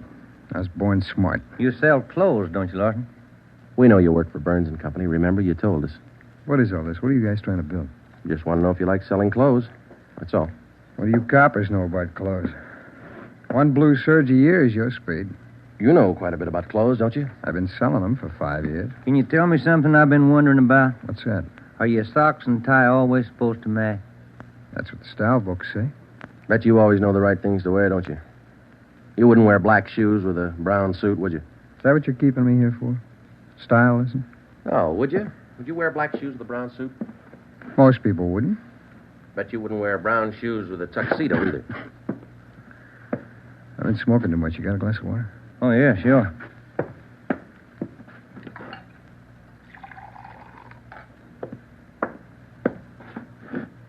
There you are, Larson. Thanks. That's good and cold. How about it? Would you ever wear brown shoes with a tux? Nobody would. That's a navy blue flannel you got on there, isn't it? Yeah. It's a good-looking suit. Stop around sometime. Get you a good deal. Suit like that flannel there you're wearing. You'd never wear tennis shoes with an outfit like that, would you? What do you think? I think you did. I think you wore them the night you killed Helen Corday. Who? Maybe you didn't have the blue suit on, but you were wearing tennis shoes, Sport King, size 9. Sell for $5.95. You picked them up at a discount. Cost you $3.25. Where'd you get that? Out of the house book, Burns and Company. You wouldn't have those shoes around now, would you? We couldn't find them in your hotel room. Your boss, Mr. Craig, used to think a lot of you, Larson. Before you started drinking on the job, your commissions used to run pretty high up the last couple of months. What happened? That cheap rye get to you? Well, you two really nosed around, didn't you? When are you going to tell me what I eat for breakfast? Cornflakes, cup of coffee, donut, sometimes 2 donuts when you're hungry.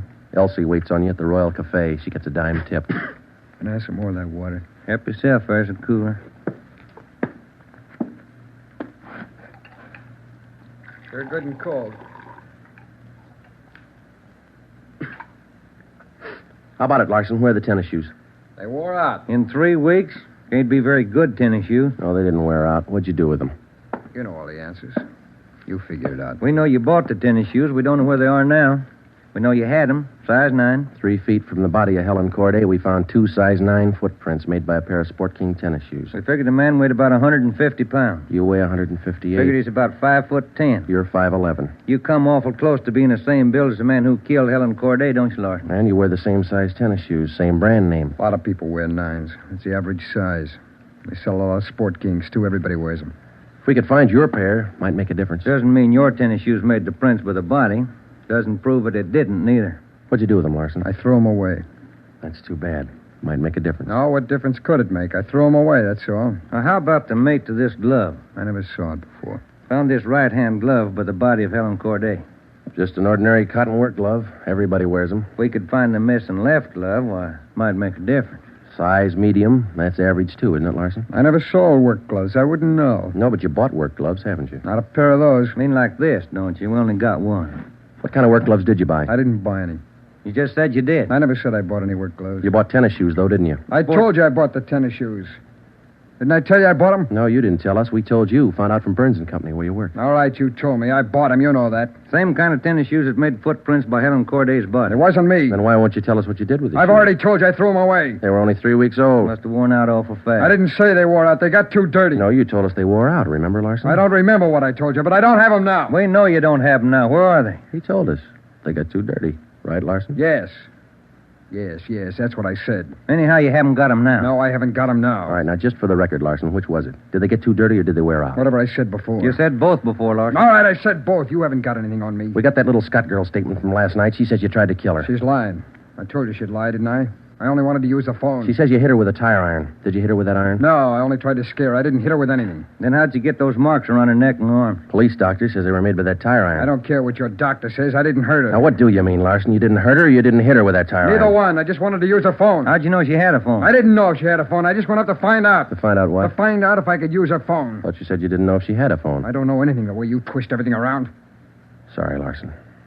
We only want the truth. How about a cigarette? Yeah, I could use one. Here's a light.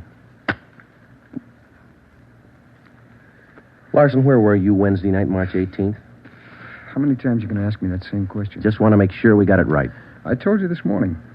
I went to a show. I got out about 11, had a beer, and I went home. What time did you get home? About 11:30. Did you stay home? I went to bed. What'd you see at the show? I never remember the names. You ought to try to remember this, and it's pretty important. Oh, it was a deluxe theater. It was Spencer Tracy and something. What was on when you walked in? The news. I never go in the middle of a picture. Neither do I. Spoils them for me. Yeah, that's right. The girl in the box office doesn't remember seeing you go in. What'd she know? It was Keno night. There was a big crowd. Did you win anything? I never do. Anybody hit the jackpot? I don't remember. They give away a lot of money at those neighborhood theaters. I always remember who hits the jackpot. Well, all right, you do. I don't. Do you remember if anybody won the jackpot? I told you, no. Did they have a jackpot at that show? I guess they do. I don't know. You knew it was Keno night. You should know if they had a jackpot. Maybe they had a jackpot. I don't know. I went out for a smoke. You said the cartoon was on when you walked in. Why do you always twist what I say? I told you the news was on when I went in. You remember anything about the newsreel? It was 10 days ago. How do I know what was in it? I only know it was a newsreel, that's all. You're lying, Larson. We checked your alibi. The manager of the theater had to cut the newsreel Wednesday night because the show was running long with Keno night. You didn't go to the show Wednesday night, did you? All right, maybe I didn't. I don't remember. What's the difference? The difference is you could have been in that vacant lot the same night, the night Helen Corday was murdered. I didn't kill her. You can't prove I did. Interrogation room Friday. Hiya, Jones. It did, huh? You're positive. Yeah, okay. Thanks, Lee. Sure you don't want to tell us what you did with those tennis shoes? I'm not going to go back over all that. I've told you guys all I'm going to tell you. You know how the Corday girl was murdered? How would I know? I don't know anything about it. She was on her way home from work, as usual, about midnight. Of course, you were home in bed about that time. But you didn't go to the show that night, Larson. On her way home, Helen Corday always took a shortcut across a vacant lot. She was about halfway through the lot when the murderer tried to grab her purse. She screamed and he struck her. Hit her several times with a piece of steel pipe 14 inches long. He beat her to death with that piece of steel pipe. Then he dropped the pipe in the right-hand cotton work glove. He left 2 footprints, size 9, Sport King tennis shoes. I know all that. Well, here's something you don't know. When the killer scooped the paper money out of that girl's purse, he accidentally took along a loose rhinestone. A stone that fell out of a cheap barrette in the bottom of her bag. He carried that stone home with him. When he reached in his pocket to pull out the money he stole from her, the rhinestone fell on the floor. So? We found that rhinestone on the rug in your hotel room. Well, I haven't lived in that hotel room all my life. Maybe the tenant before me dropped it there. No, not this one. We checked the cement that held it in that barrette. It matches the glue on the stone. No, Larson, that rhinestone came from the hair clip that Helen Corday wore before she was murdered. And that's enough to take you to the district attorney with. What am I supposed to say? We want you to tell us the truth. Why did you kill Helen Corday? Yeah. You want the sandwiches and coffee now, Sergeant? Bring them in, Mike. Looks like we're going to be here a long time. Yeah, I brought you ham, cheese, and liverwurst. And some fruit. Coffee's black. Cream and sugar on the side. Thank you, Mike. It looks good. What kinds you want, Larson? Ham, cheese, or liverwurst? Oh, you're not hungry? Okay. Sandwich, Joe? No, thanks. I think I'll have an apple, huh? Yeah. Okay. I fixed you a plate there, Larson. Coffee's right here. It's a fine apple. Nice and fresh. This a Washington apple? Yeah, I don't know. Is that coffee hot enough? No, it's fine. Where'd Mike pick these up? Well, across the street. Eddie's? Yeah, Oh, tastes good. Well, drink your coffee anyway, Larson. It's getting cold. All right! I didn't want to kill her. She screamed and I hit her. All I wanted was her purse. That's all I wanted. She wouldn't give to me. She had to fight back, so I hit her. I didn't want to kill her. All she had to do was give me the purse and I wouldn't have hurt her. I was drinking and I didn't know what I was doing. I was drunk. I didn't mean to kill her. I didn't mean to kill her. Mike. Yeah, Joe? Stay with him. We'll call the stenographer.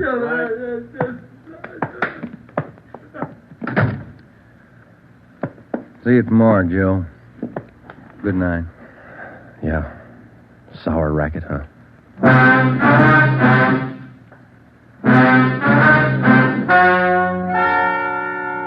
The story you have just heard is true.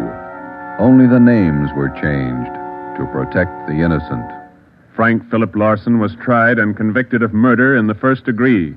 He was executed in the lethal gas chamber at the state penitentiary.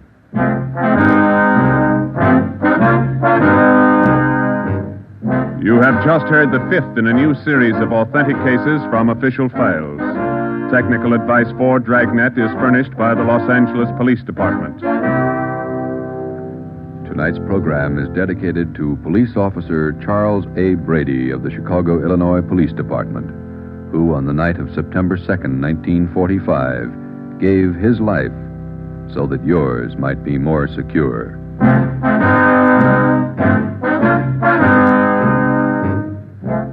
Dragnet came to you from Los Angeles. This is NBC, the national broadcasting company. Mr. Clean gets rid of dirt and grime and grease in just a minute. Mr. Clean will clean your whole house and everything that's in it. Floors, doors, walls, halls, white sidewall tires, and old golf balls. Sinks, stoves, bathtubs he'll do. He'll even help clean laundry, too. Mr. Clean gets rid of dirt and grime and grease in just a minute. Mr. Clean will clean your whole house and everything that's in it. Can he clean a kitchen sink? Quicker than a wink. Can he clean a window sash? Faster than a flash. Can he clean a dirty mirror? He'll make it bright and clearer. Can he clean a diamond ring? Mr. Clean cleans anything. Mr. Clean gets rid of dirt and grime and grease in just a minute. Mr. Clean will clean your whole house and everything that's in it. Mr. Clean, Mr. Clean, Mr. Clean. Keep it tuned right here to Hojo Radio for more classic old-time radio. The Mercury Theater on the air.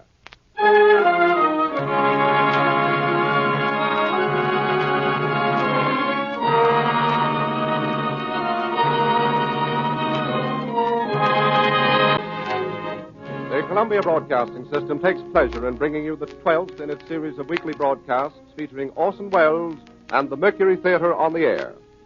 Tonight, Broadway's and radio's most celebrated theatrical producing company brings to life the best-loved character in detective fiction, the immortal Sherlock Holmes.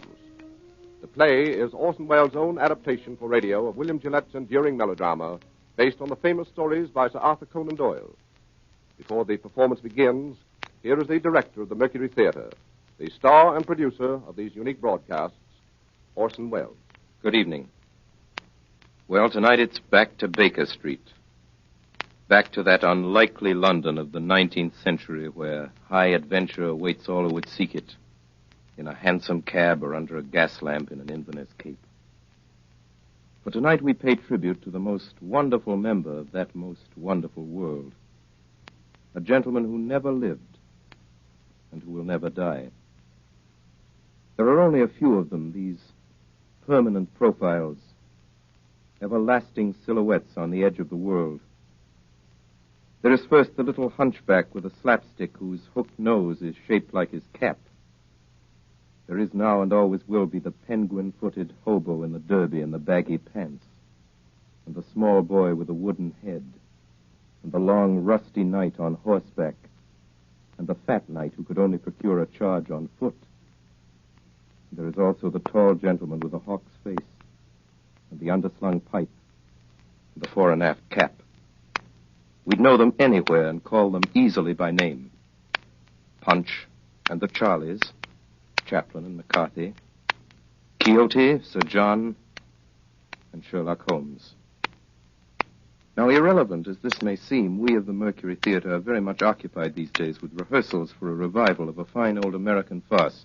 A lot of you will remember, if only for its lovely title, which is Too Much Johnson.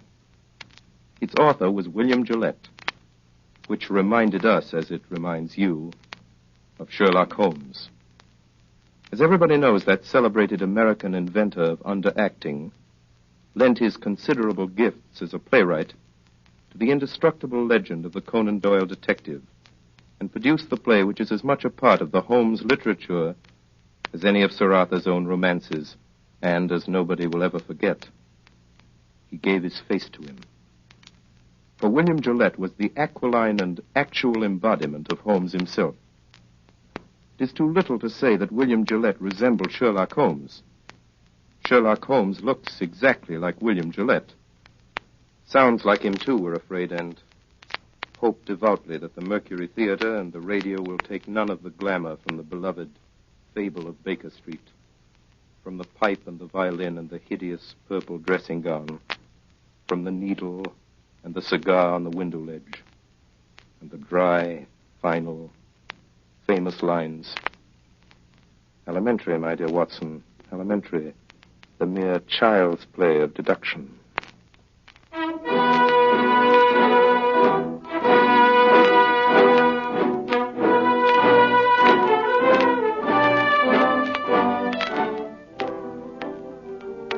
My name is Watson. I am a doctor. It was in the year 1880 that Holmes and I were introduced by a mutual acquaintance. At the time, we were both looking for a lodging that would suit our moderate means. This we found on the second floor of a house at 221B Baker Street. And it was during the years that we occupied these chambers together that Holmes established his unique international reputation as a consulting detective. During that time, I was privileged to be his daily companion, and I have done my modest share in giving to the world an account of some of his most famous cases. Most famous of these are the ones of which I have written under the names of The Speckled Band, Sign of Thor, Hound of the Baskervilles, and A Study in Scarlet. They represent, however, only a minute fraction of the 643 cases Holmes successfully solved during the years that we shared the lodgings in Baker Street. Other cases I hope one day to give to the world include the Tarleton murders, the sudden death of Cardinal Tosca, the adventure of Ricoletti, of the clubfoot and his abominable wife, the case of Mrs. Farintosh, the circus belle, and the case of the royal family of Scandinavia. Each illustrate in their own way the remarkable genius of my friend Sherlock Holmes. Since my marriage 3 years ago, Holmes has continued to occupy the Baker Street lodgings by himself. And here almost every afternoon when my work in the office is finished, I am in the habit of calling on him. The sitting room as you go in is exactly as it has been for the past 13 years. The worn bearskin rug, the huge sofa covered with faded chintz, the mantelpiece cluttered with miscellaneous objects, unanswered letters and piles of loose tobacco. On one side of the fireplace in a deep armchair, his pipe curling forth slow wreaths of acrid tobacco, draped in his hideous purple dressing gown, sits Sherlock Holmes with his violin under his chin.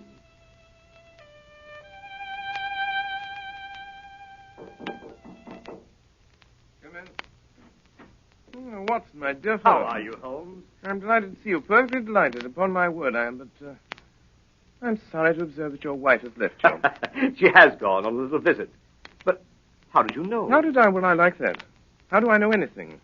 How do I know you've been getting yourself very wet lately, that you're an extremely careless servant girl, that you've moved your dressing table to the other side of the room? Holmes, If you had lived a few centuries ago, they'd have burned you alive. Such a conflagration would have saved me a great deal of trouble and expense. Tell me now, how did you know all that? Too simple to talk about. Scratches and clumsy cuts, my dear fellow, on the inner side of your shoe there, just where the firelight strikes it. Scratches, cuts. Somebody scraped away crusted mud and did it badly. Scraped the shoe along with it. There's your wet foot, my dear Watson, and your careless servant girl all on one shoe. Face badly shaved on the right side, always used to be on the left. Light must come from the other side. Couldn't very well move your window. Must move the dressing table. Of course. But how the deuce did you know my wife was away? Well, what the deuce is your second waistcoat button, Watson? And what the deuce is yesterday's buttonniere doing in today's lapel? And why the deuce do you wear the expression of a... Oh, marvelous. Elementary, my dear fellow, elementary. The child's play of deduction.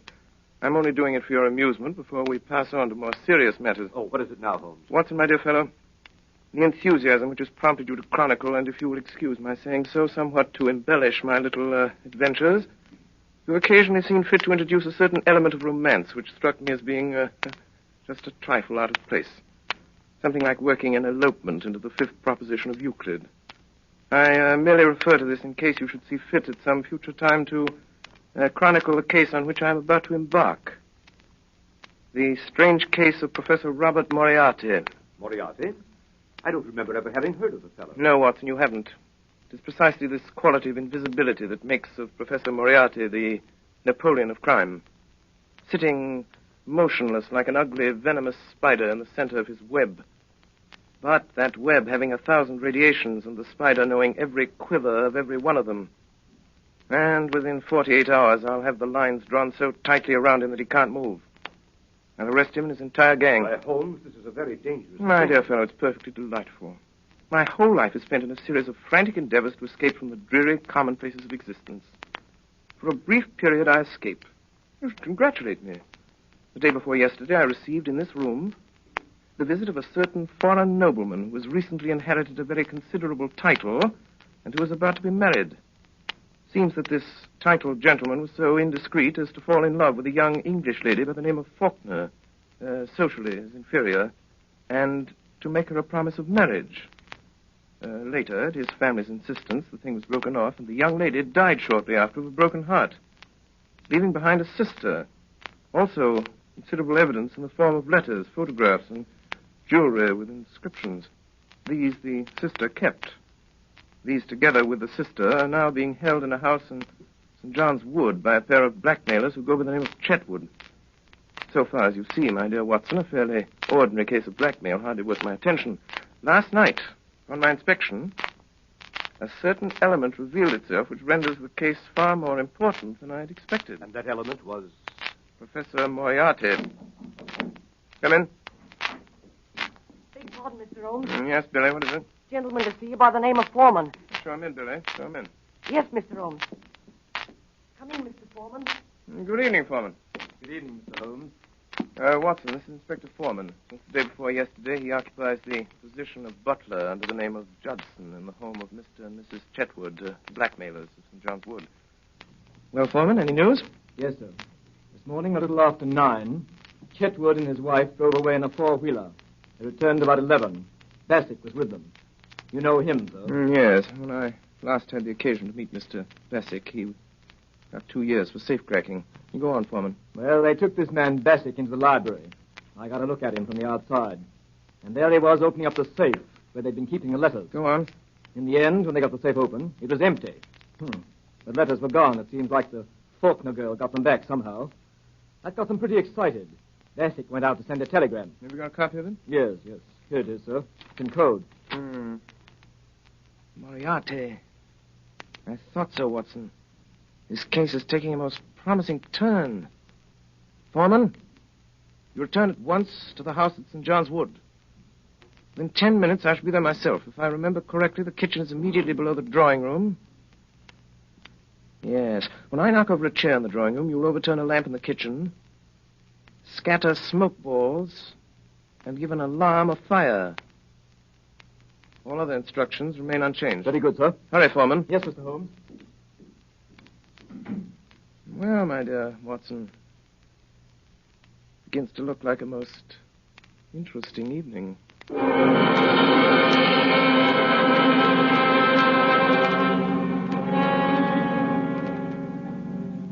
Family to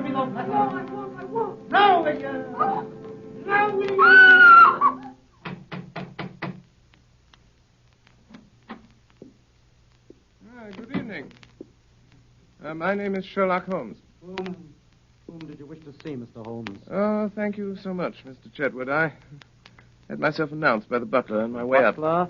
I didn't... Oh, very well. Oh, here he is. Yes, Judson. Miss Faulkner begs Mr. Holmes to excuse her. She is not well enough to see anyone this evening.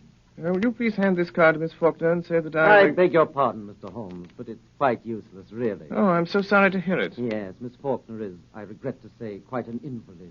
She is unable to see anyone. Her health is so poor. Has it ever occurred to you, Mr. Chetwood, that she might be confined to the house too much? How does that concern you? It doesn't. I simply make the suggestion. Might like to think it over. What's your butler's name? Judson, sir. Very well, Judson. Go on, take my card up. Very good, sir. Well, this is really too good. Why, of course, he can take up your card or your note or whatever it is if you wish it so much. I was only trying to save you the trouble. Thanks. It's hardly any trouble at all to send up a card. You know, Mr. Holmes, you interest me very much. Oh, really? Upon my word, yes. We've all heard of your wonderful methods, the astonishing manner in which you gain information from the most trifling details. Now, I dare say in this brief moment or two, you've discovered any number of things about me. Nothing of consequence, Mr. Chetwood. I hardly more than asked myself why you were so distressed to see me at this particular moment and what there can possibly be about the safe in the lower part of that desk to cause you such painful anxiety. Yes, very good. Very good indeed. If those things were only true now, I'd be wonderfully impressed. It would be absolutely remarkable. Excuse me, sir. Judson. A message for you, Mr. Chetwood. You'll excuse me, I trust. It's from, Miss Faulkner. Well, really. She begs to be allowed to see you, Mr. Holmes. She absolutely implores it. Well, I suppose I shall have to give way. Judson, ask Miss Faulkner to come down to the drawing room. Say that Mr. Holmes is waiting to see her. Very good, sir. Quite remarkable, upon my soul. May I ask, if it's not an impertinent question, what message you sent up that could so have aroused Miss Faulkner's desire to come down? Merely if that she wasn't down here in 5 minutes, I'd go up. Oh, that was it. Yes, quite so. And unless I'm greatly mistaken, I hear the young lady on the stairs. In which case she has a minute and a half to spare. Alice, that is Miss Faulkner. Let me introduce Mr. Sherlock Holmes. Mr. Holmes. Miss Faulkner. I'm really most charmed to meet you. Although it does look as if you'd made me come down in spite of myself, doesn't it? I thank you very much indeed for consenting to see me, Miss Faulkner, but regret to observe that you were put to the trouble of making such a very rapid change of dress. Oh, yes. I did hurry a trifle, I confess. Mr. Holmes is quite living up to his reputation, isn't he, Freddie? Come in. Yes, ma'am. What are you doing here, Judson? I beg pardon, ma'am. I was answering the bell. What bell? The drawing room bell, sir. What do you mean, you blockhead? No one rang the bell. I'm quite sure it was rung, sir. Well, I tell you it did not ring. Your butler is right, Mr. Chetwood. The bell did ring. How do you know? I rang it. What do you want? I want to send my card to the real Miss Faulkner. The real? I said the real Miss Faulkner. Judson. Yes, sir? Holmes, what right have you to ring for servants and give orders in my house? What right have you to prevent my cards from reaching their destination? And how does it happen that you and this woman are resorting to trickery and deceit to prevent me from seeing Alice Faulkner? Through some trifling oversight, Judson, neither of the cards I handed to him has been delivered. Kindly see that this error does not occur again. My orders, sir? Ah, you have orders. I can't say, sir. You were told not to deliver my card. What business is it of yours, I'd like to know? I shall satisfy your curiosity on that point in a very short time, Mr. Chetwood. Yes, and you'll find out in a very short time that it isn't safe to meddle with me. It wouldn't be any trouble at all for me to throw you out into the street. Possibly not, but trouble would swiftly follow such an experiment on your part. It's a cursed lucky thing for you I'm not armed. Yes, well, Miss Faulkner comes down, you go and arm yourself. Arm myself? I'll call the police. What's more, I'll do it now. Oh, no, you will not do it now. You will remain where you are until the lady I came here to see has entered this room. What makes you so sure of that? Because you will prefer to avoid an investigation of your suspicious conduct, Mr. James Larrabee. Larrabee? That is the name under which you are known to Scotland Yard, I believe, Mr. Chetwood. This lady here is your wife. To you, Judson, you will either deliver that card to Miss Faulkner at once or sleep in the police station tonight.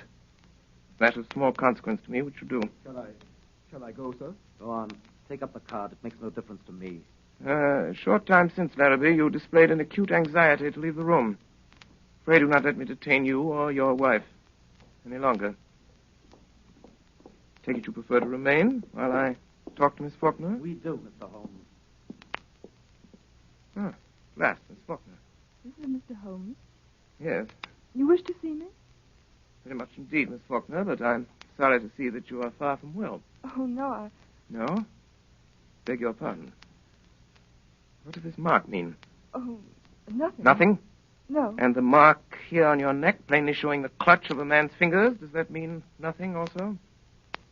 Occurs to me that I should like to have an explanation of this. Possibly you can furnish one, Mr. Larrabee. How should I know? It seems to have occurred in your own house. What if it did? You'd better understand that it isn't healthy for you or anyone else to interfere with my business. Ah, that is your business. We have that much at least. Pray be seated, Miss Faulkner. I don't know who you are, Mr. Holmes, or why you are here. I shall be very glad indeed to explain. My business is this. I've been consulted as to the possibility of obtaining from you certain letters addressed to your sister, which are supposed to be in your possession. I cannot give up my sister's letters, Mr. Holmes. There are other things besides revenge. There is punishment. Believe me, Miss Faulkner. There is nothing more to say. Good night, Mr. Holmes. But my dear Miss Faulkner... Oh, I'm so sorry. How clumsy of me to turn over this chair. Fire! Fire! Oh, help! Oh, what's that? What's that? What's going on in your house here? Fire! Fire! The lamp, sir. Lamp? The lamp in the kitchen, sir. It fell off the table and everything down there is blazing, sir. Quick, sir, come down. Put it coming. Don't alarm yourself, Miss Faulkner. There is no fire. No fire? The smoke was all arranged for. Arranged for? What does it mean, Mr. Holmes? It means this, Miss Faulkner. It means that I wanted a package of letters, Miss Faulkner, and that by following your eyes just now, when you thought there was a fire, I discovered that you'd hidden them in the upholstery of this chair. Yes. Quite elementary, as you see.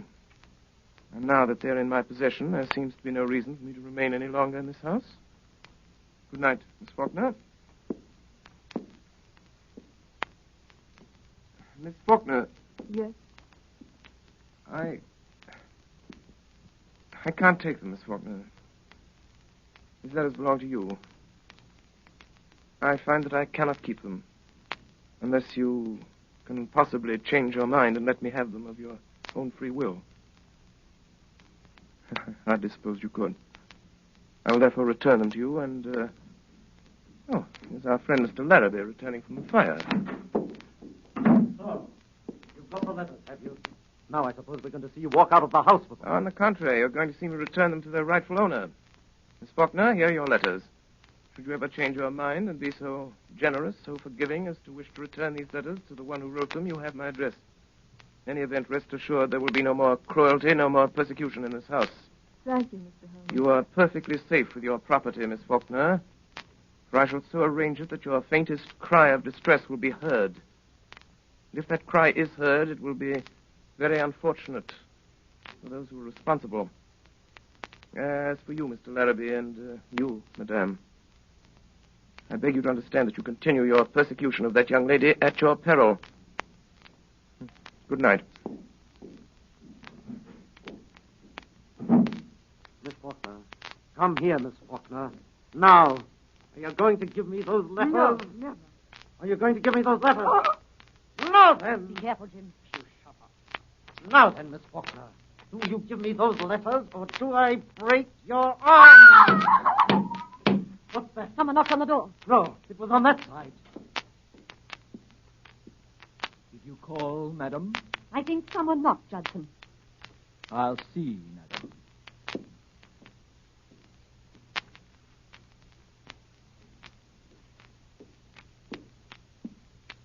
I beg pardon, madam, but there's no one at the door. Very well, you may go.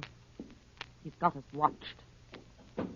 What we want to do is to leave it alone. Let the Emperor have it. Do you mean Professor Moriarty? That's who I mean. Once let him get at it, he'll settle it with Holmes pretty quick. Don't you worry a minute.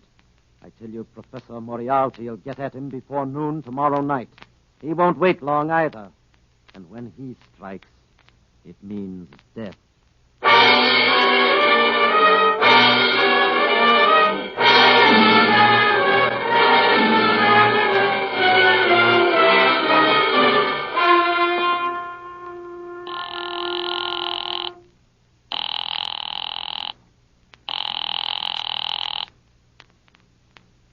Number?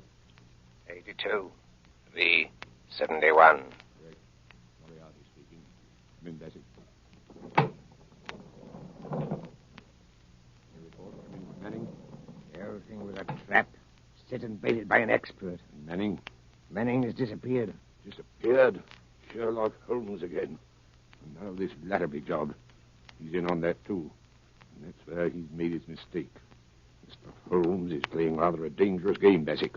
Inspector Wilson tried it 7 years ago. Wilson is dead. 2 years later, Henderson took it up. We haven't heard anything of Henderson lately, eh? Not a thing, sir. You'll see about that. This Holmes is rather a talented man. He doesn't realize there isn't a street in London that'll be safe for him if I whisper his name to Craig. I might even make him a little call myself, just for the satisfaction of it. Just for the satisfaction of it. Baker Street, isn't it, his place? Baker Street, eh? Baker Street, sir. He could make it safe. He could make it absolutely safe for 3 streets in every direction. Yes, sir, but he could. He's done it over and over again elsewhere. Police decoyed, men in every doorway. Do this tonight in Baker Street. At 9 o'clock, call his attendants out on one pretext or another and keep them out. You understand? I'll see this Sherlock Holmes myself. I'll give him a chance for his life. That's it. Yes, sir. Notify the Lascar that I may require the gas chamber at Stepney tomorrow night. And have Craig in there at 10:15 with his crew. Tell Larrabee I shall want him to write a letter to Mr. Sherlock Holmes, which I shall dictate. Meet me here at 7. And Bassett, place your men at 9 tonight for Sherlock Holmes's house in Baker Street. You still go there yourself, sir? I will still go there myself. At this meeting tomorrow night, sir, to get him in the gas chamber. If I fail to kill him in Baker Street, you'll have him in Swandam Lane. Either way, I have him, Bassett. 2 strings to our bow. 2 strings, eh, Bassett? Yes.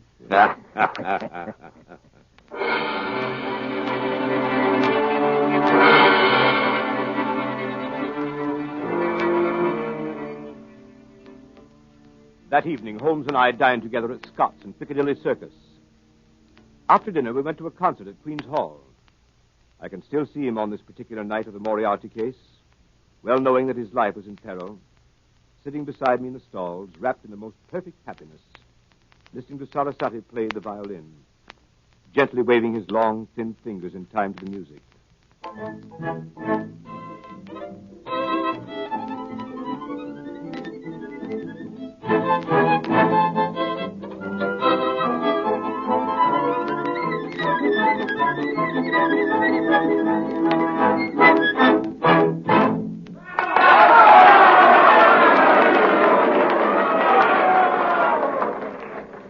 When it was over, he rose, put on his long coat, and started with long steps in the direction of the street.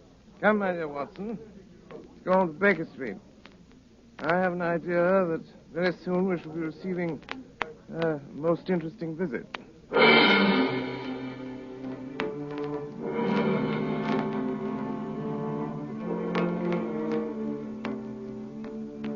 front of Queen's Hall, we hailed a hansom, and as we came down Baker Street, we could see that the light was burning on the second floor of 221B.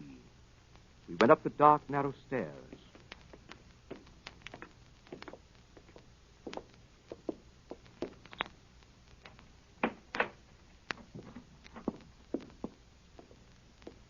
Mr. Holmes. The boy Billy was waiting for us. Mr. Holmes. What is it? Mrs. Hudson's compliments, sir, and she wants to know if she can see you. Now, where is Mrs. Hudson? Downstairs in the kitchen, sir. My compliments, and I don't think she can. Where she is. She'll be very sorry, sir. Our regret will be mutual. It was most terribly important, sir, seeing as she wants to know what you'll have for breakfast in the morning. The same. Same as when, sir? This morning. But you didn't have nothing, sir. You wasn't here. I won't be here tomorrow. Yes, sir. Was that all, sir? Quite so. Yes, sir. Thank you, sir. Oh, Mr. Holmes, here's a letter for you, sir, on the table. Delivered 10 minutes ago. Well, read it, Watson. That's a good fellow. I put on my dressing gown. Yes. Dear sir. Thus addresses me. Why, James Larrabee. And what has James to say this evening? Dear sir. I hope he won't say that again. I have the honor to inform you that Miss Faulkner has changed her mind regarding the letters, etc., which you wish to obtain, and has decided to dispose of them for a monetary consideration. If you wish to negotiate, will you be at 9 o'clock at the Guards Monument at the foot of Waterloo Place. You will see a four-wheeler with wooden shutters to the windows. If you have the cab followed or try any other underhand trick, you won't get what you want. Let me know your decisions. Yours truly, James Larrabee. Mine truly. Well, later, perhaps. What does the fellow mean? The fellow means to sell me a base imitation for a large sum of money of certain letters that he does not possess. I shall probably buy them from him. Now, see if I have the points. Tonight, 11 o'clock, Guards Monument, cab with wooden shutters, no one to come with me, no one to follow. Or I don't get what I want. Quite right. But this cab with the wooden shutters? Merely a little device to keep me from seeing where they're taking me. Billy. Yes, sir. Give this to the man. It was a woman, sir. Oh, young or old? Looked quite young, sir. Handsome? Four-wheeler, sir. Seen the driver before? Yes, sir, but I can't think where. Hand this to the lady, apologize for the delay, and look at the driver again. Yes, sir. But, my dear Holmes, you didn't say you would go. But I certainly did. But this fellow means mischief. This fellow means the same. I beg pardon, sir. A message come over from the chemist on the corner to say a man has been hit by a bus. Looks like his legs broke. And would Dr. Watson kindly step over and help till the ambulance You comes? certainly are. Go at once. I'll be back in a minute, Holmes. Billy. Yes, sir. Who brought that message? Boy from the chemist, sir. Yes, of course. But which boy? Must have been a new one, sir. I ain't seen him before. Billy. Get downstairs quickly. Look after the doctor. If the boy's gone, there's a man with him. It means mischief. Let me know. Don't stop to come up. Ring the doorbell. I'll hear it. Ring it loud. Yes, sir.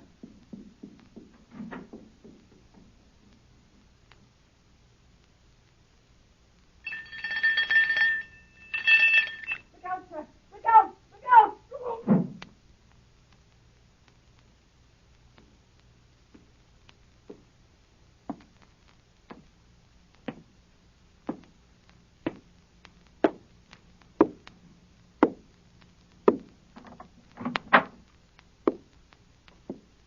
Dangerous habit, Mr. Holmes, to finger loaded firearms in the pocket of one's dressing gown.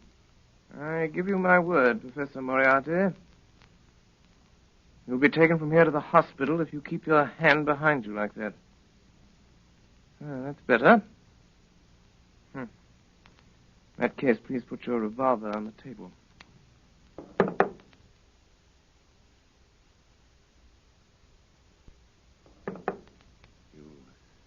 Evidently don't know me. I think it's quite evident that I do. Pray have a chair, Professor. I can spare you 5 minutes. If you have anything to say. Careful. What are you about to do, Professor Moriarty? Look at my watch. I'll tell you when your 5 minutes is up. Is your intention to pursue this case against me? That is my intention. To the very end. I regret this. Not so much on my own account, but on yours. I share your regret, Professor, but solely because of the rather uncomfortable position it will cause you to occupy. May I inquire to what position you're pleased to allude, Mr. Holmes? I refer to the position you will occupy at the end of a rope, Professor Moriarty. Have you the faintest idea that you'll be permitted to live to see that day? As to that, I do not particularly care, so that I bring you to see it. You'll never bring me to see it. You think that I would be here if I hadn't made the streets quite safe in every respect? I could never so grossly overestimate your courage as that, Professor Moriarty. You imagine that your friend the doctor and your boy Billy will soon return? What? So, it leaves us quite alone, doesn't it, sir? Quite alone. So that we can talk the matter over quietly, Mr. Holmes, and not be disturbed. In the first place, I wish to call your attention to a few memoranda which I've jotted down, and which you will find... Here they are. Look out! Don't do that. Hands down, quickly! You'll farther away from that memorandum book you're talking about. I was merely about to take out a small notebook. Well, merely don't do it. I don't want it. I've got one of my own. If you want it, we'll have someone get it for you. I always like to save my guests unnecessary trouble. I observe that your boy doesn't answer the bell. No, but I have an idea that he will before long. It may possibly be longer than you think, Mr. Holmes. What? That boy? Yes, that boy. At least we'll try the bell once more, Professor. Doesn't it occur to you that he may possibly have been detained, Mr. Holmes? It does, Professor. But it also occurs to me that you're in very much the same predicament, Professor Moriarty.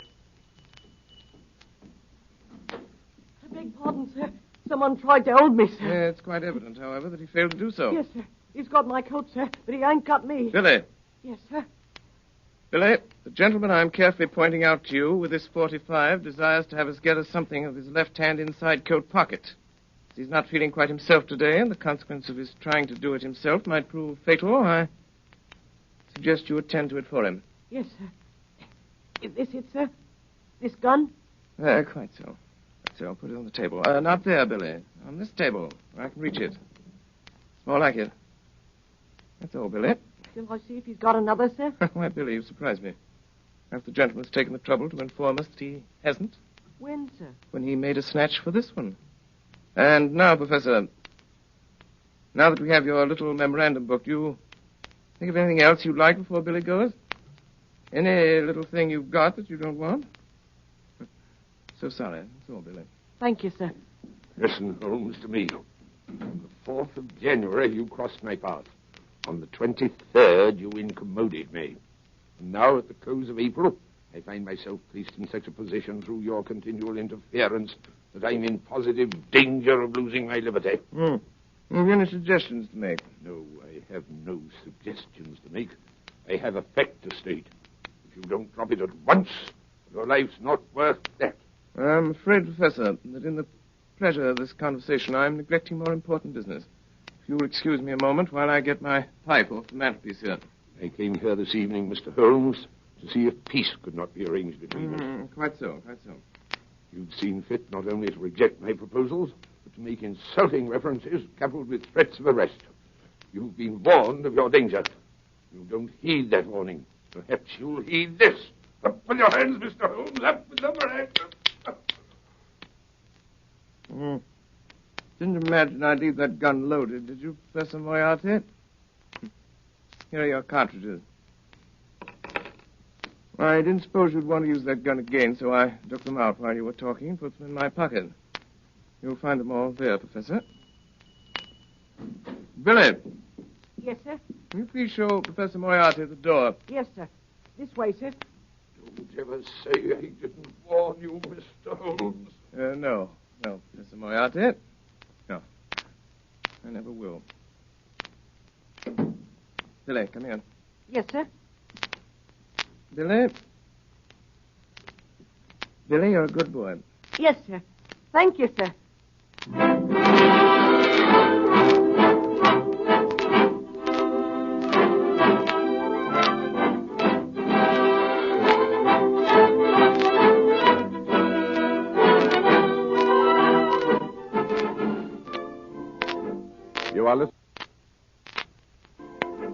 You are listening to the Columbia Broadcasting System's presentation of Orson Welles and the Mercury Theater on the Air in Sherlock Holmes, with Orson Welles in the title role and Ray Collins as Dr. Watson. We pause a moment for station identification. This is the Columbia Broadcasting System.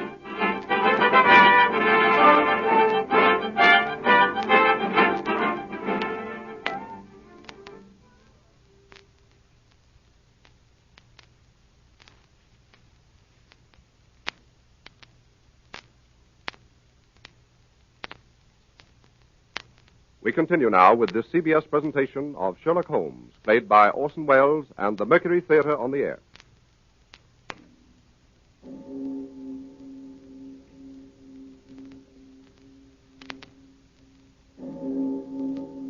It was exactly 9 o'clock when Sherlock Holmes left the house in Baker Street.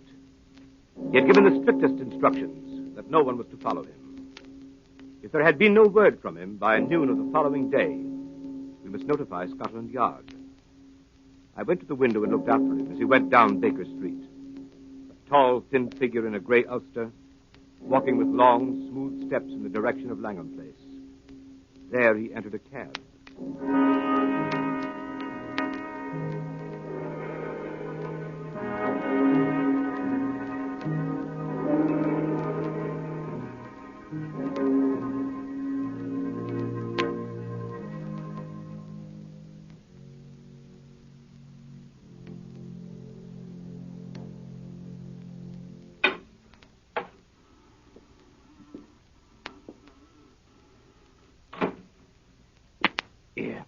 What are you doing, lighting matches here? That's what I'm doing. Chuck it. Why should I chuck it? There might be gas, you fool. There ain't no gas. It's been 4 days since we had gas in the room. And I still say there might be gas. Did you check it? I will. Here goes. Ready? Give it a turn. That'll do. Turn it off. 5 minutes of that. All your troubles are in. Here. What's that? Bassick? That's right, Cregan. Did you hear it? Yes, sir. McCabe? Yes, sir. Be careful now, you boys. You've got a tough one tonight. We ain't said who, as I've heard. Sherlock Holmes. Oh. You mean that, sir? God's truth. You're going to count him out. Well, if you don't and he gets away, I'm sorry for you, that's all. Jack, the governor's here. Not the governor himself. Professor Moriarty. Shut up.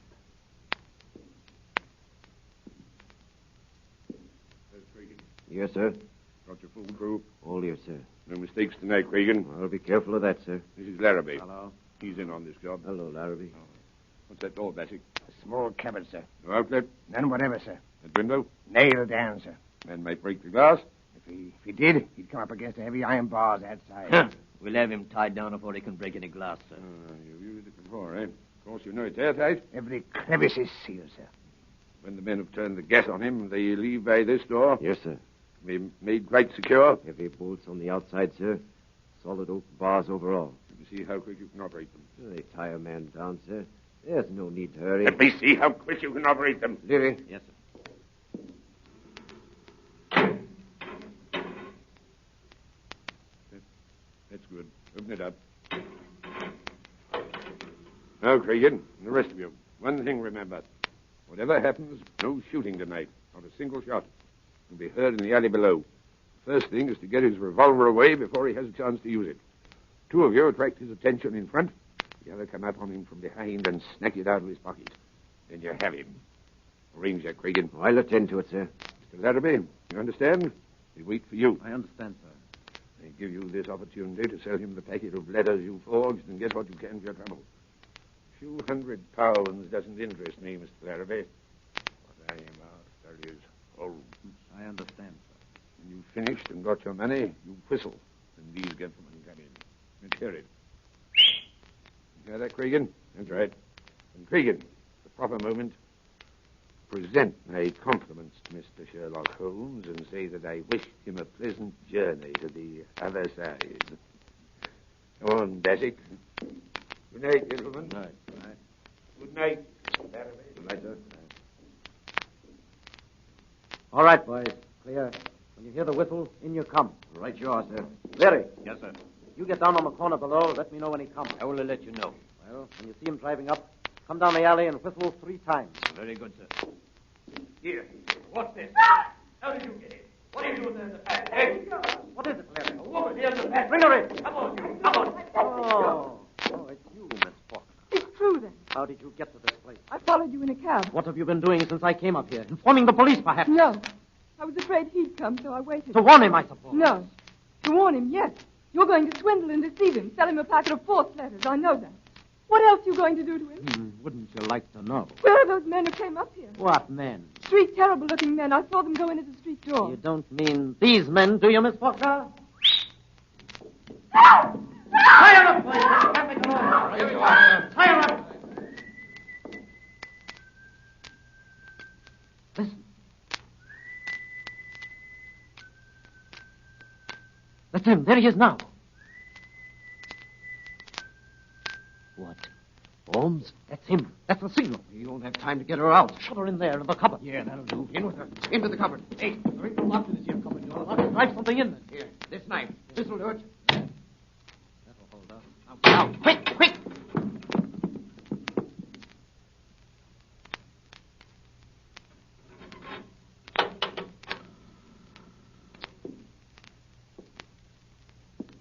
Good evening, Mr. Holmes. Ah, Mr. Larrabee. Oh, really? I certainly thought after all this driving about in a closed cab, you'd show me something new. Seen it before, have you, Mr. Holmes? Oh, well, a time or two. Now to come to think of it, I nabbed a friend of yours in this place while he was trying to drop himself out of the window. Ed Colvin, the cracksman. Colvin, never heard of him before. Well, you certainly never heard of him after. Sure of that. Brace of counterfeiters used these luxurious chambers in the spring of '89. One of them hid in that cupboard. We pulled him out with the heels. Quite interesting. But times have changed since then. So they have, Mr. Larrabee, so they have. But then it was only cracksmen, counterfeiters, pickpockets, and petty swindlers of various kinds. But now... Well, what now? Well, between you and me, Mr. Larrabee, we've heard some not altogether agreeable rumors. Rumors of some pretty shady work not far from here. Murder to a very peculiar kind. I've always had a suspicion. That's it. My surmise was correct. It is. It is what? This room is corked, sealed. What does that signify to us? Nothing to us, Mr. Larrabee, nothing to us. But it might signify a good deal to some poor devil who's been caught and gassed in this trap. Well, if it's nothing to us, suppose we leave it alone and get to business. My time is limited. Yeah, of course. I should have realized that these reflections could not possibly appeal to you. Well, have a cigar, Mr. Holmes? Oh, thanks. Oh, good cigar, this, Mr. Larrabee. A genuine Havana. Glad you like it. Now, here is the little packet of letters which is the object of this meeting. I haven't opened it yet, but Miss Faulkner tells me everything is there. I suppose, Mr. Larrabee, that as Miss Faulkner knows nothing about this affair, we omit her name from the discussion. What do you mean? Who told you she doesn't know? You did. Every look, tone, gesture, everything you've said and done since I've been in this room has informed me that Miss Faulkner has never consented to this transaction. It is a little speculation of your own. Oh, I suppose you think you can read me like a book. Oh, no, like a primer. Well, let it pass. How much will you give? £1,000. I couldn't take it. What do you ask? 5,000. I couldn't give it. Why, I've been offered 4,000 for this little packet. Why didn't you take it? Because I intended to get more. Oh, that's too bad. They offered 4,000. They'll give 5. They won't give anything. Why not? They've turned the case over to me. Will you give 3,000? Mr. Larrabee, strange as it may appear, my time is limited as well as yours. I have brought with me the sum of £1,000, which is all that I wish to pay. If it is your desire to sell at this figure, kindly appraise me of the fact at once. If not, permit me to wish you a very good evening. Well? You can have it. It's too small a matter to haggle over. Give me the money. Yes, certainly. I thought you said you'd only brought just 1,000. I did. This is it. You brought a trifle more, I see. Quite so. I didn't say I hadn't brought any more. You can do your little tricks when it comes to it, can't you? It depends on who I'm dealing with. Yeah. You give me that money. Come on, quick. Hand it over. Now, I've got you where I want you, James Larrabee. You've been so cunning and so cautious and so wise, we couldn't find a thing to hold you for, but this little slip will get you in for robbery. You'll have me in, will you? What are your views about being able to get away from here yourself? I do not anticipate any particular difficulty. Robbery, eh? Why, even if you got away from here, you haven't got a witness. You haven't got a witness to your name. I'm not so sure of that, Mr. Larrabee. Not so sure of that. You usually fasten this cupboard door with a knife? Come away from that door! Faulkner! Stand back. Contemptible scoundrel, what does this mean? I'll show you what it means. Pass it quick. I'm afraid you're badly hurt, Miss Faulkner. Mr. Holmes, look behind you! James! What in there, boy? I'll have to ask you gentlemen to wait just one moment, please. Here there. What's the idea of sitting down and writing? What are you writing? Writing your will, I suppose. No, only a brief description of one or two of your gentlemen. The police. I'm ready now. Wait a bit. You better listen to me, Mr. Holmes. We're going to tie you down nice and tight to the top of that table. Why, you surprise me, gentlemen. Thinking you're so sure of anybody in this room. And 3 bars going out of that window. Bars or no bars, you're not going to get out of here as easy as you expect. There are so many ways, Mr. Larrabee, that I hardly know which one to choose. Well, you better choose quick, I can tell you that. I'll choose at once, Mr. Cregan. And my choice falls on this chair. My God! The light! You get away in the chair! Look out! There he goes! Look at his cigar! Strike him by the cigar! What's his cigar? Look out! He's gone to the window! He's up on the ledge! He's climbed out! Look at his cigar! Get him quick! After him! There he goes! He's out! By the window! No, gentlemen, no, not by the window. I'm leaving by the door. By the way, I left my cigar for you on the windowsill. Good evening, gentlemen.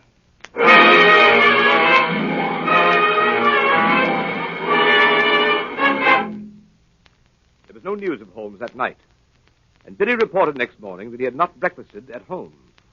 I had a busy morning at my office in Harley Street.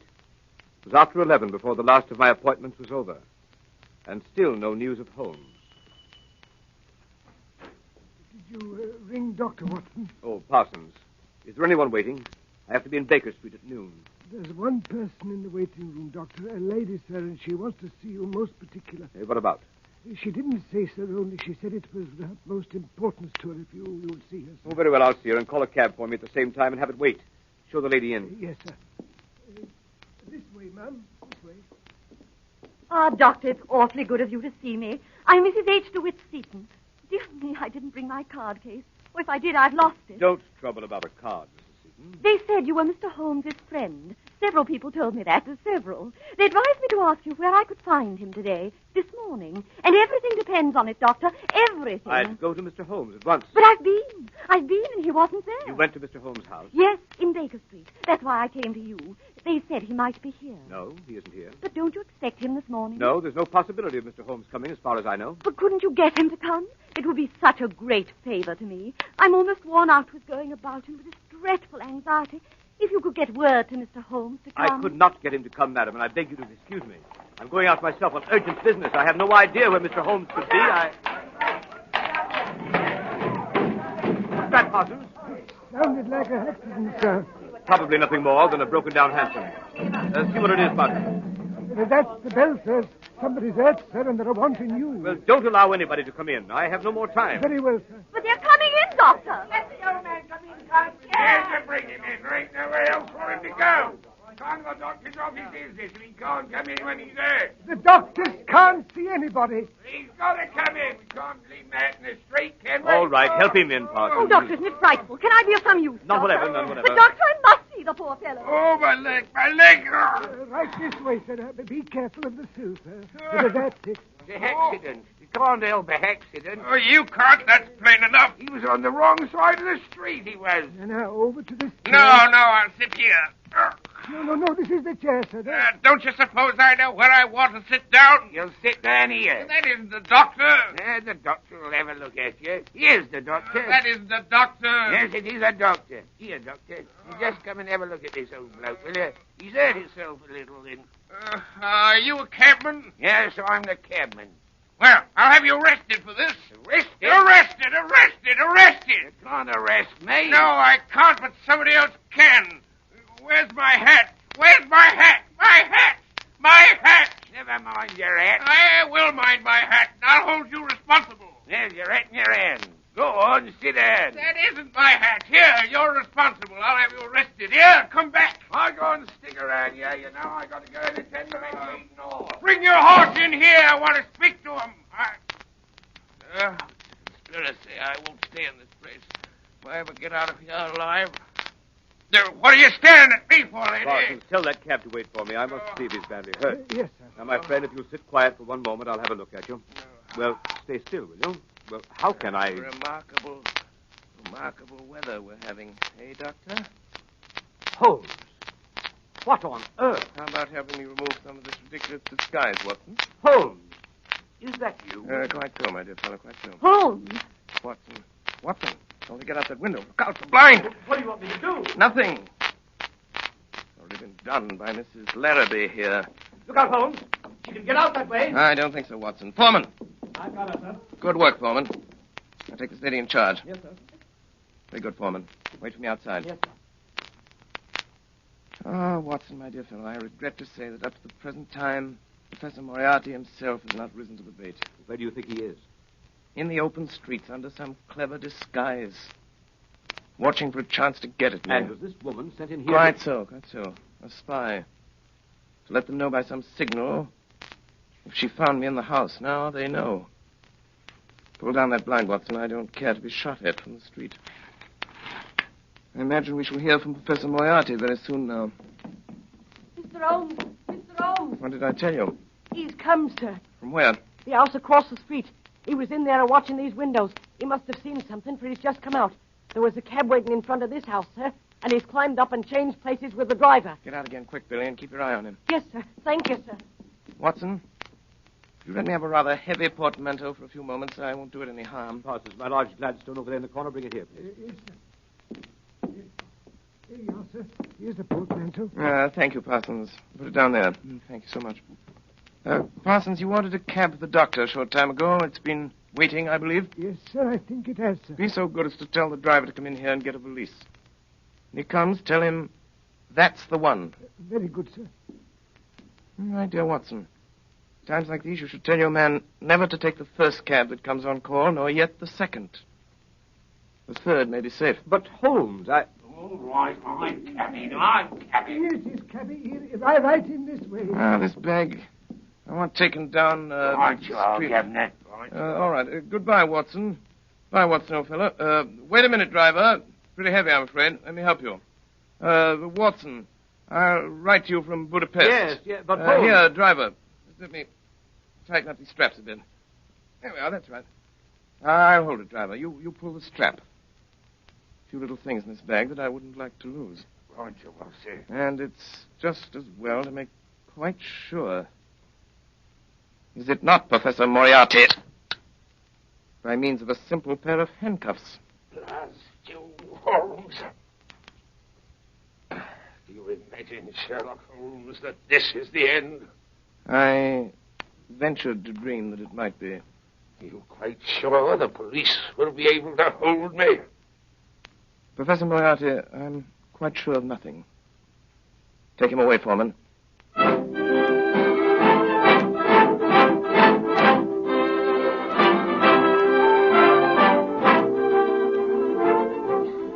And so, my dear Watson, ends the strange case of Miss Alice Faulkner. Well, what about the letters? Oh, the letters. They were returned to their rightful owner over an hour ago. I suspected from the start that Miss Faulkner was really a nice girl at heart. Ah, dear. What is it, Holmes? I was just reflecting, my dear Watson. With Moriarty out of the way, London, from the point of view of the criminal expert, is likely to become a singularly uninteresting city. One's morning paper, a veritable wilderness of boredom.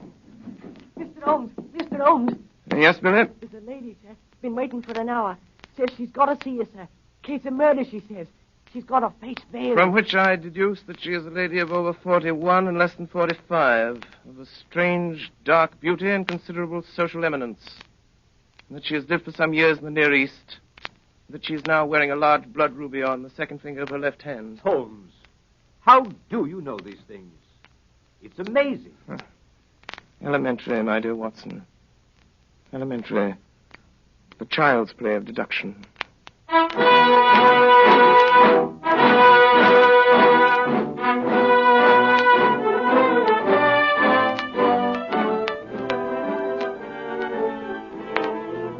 Again tonight, the Columbia Broadcasting System, through its affiliated stations coast to coast, has brought you Orson Welles and the Mercury Theater on the Air, the 12th production in this unique series featuring Broadway's and radio's most celebrated theatrical producing company. This evening, the play was Orson Welles' own adaptation of William Gillette Sherlock Holmes. In the cast, Dr. Watson, played by Ray Collins, Alice Faulkner by Mary Taylor, Madge Larrabee by Brenda Forbes, James Larrabee by Edgar Barrier, Inspector Foreman by Morgan Farley, Cragen by Richard Wilson, Brassic by Alfred Shirley, Leary by William Allen, Billy by Arthur Anderson, Professor Moriarty by Eustace Wyatt, and Sherlock Holmes by Orson Welles.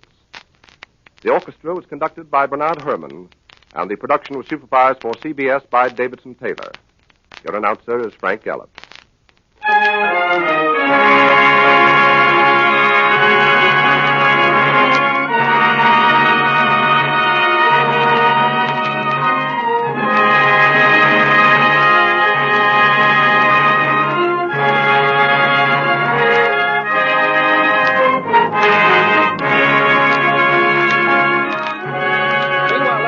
On a good word about the new Kraft Dinner. This famous macaroni and cheese still cooks in 7 minutes.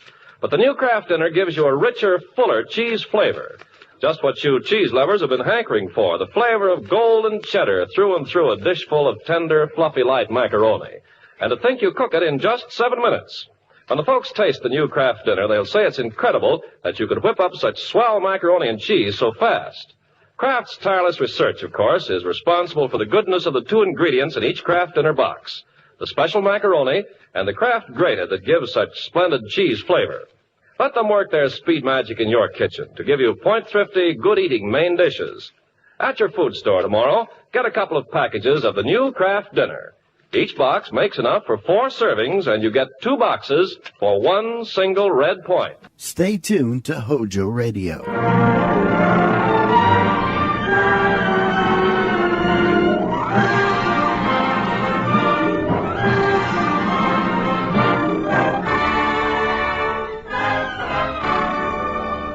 This is the NBC University Theater, bringing you a full-hour dramatization of Tales of Edgar Allan Poe, starring Joseph Schildkraut.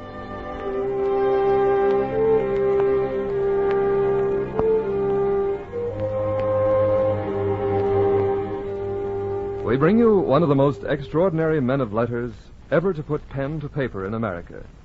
And we bring you 3 tales from his pen. First, Nosology, followed by The Cask of Amontillado, and finally, The Fall of the House of Usher. The author, of course, is Edgar Allan Poe, whose feverish dreams inspired tales both awesome and beautiful, tales which won for him a unique place among the greats of American literature. Here now is Mr. Edgar Allan Poe.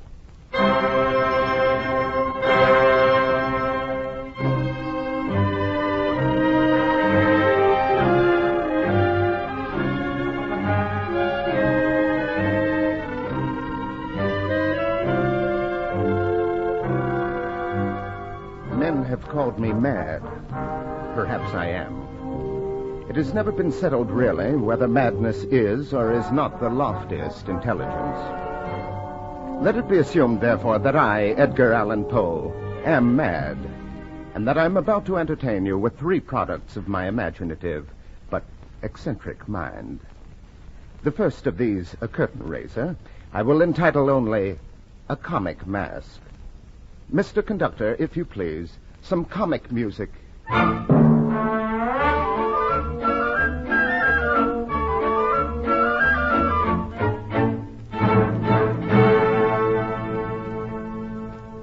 My name is, let's see, I believe it's Jones. Yes, that's right, Robert Jones.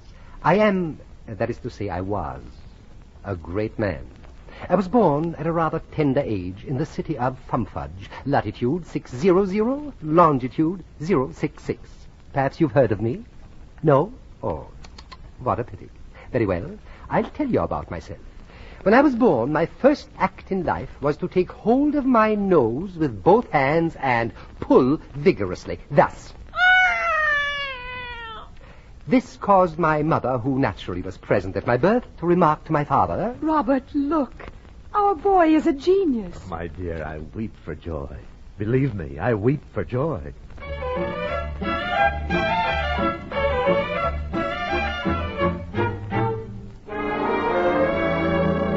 Before I was 5 years old, I had chosen my career in life, namely, nosology.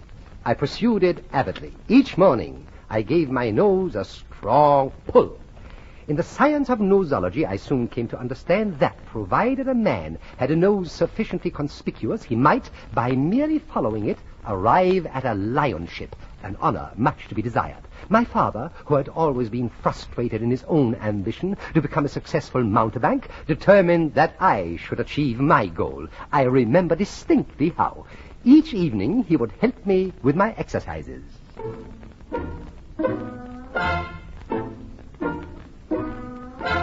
1, 2, 3, tweak. 1, 2, 3, tweak. 1, 2, 3, tweak. Stop, my dear boy. Now remember, these tweaking exercises give the nose plasticity, character. Yes, Father. Bear in mind, therefore, that the tweak must be vigorous and forthright.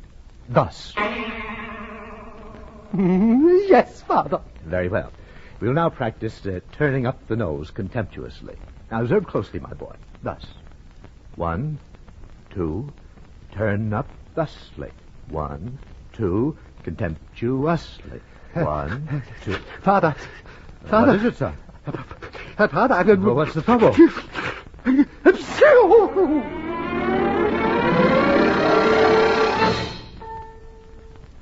One day, when I had come of age, my father asked me if I would step into his study, and this I did. You wish to speak to me, Father? My boy, it's time that you and I had a serious talk. Yes, Father. Now, first of all, tell me, what is the chief end of your existence? Why, Father, to master the science of nosology. That is correct, my boy. And now, can you tell me What is the exact meaning of a nose? The exact meaning. A nose, my father, has been variously defined by some 6,000 authorities. Let's see, it is now exactly 3 minutes before 12 noon. We shall have time to get through most of the definitions, I think, before midnight. To commence, then, father. The nose, according to Bartholinius, is that protuberance, that bump, that prow which precedes a man when he's getting himself into a lot of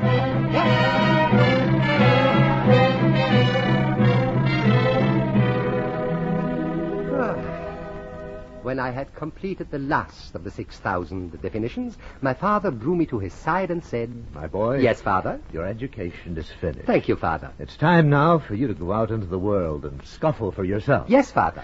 Tell me, my boy, you know what you must do, of course. Why, of course, father. I must always follow my nose. Exactly, my boy. Exactly.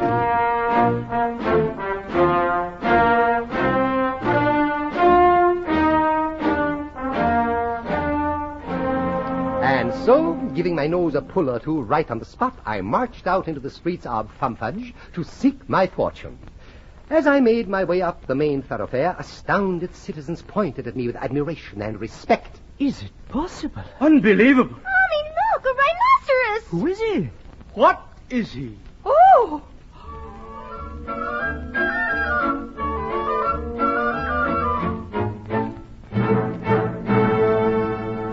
Ignoring these peasants, I blew my nose loudly.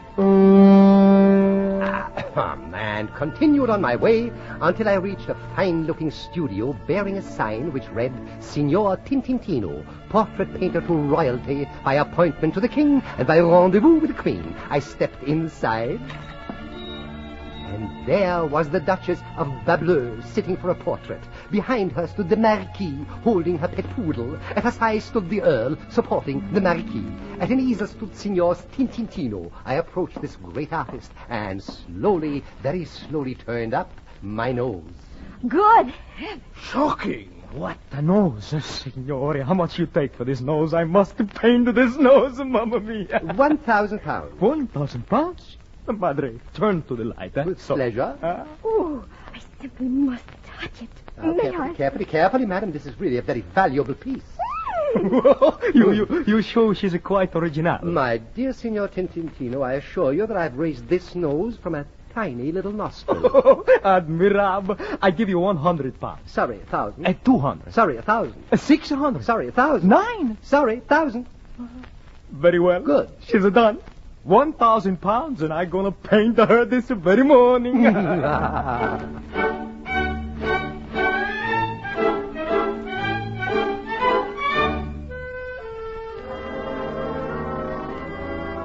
This was indeed a stroke of genius. In a week's time, Signor Tintintino's portrait of my nose was hung in the Royal Academy. Overnight, I became a celebrity. I wrote a pamphlet on nosology, and I sent the Queen a first edition, enclosing a reproduction of Tintintino's masterpiece. Why, the Prince of Wales invited me to dinner, and what a dinner! The people who were there, why, every one of them a lion, a giant among men. As guest of honor, I, of course, was introduced around by the Prince.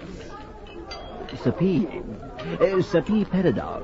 Your Highness. I should like you to meet Mr. Jones. Not the Mr. Jones, the author of Noses That Made History? Yes, sir, the same. I am honored, sir. You are a man who knows his noses. Thank you. Sir P. is being modest. He happens to be a modern Platonist and a lion among men. He's also a lion among women. Charming fellow, but practically no nose, your princeship, no nose. Here's another chap I should like you to meet. Why, gladly. Sir Delphinius Polyglot. Sir Delphinius? Your Highness. I should like you to meet... Don't tell me, let me guess. Pinocchio. Droll fellow. And Cyrano. Hardly. Why, then this must be the Mr. Jones. It is.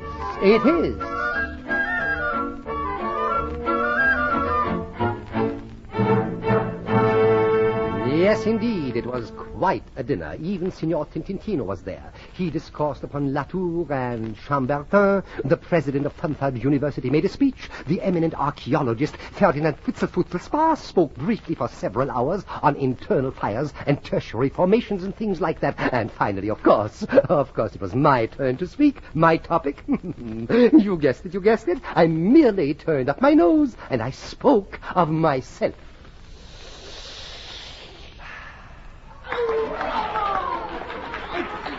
Marvelous. Thank you. Clever man. Superb, absolutely superb. Thank you.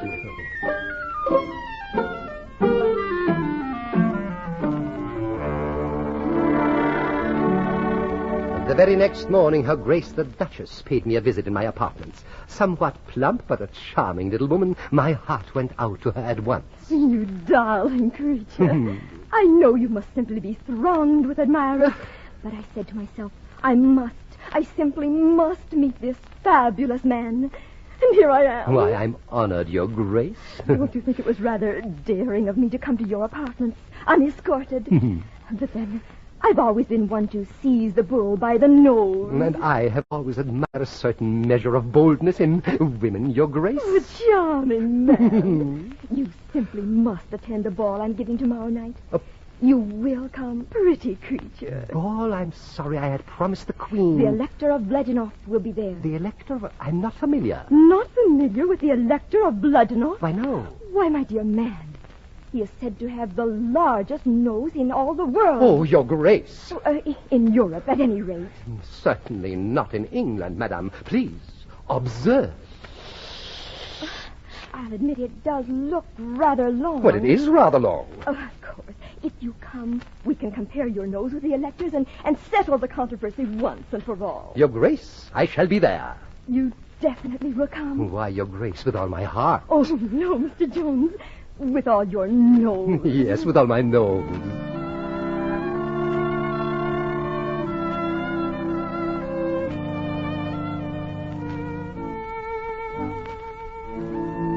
I had heard of this fellow, there's Bludgenoff, a pretentious boor from the Low Country.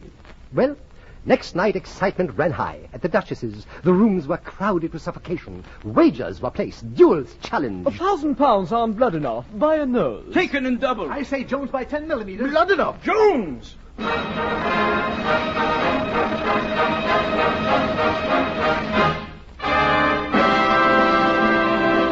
Ladies and gentlemen, may I present our distinguished guest from the Low Country, the Elector of Bludgenoff.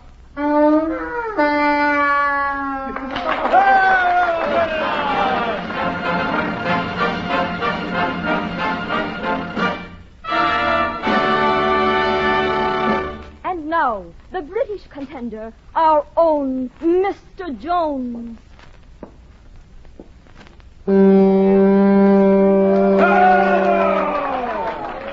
Look, she's going to introduce them. Mr. Jones, the Elector of Bludgenoff. You call that a nose? Pah! Gentlemen, please. Your Grace, I sincerely regret this incident, but the mosquito bite which this gentleman dignifies by the title of nose offends me. Tausend Teufel! Sir, may I tell you that you're a baboon? Don und Blitzen! That, sir, I will not countenance. Have at you. Oh, my second will call upon you in the morning, sir.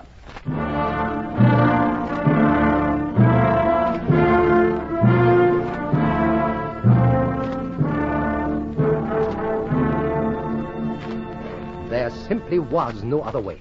His nose, alack and alas, was bigger than mine. Very well, we met next morning upon the field of honor. Our weapons, pistols at 30 paces.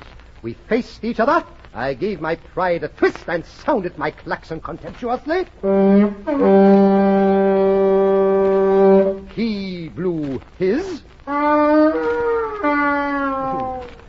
pitiful little blow, and the referee counted off the paces. 28, 29, 30. Fire!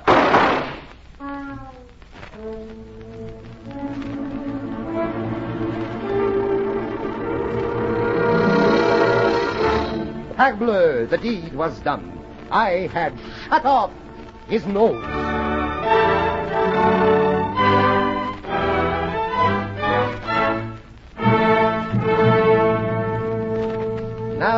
There was no one in the entire world with a nose equal my own. Ah, my pride, my joy of a nose. I returned to the palace and discovered that a reception had been prepared. Evidently, news of my victory over Blood-Enough had preceded me. I entered and approached the Duchess, but when I reached to kiss her hand, alas, she snubbed me. That's all she said. Your Grace, I don't understand. There is nothing to understand, Mr. Jones. But haven't you heard, Your Grace? I won the duel. I shot the Elector's nose right off his face. Your presence is no longer required. Well, won't somebody explain you, sir? What? Don't. Perhaps you, sir. Nuda. No. But this reception, gentlemen, for whom has it been prepared? For whom, sir? Yes. For whom but the Elector of Blood-Enough? What?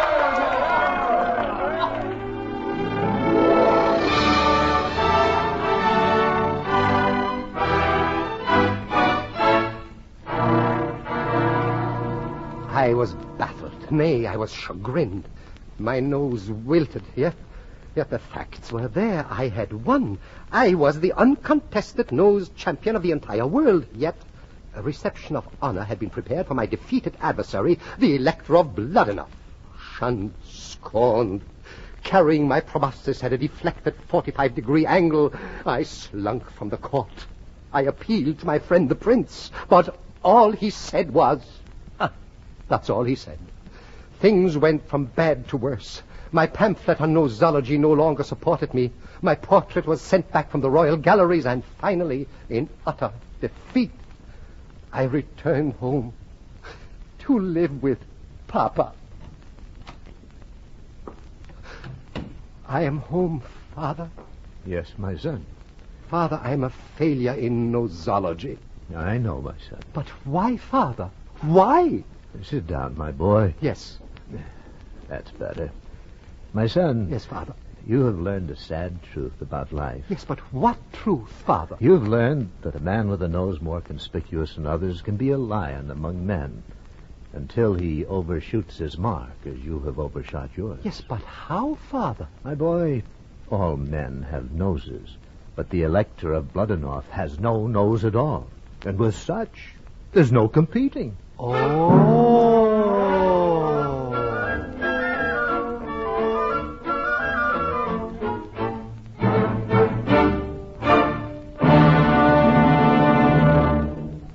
Surely men accuse me unjustly of being macabre and morbid. I have a delightful sense of humor. If you don't believe me, just listen to another of my tales. This one I have entitled The Cask of Amontillado.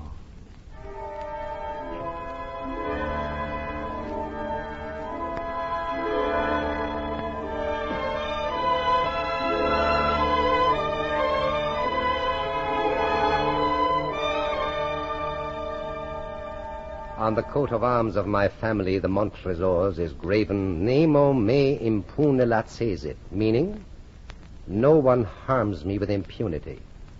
The coat of arms itself is a huge human foot, done in gold against the field of azure blue. The foot crushes a serpent whose fangs are embedded in its heel. I tell you this only so you will understand why I had to act as I did. And while I'm telling you about it, have a drink. A drink of Amontillado, the real thing, too. I know. I know because I have the word of that connoisseur of wine, Signor Fortunato. My old friend Fortunato. The 1,000 injuries of this Fortunato I had borne as best I could through the years, but when he ventured on insults, I vowed revenge. It was at the height of the carnival season in Venice when I saw him in the crowd, dressed in the costume of a jester. I was genuinely pleased to see him. Hey, Fortunato! Fortunato! I beg your pardon, sir. Hey, Fortunato!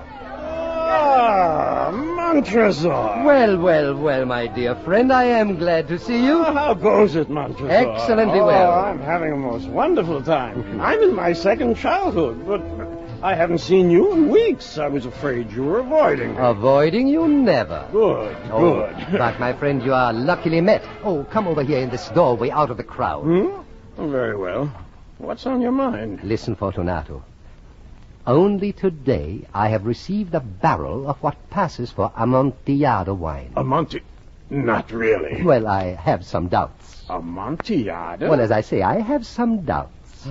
Amontillado. Oh, when did I last taste Amontillado? But I see you are having a little vacation, and therefore I will go to Lucchese. If anyone can tell a good vintage, it certainly is Lucchese. Lucchese. Lucchese has the nose of a pig.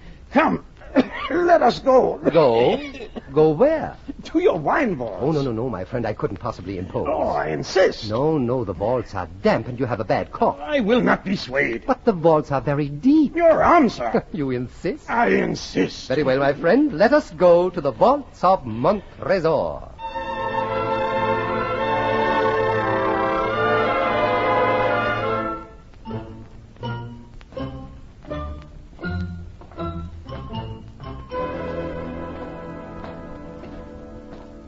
Careful, my friend. These steps are rather slippery. Your vaults are very deep. Oh.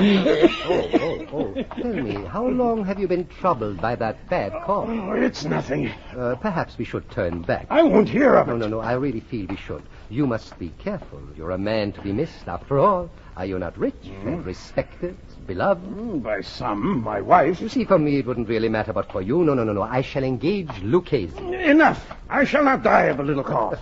Well, if you will not be deterred, at least let me offer you a drink of Medoc. Here, we will select one of these bottles.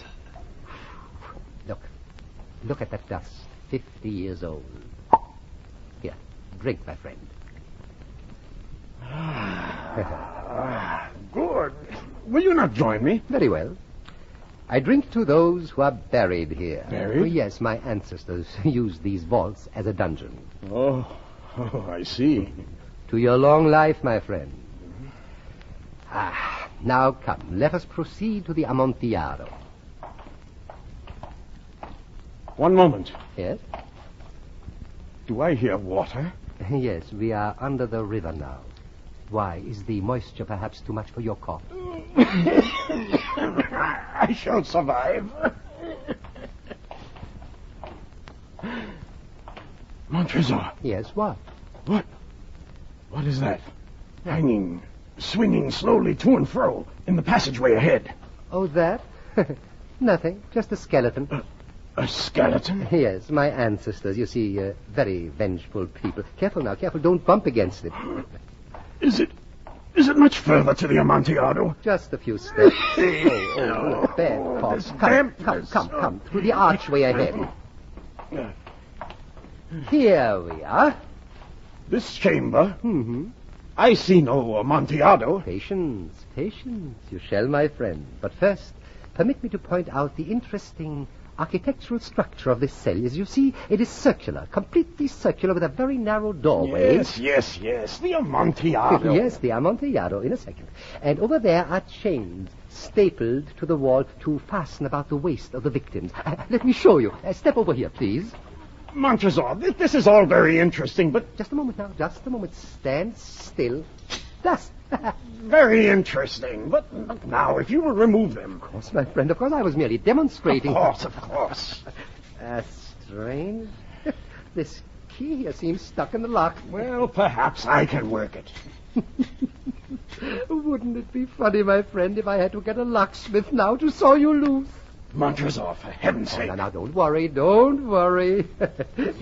Here, why don't you have another drink of this Medoc? No, the Amontillado. Oh, yes, I forgot, of course. The Amontillado, of course. I'll fetch it. Wait, it's right out here. There. Taste it and drink. Well? It is! Amontillado! Amontillado. Drink up. Now, have some more. No, really. Nonsense. One more sip. Perhaps one. That's better. Oh, it makes the head go round and round. Amontillado. Doesn't it? Nothing like one last drink. Last drink? Before we leave. Oh, but these chains I'm wearing. Yes, I know. I'd forgotten. Oh, wouldn't it be be funny if I had to stay here the rest of my life and drink up all of your Amontillado. Very funny indeed. Tell me, you don't mind if I do some work while you drink, eh? No, go ahead. Thank go you. ahead. Thank you. What are you doing kneeling in the doorway, Montresor? Oh, I'm just mixing up some mortar. Like baking a cake. That's right, like baking a cake.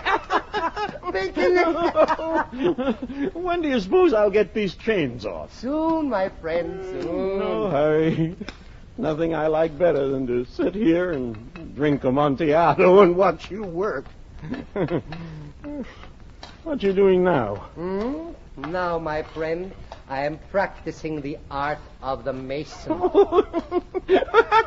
Isn't that funny? I could swear you were laying bricks. Laying a row of bricks across the doorway. And I'll have to step over them when I leave. Whoops.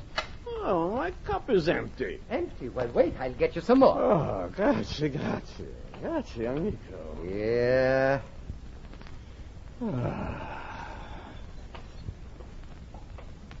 Montresor. Yes, my friend? Tell me, why do you build a wall of bricks in the doorway? To protect you, my friend. Oh, but if you build a wall of bricks, how am I going to get out? That is exactly the point, Fortunato. You are not going to get out. Montresor. You see, it's quite simple. In a little while, these bricks will come up to your waist, and then to your chest, and then to your eyes, and then... Please, Montresor. I want to get out of here. No. Montresor! Oh, nonsense. Drink, my friend. It'll do your cough good. Drink. Oh, a very good joke, Montresor. Isn't it? Excellent joke. Oh, we shall have many a rich laugh about it at the Palazzo. Over our wine. Naturally. Amontillado. Oh, yes. Amontillado. Yes, Amontillado. But come, Montresor. Stop playing with those bricks and remove these chains from me. Which chains? Come, let us be gone. Yes. Right. Let us be gone.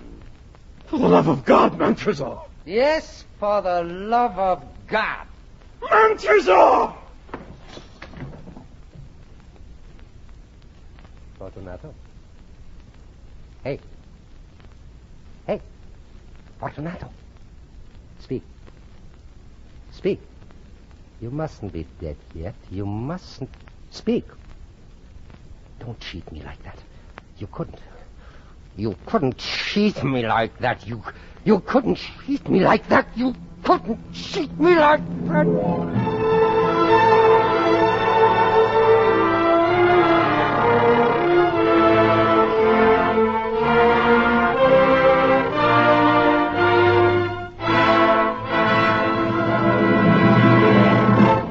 From Hollywood, the NBC University Theater is bringing you Joseph Schildkraut in a radio version of Three Tales by Edgar Allan Poe.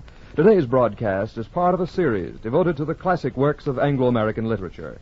If you're interested in supplementing your enjoyment of these productions with home study under college supervision, be sure to listen to the announcement at the close of this program. And now, our intermission commentator, Dr. Harvey Webster, Associate Professor of English at the University of Louisville. Speaking from Louisville, Kentucky, here is Dr. Harvey Webster.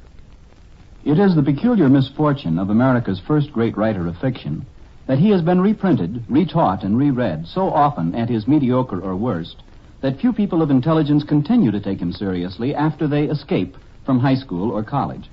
Somehow, Poe's name gets associated with the obvious horror of the telltale heart, with his too many, too unconvincing followers in pulp magazines, with an unhappy, thoroughly neurotic life. This is natural, unfortunate, and wrong. For Poe, at his very frequent and very frequently ignored best, has communicated some experiences more vividly than any other writer of English. His best stories, I believe, are those in which he communicates the pleasure of thinking, of, to quote, that moral activity which disentangles. It is beautiful to watch the minds his mind controls at work. Remember Monsieur Dupin's thoroughly logical explanation of how he knew his friend's unspoken thoughts. Legrand's methodical ingenuity in solving the cipher in The Gold Bug. The clever quickness with which the old man saved himself from the maelstrom. Anyone that enjoys mental activity has liked or will like these stories. Next best, perhaps quite as good, are Poe's stories of psychological horror. In these, too, the moral activity that disentangles is important, though here the disentangling is of abnormal mental states that are, after all, only exaggerations of what we consider normal. To a greater or lesser degree, we all know the second William Wilson. We have all felt something of the fascination with death and decay that becomes Roderick Usher. We have all been attacked by that imp of the perverse that propels the main characters of The Black Cat to self-destruction. Poe shows what Freud has demonstrated. The abnormal is the normal magnified. Poe's great accomplishment within a limited area makes us forget his faults and imitators. By a curious law of compensation, what was his misery is our gain. His great powers of intellect survive in spite of or because of his suffering in one of the most distinguished and uneven bodies of work that has been left by a writer of the first order. Our radio version of Three Tales by Edgar Allan Poe, starring Joseph Schildkraut, will continue from Hollywood after a brief pause for station identification. Hojo Radio, where the classics come alive.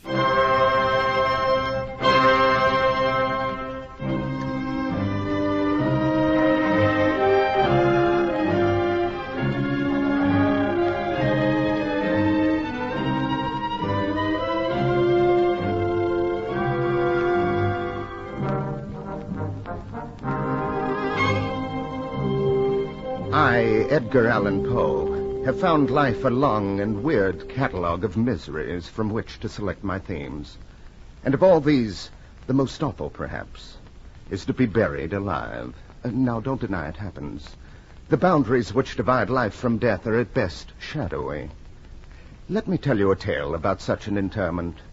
I call it The Fall of the House of Usher.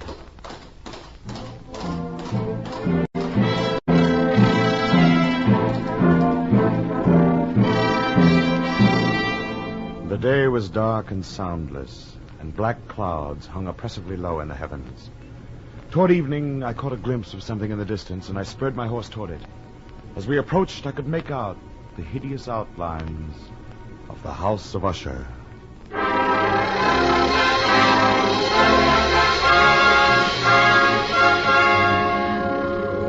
The house was old, the masonry crumbling. It was built on a rock in the center of a deep tarn or pool of stagnant, rank water. Over all, there hung the atmosphere of a neglected vault, of the gloom of the dead. I dismounted from my horse and walked across the wooden bridge that led to the great door.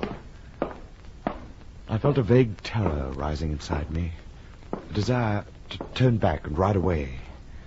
As I fought the urge, I found myself reaching into the breast pocket of my coat where lay the letter which had brought me to the House of Usher.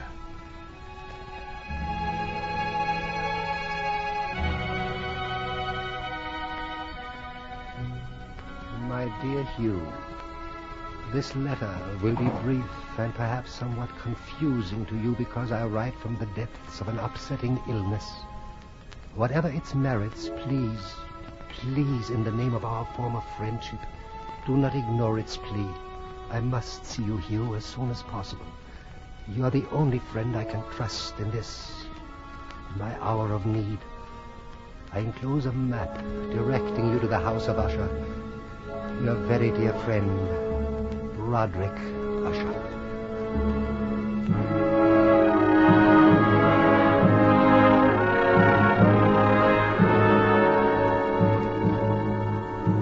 And so I stood now before the huge door of the home of Usher. As I released the knocker, my eye caught a barely perceptible fissure, a crack, which extended from the roof down the wall in zigzag fashion, to become lost in the sullen waters of the tarn. Yes? This is the House of Usher, is it not? Who asks? Sir Hugh Catlin, a friend of Sir Roderick Usher. Come in, please. Thank you. My horse will is... be taken care of. Thank you. Good heavens, is the whole house as dark as this? Sir Roderick prefers the darkness, sir. Oh, it's strange. As I recall, he always detested the dark. Yes, sir. This way, sir.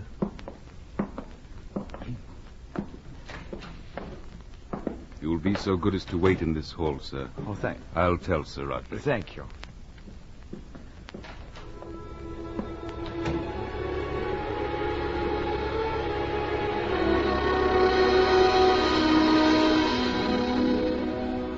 I stood outside a dark carved door at one end of a long hallway. In the semi-darkness, as I stood there waiting, I felt eyes upon me. And then, as my own eyes grew accustomed to the dimness, I saw, standing only a few yards from me, a young woman in a white, gauze-like gown. For a long moment we stared at each other. And then, before I could speak, she turned and left, singing as she went. I saw thee on thy bridal day, when a burning blush came o'er thee. Though happiness around thee lay, the world all love. Sir Roderick will see you, sir. Oh, thank you. By the way, is Sir Roderick married now? Oh, no, sir. Is anyone living here beside himself? Perhaps you'd better let him answer that, sir. This way.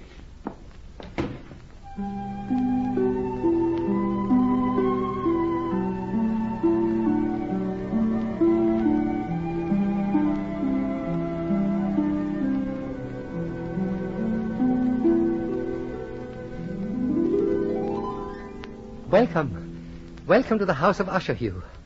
You're looking well, almost 13 years, isn't it? How are you? I'm fine, Usher. How are you? As you see me. Come.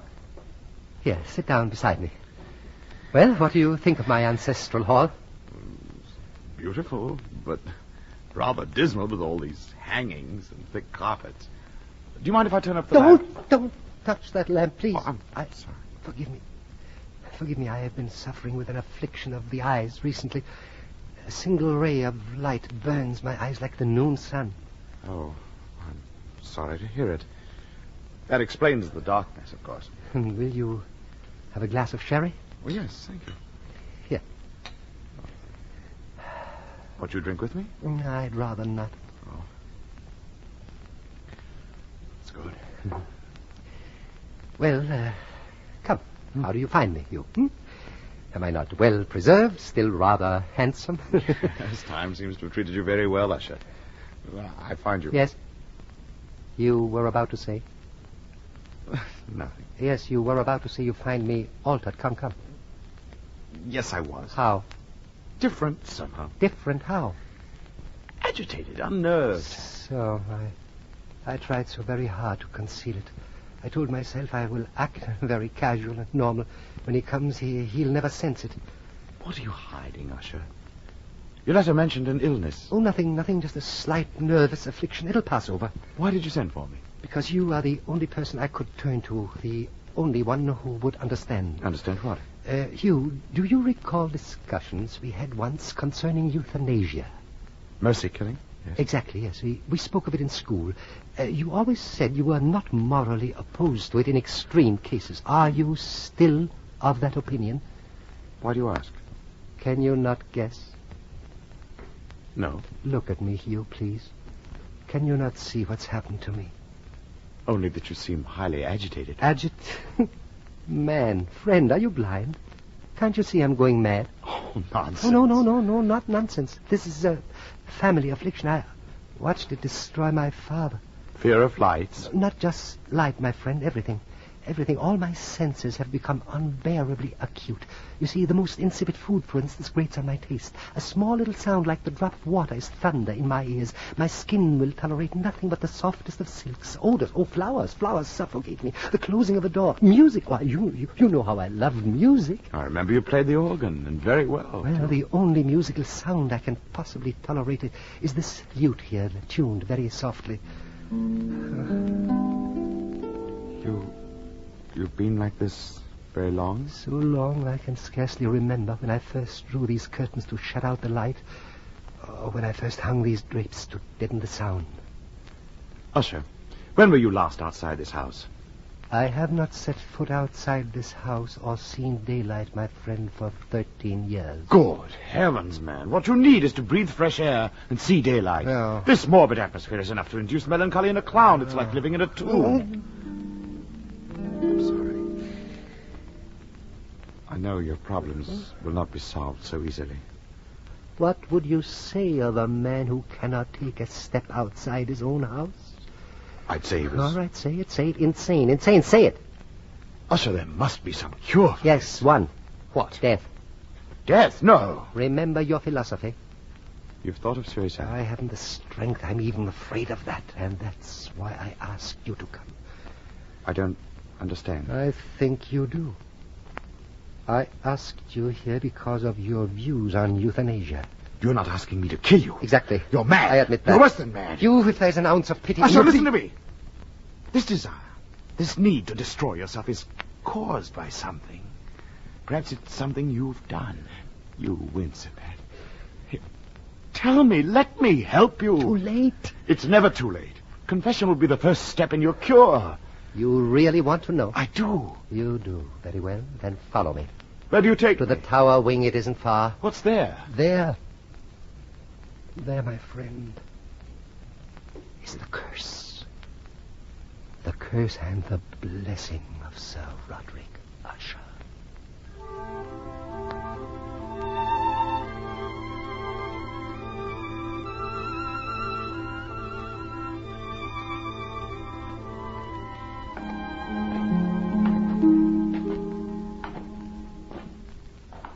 Here. Madeline? Who is it? Dear, I want you to meet someone. There is no one to meet. Come here, dear. No. Please, Madeline. It's all right, really. Hugh, this is the Lady Madeline. How do you do? They're prettier in springtime. I beg your pardon? My violets. They've shrunk. It's the darkness. Darkness always kills living things. Do you find it so when you lie alone? What? Oh, well, yes, I do. Good. Then I'll sing you a song. By all means. Would you like a purple one? Oh, any color you say. The blue ones last longer. Yes. Shall I sing for you? Do. I saw thee once on thy bridal Oh, come, Hugh, come. When a burning glow. Well? Who is she? Isn't she lovely? She's mad. Is this house filled with nothing but madness? I told you we are cursed from birth. She's your wife? No. My sister. I see. Do you? I think I do. How long has she been thus? It came upon her gradually. Please come, let us go down. Yes. You see, Hugh, when I went away to school, she was just a delightful little golden-haired child. Why, she worshipped me always. When I returned, she was a woman and I was a man. Hugh, I swear to you our relationship was innocent, and yet that strange love between... Oh, God, forgive me. Control yourself. For 7 years, 7 long years, I've watched her becoming progressively worse, and then my own affliction began. Usher. Where there's no sin, there should be no guilt. Tell me, Hugh, is it possible that a man can suffer thus for an uncommitted sin? Such things are not unknown. Now you see why I turned to you. But I am no doctor. I don't want healing. I want punishment. No. If men were punished for their evil thoughts, we would all turn on the rack. Usher, let me spend a few days here with you. We'll read and talk as we did in school. I remember your poetry was very exciting. Have you written anything lately? No. Well, then, recite the old ones for me and play for me. Come, we shall fight this melancholy, you and I, and together we shall triumph over it. Thank you.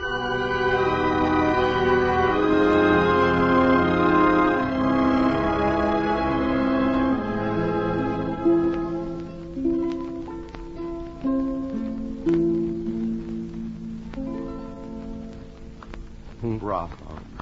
You really like it? Oh, it's really very beautiful. You've improved, really. Thank you. Why do you stop? Because I realized that I just now smiled for the first time in years. You see, you're getting better already. Go on, though. Recite another. Very well. You really want one? Of course I do. All right. I call this one here The Haunted Palace. In the greenest of our valleys, by good angels tenanted, once a fair and stately palace, radiant palace, reared its head. Banners yellow, glorious, golden on its roof did float and flow. This, all this, was in the olden time, long ago. But evil things in robes of sorrow assailed this fine estate. Oh, let us mourn, for never morrow shall dawn upon it, desolate. And travelers now within that valley through red-litten windows see vast forms that move fantastically to a discordant melody, while like rapid ghostly river through the pale door a hideous throng rush out forever and laugh, but smile no more. No. Someone is coming. What? I hear nothing. Yes, come in. Well? Sir Roderick, you'd better come at once. Come where? The tower room, sir. It's the Lady Madeline. Good. Madeline, what's wrong? I don't know, sir, but you'd best hurry. I'm afraid something terrible has happened.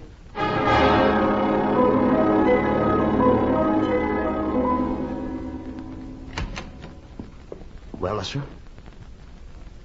Why do you stand and stare? She's dead.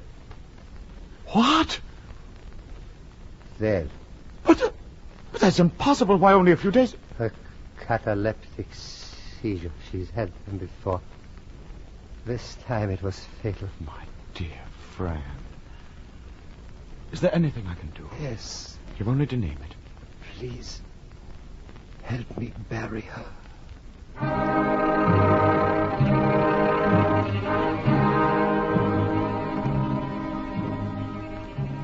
After the Lady Madeline had been encoffined, Usher and I alone bore the body to its last resting place.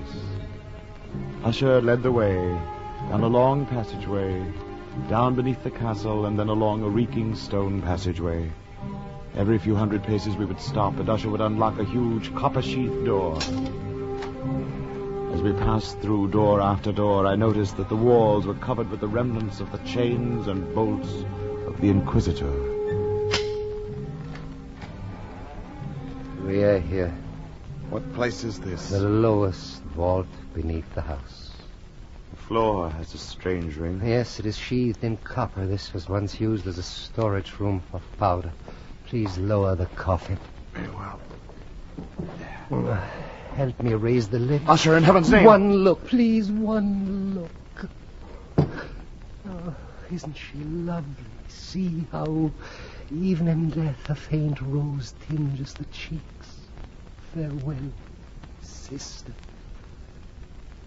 Beloved sister. Farewell, daughter of Usher. Fasten the lid. Will you not pray? I cannot pray. Then I shall pray. If you wish, but not for her. For whom, then? For me, my friend. Please pray for me, that her image may never return to torture my poor brain.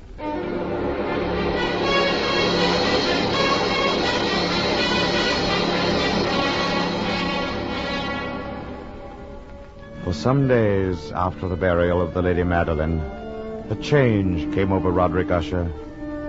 He roamed the padded halls of the House of Usher, his head to one side, as if in an attitude of listening. It seemed to me as if his mind were laboring under some horrible, oppressive secret which he was struggling to tell me. His attitude, his listening for some imaginary sound, began to infect me. I found myself doing the same. And as the days went by, I too succumbed to the somber influence of the House of Usher. It was on the 8th day after the entombment of the Lady Madeline. A storm had been brewing. That night I could not sleep. I was overpowered by a sense of impending horror. Then on my door there came a rapping. Who's there? Who is it? Speak up! You, I'm afraid. I'm afraid as no man has ever been afraid before. Usher, you've been living in this morbid house so long you've become like it. So have I almost. Hugh, I hear something. No, I hear nothing. Now you must relax. Hugh, please read to me, will you? It may take my mind off the storm and off this house. Of course it will. Now you just sit there. Listen. I'll read from the Tryst of Sir Lancelot, all right? Yeah. Are you listening? Yes, go on, please. Go on. And Ethelred, seeking entry into the hermit's house, uplifted his mace, and striking at the door, made room for his gauntleted hand. And now, pulling sturdily, he ripped it asunder, so that the noise of the dry and hollow-sounding wood reverberated through the What's the matter, Hugh? Why do you stop? I thought I heard something. This atmosphere must be upsetting my nerves. Oh, go on. Where was... Oh, reverberated through the forest. Now, entering the door, Ethelred saw a dragon of scaly and prodigious demeanor. And Ethelred uplifted his mace and struck the dragon, whereupon it fell with a dreadful shriek. Merciful heavens! Usher, did you hear that? Read. You did hear that, didn't you? Read. And now the champion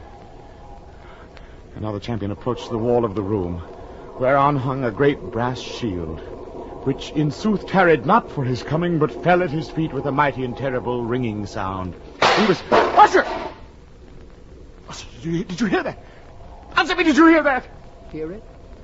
Yes, my friend. Yes, I hear it, and I have heard it long, many minutes, many hours, many days. I have heard it and dare not speak. You know why? Do you know? I'll tell you. My friend, because I have put her living into her tomb. Didn't I tell you my senses were acute? Now I will tell you that I heard her first feeble movements in her hollow coffin. I heard them 8 days ago, yes. And then I heard the rending of her coffin, the grating of the iron hinges of a prison, her poor struggles in that copper archway of the vault. No. And now she comes. You're insane. She comes, no. She comes, I tell you. Haven't you heard the footsteps on the stair? I tell you, this very instant she stands outside that door. There's no one there. I tell you, she stands outside that door. Her hand is on that latch. Don't you see her? Turn that latch. What? Sister! Beloved! Beloved! Madeline!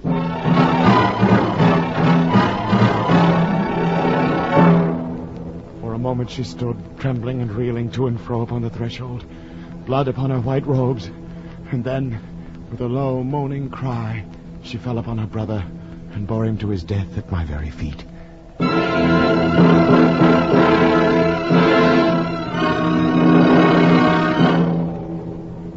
From that mansion I fled aghast. The storm was at its fury as I crossed the bridge. I turned. The radiance of the blood-red moon was shining through the widening fissure that cracked the walls of the house from roof to base. And suddenly there came a fierce whirlwind, and the entire orb of the moon burst into my sight. The mighty walls rushed asunder, and there was tumultuous sound like the voice of 1,000 waters.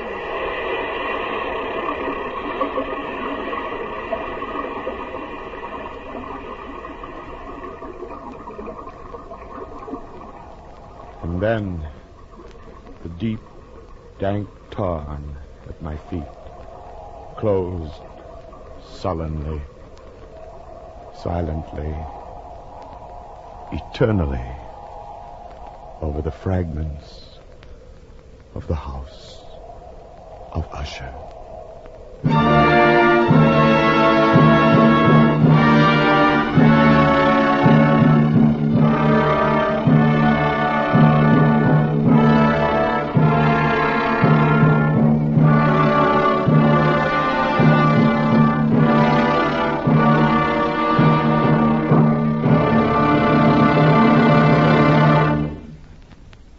You have been listening to Tales of Edgar Allan Poe, an NBC University Theater production starring Joseph Schildkraut.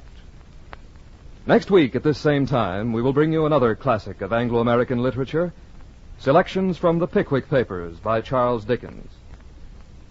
The present semester of the NBC University Theater is devoted to the classics of Anglo-American literature from the time of Henry Fielding to that of Henry James. If you wish, you may learn more about these authors and their works by enrolling in the college-supervised courses now being offered in connection with the NBC University Theater. The University of Tulsa, Kansas State Teachers College, and Washington State College have now completed their plans for offering such a course in the coming months, thus joining the University of Louisville, whose established home study plan is already serving listeners in another area of the nation.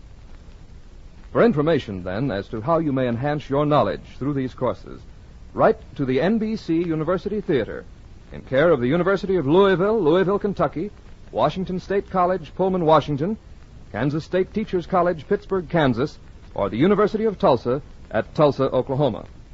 I'll repeat that. For information, write to the NBC University Theater in care of the University of Louisville, Louisville, Kentucky, Washington State College, Pullman, Washington, Kansas State Teachers College, Pittsburgh, Kansas, or the University of Tulsa at Tulsa, Oklahoma.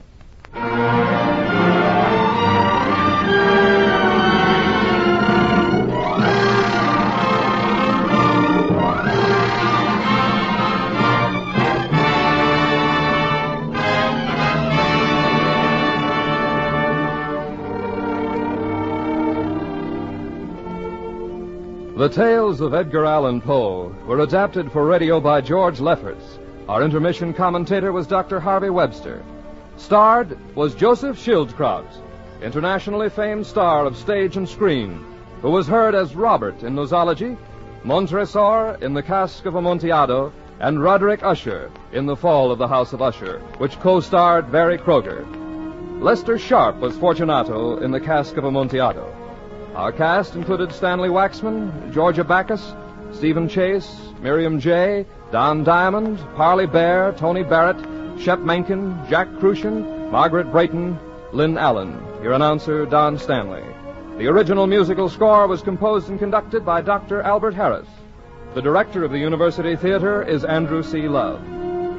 Next week, be with us again for the NBC University Theater dramatization of The Pickwick Papers by Charles Dickens, starring Edmund Gwenn as Mr. Pickwick.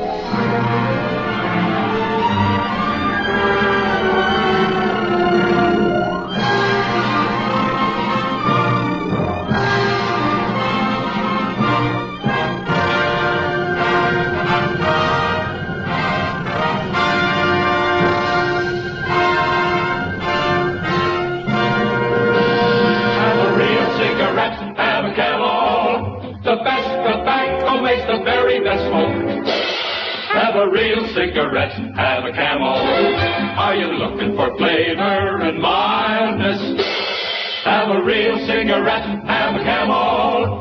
The best tobacco makes the very best smoke. Have a real cigarette, a real cigarette, a real cigarette, have a Camel. Again, for the 11th straight year, Camel outsold every other cigarette, filter, king size, and regular. The best tobacco makes the best smoke. So if you're smoking more now but enjoying it less, change to Camels. Get more real satisfaction every time. Start to really enjoy smoking again. Have a real cigarette, a real cigarette, a real cigarette, have a Camel. Stay tuned to Hojo Radio.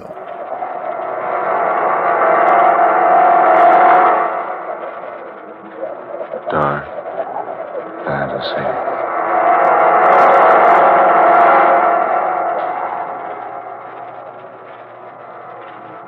Friday the 13th and the 13th dark fantasy story by Scott Bishop. W is for werewolf.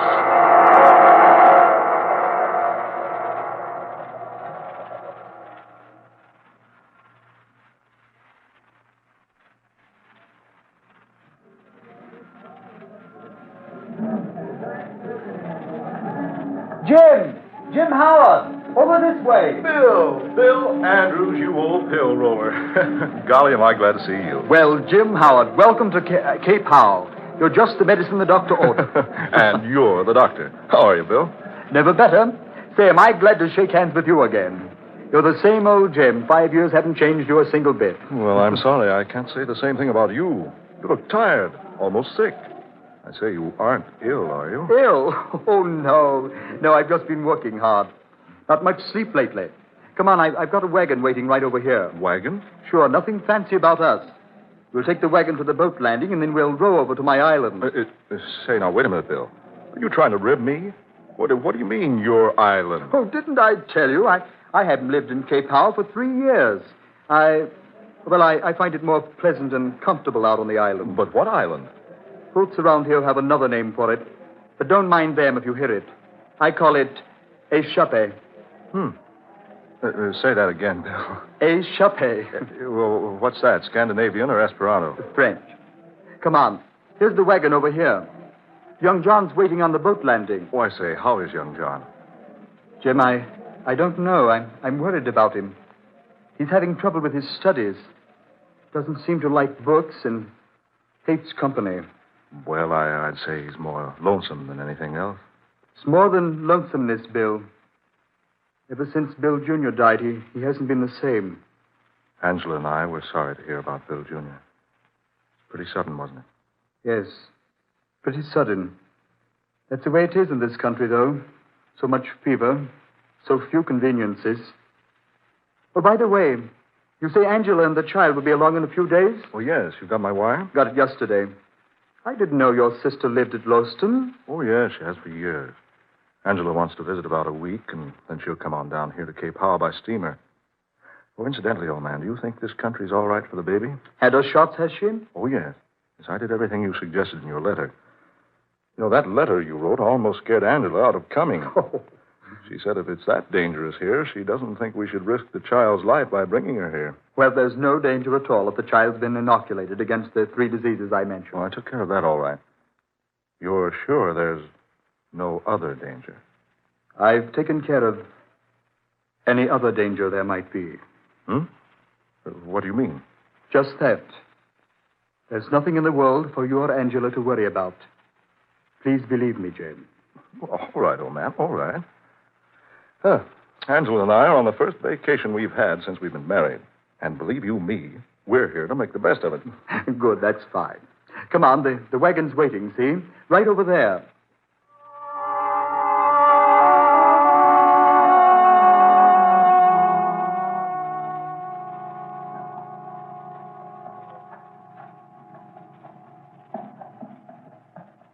Fine country, eh, what, Jim? Oh, marvelous. We've enjoyed the whole trip so far. Didn't even get seasick on the way across. Not even the baby. And she only a year old. And say I'm anxious to see that girl. How come you named her Sandra? Well, that's one of Angela's favorite names. Pretty name, I like it. Oh, this is the blamedest means of transportation I've ever had to endure. I thought you would at least have your own limousine. No, Jim. I haven't been doing so well lately. I hope you'll be able to put up with what I have to offer you on the island. Rough and rugged, is it? Quite. I built the cabin myself. It's not much, but it's comfortable. Oh, by the way, did you bring the books I wrote you about? Books? Oh, yes, they're in the trunk. Good. I must say, that's the strangest collection of books I've ever heard of. What kind of experimenting are you doing on that island anyway? It's pretty serious, Jim, I assure you. Well, it must be. I read your books on the way across. You did? Yes, indeed. Dr. Elgin Woodward's book on lycanthropy and Henry Joseph McClure's pamphlet on the disease Lumpus vulgaris and Guy Ender's story, Werewolf of Paris, and 2 other books on werewolves. Can't for the life of me imagine, Andrews, what you want with books like that out here in this wilderness.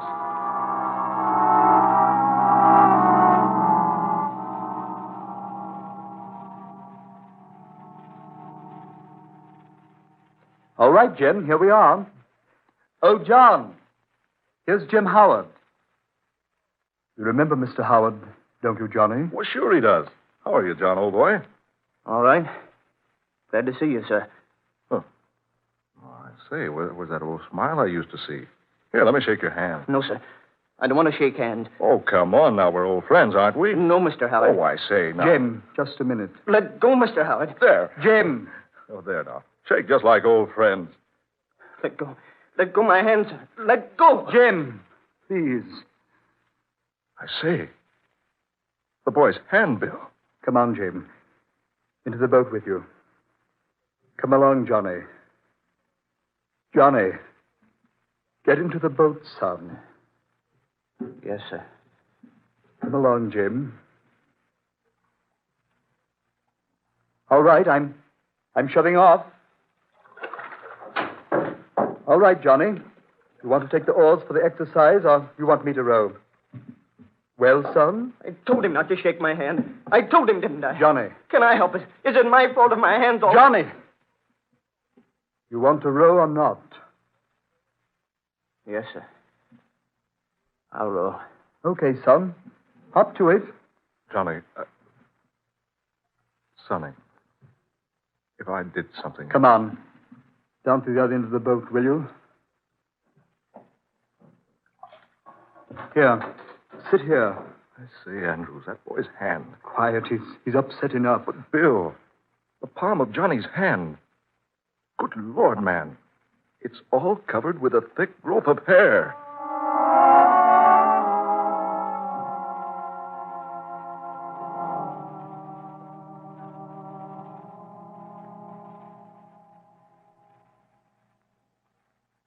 Okay, Jim. This is your room. Say, this is fine. You say you built this yourself, Bill? Yep. Every bit of it. How do you like my island? Well, I think it's perfect. But pretty inconvenient. Oh, I don't mind. Sorry we had to arrive here so late. I'll show you around in the morning. Yes, I'm anxious to see the rest of your place, Bill. I want to talk to you more about your work. Yes, of course. Tomorrow. It's pretty late now. Yes, it is late. No, I'm afraid I rather bored you, old man, with my chatter at the dinner table. Oh, Jim, you heathen. You've never bored me a minute in all the time I've known you. Oh, that man Rayfield of yours is certainly an excellent cook. Yes? He's an excellent tutor for young Johnny, too. You'll find him quite helpful if you want anything. Fine. Oh, by the way, the people in this spot are a superstitious lot, Jim. Don't let them bother you with any of their nonsense. Nonsense? Yeah, a silly rot about... things in the night. What thing? Oh, there's nothing, of course. But they take all sorts of means to ward off, the evil spirits. Oh, I see. Here, I'll set this charm here on your desk. You won't be using the desk. Charm? What charm? Well, it's just a simple thing that the people hereabouts always insist on putting in the room in which a person sleeps. Here, these 3 bits of green twigs. 2 of them standing upright, like this. There we have it. Hey, what is this? 1 cross piece on the uprights, like this. Then a lakeshore pebble. This little bit of charred wood. There you are. Now you're fully protected. Protected against what? Why, those evil spirits I was telling you about. And now just forget about them, Jim. I just put the charm here in case Rayfield comes in. He's very superstitious, and he'll never rest until he's made a charm for you himself. Well, all right, but I still... Now, just forget all about it. Just a whim of Raphael's. Good night, Jim. Night, old man. See you in the morning. Right. Bright and early. You need a spare blanket. There's one in the closet there. Right, Bill. Good night. Pleasant dreams.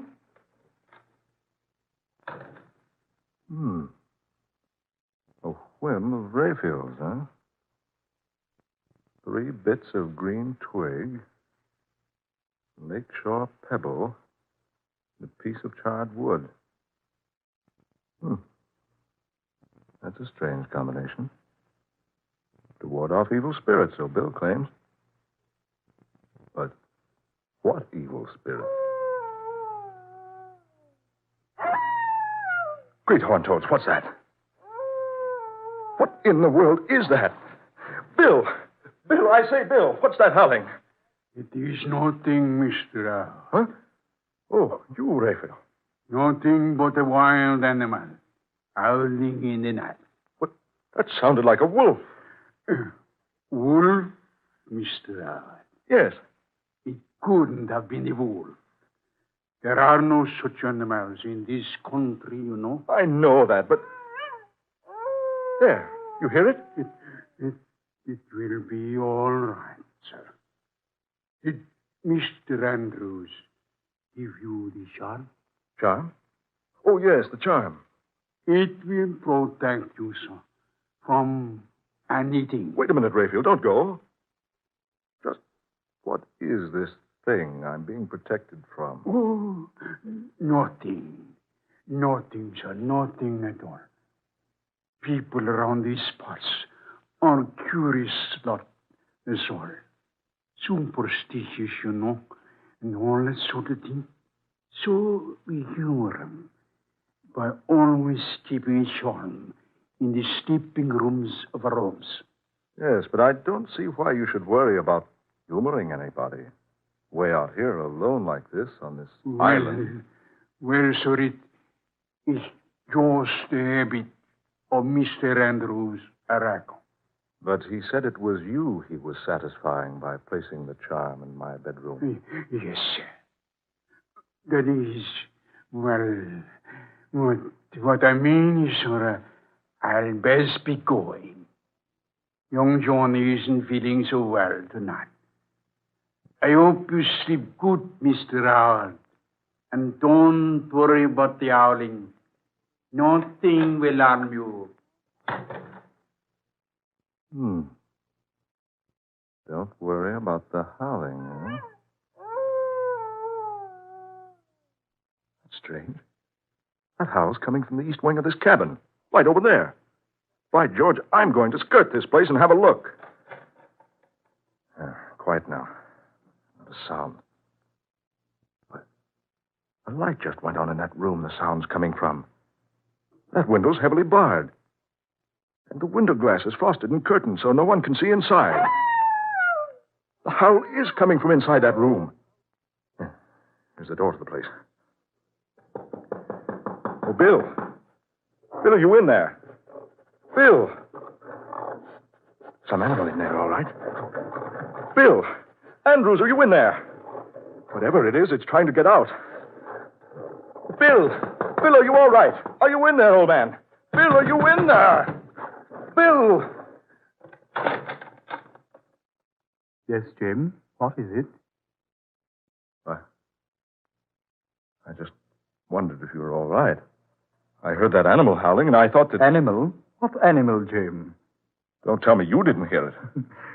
You weren't by any chance dreaming already, were you, old boy? But the howling came from inside that room. Say, you have been hearing things. I certainly have. Just before you opened the door, I heard an animal sniffing and whining and scratching at the door. Oh, now, Jim. A joke's a joke. But I'm not joking. Well, come on inside and look for yourself, then. Does anybody use this room? Certainly, it's young Johnny's. He and Bill Jr. had the room together before we lost Bill Jr. Bill? I'd swear there was an animal in here a moment ago. Normally, Jim, I'd be a little confused by what you're saying. Well, the long trip, the worry about your baby daughter... Look, there on the door. Long, deep scratches, like an animal's nails would make. Oh, those. Jim, those marks are ancient. The boys used to own a collie dog. We don't have him anymore. We used to shut him up in here sometimes, and he'd scratch on the door for someone to let him out. And what's this? Bill, what is this? A long, heavy chain, securely fastened to the metal bedpost, and a huge leather collar on the other end. Yes, that was the collie's chain and collar. We've never removed it from the bed. We'd chain the dog here at night to protect the boys. But look here. Fresh blood stains on the collar, and little wisps of grayish fur. Jim, forget it. Those stains aren't fresh. That dog hair has probably been there for ages. Yeah. I suppose so. But why the bars on the windows, Andrew? Just a protection for the children. Well, come on the living room, old man, and let me get you a drink. Call it a night, shall we? Yes. I suppose we'd better. Maybe a little sleep will do everybody a lot of good.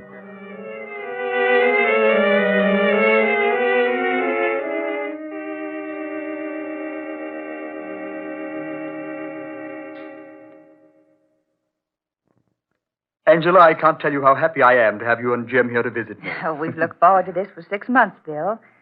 I envy Jim for having a week's head start on me. Oh, we really like it here, Bill. Baby asleep, dear? Yes.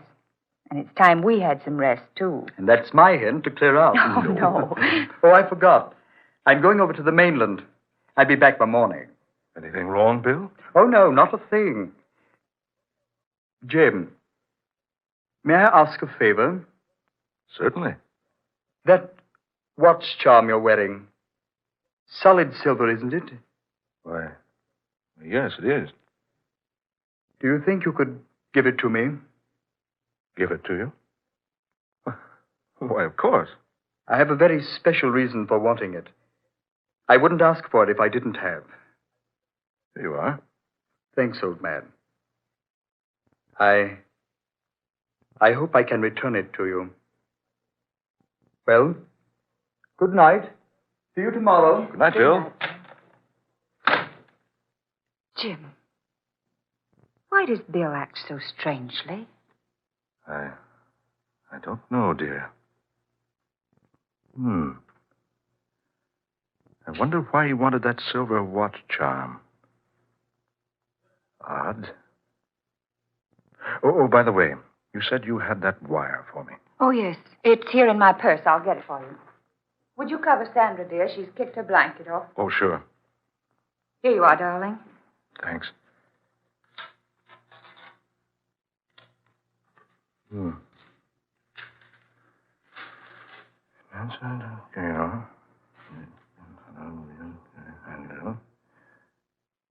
Say, Angela. Yes, dear? Listen. In answer to your cable, I have been able to learn that the grandfather of William J. Andrews was shot in France almost half a century ago by an angered mob. His grave was recently opened, and instead of the remains of a man, investigators found the almost perfectly intact body of a strange beast, somewhat resembling a wolf. Jim, no. Just what I thought. Oh, Jim, what's that? Something's wrong. Come on, hurry. Oh, look. Look down the doorway of that room with the bars at the windows. Some animal running out there near the edge. Jim. I hit that creature 3 times. I couldn't have missed him. And yet the bullets didn't even slow him down. Jim. There in the doorway. It's Raphael. Look at him. Oh, his throat. Only an animal could have done a thing like that. Where's young Johnny? Look, Jim. That heavy chain hanging from the bedpost. The collar's gone. Chain snapped right in 2. Angela, you and I have a job to do. I hate to ask you to do this, but I think you've got the courage. To do what, dear? Come along with me. You will see.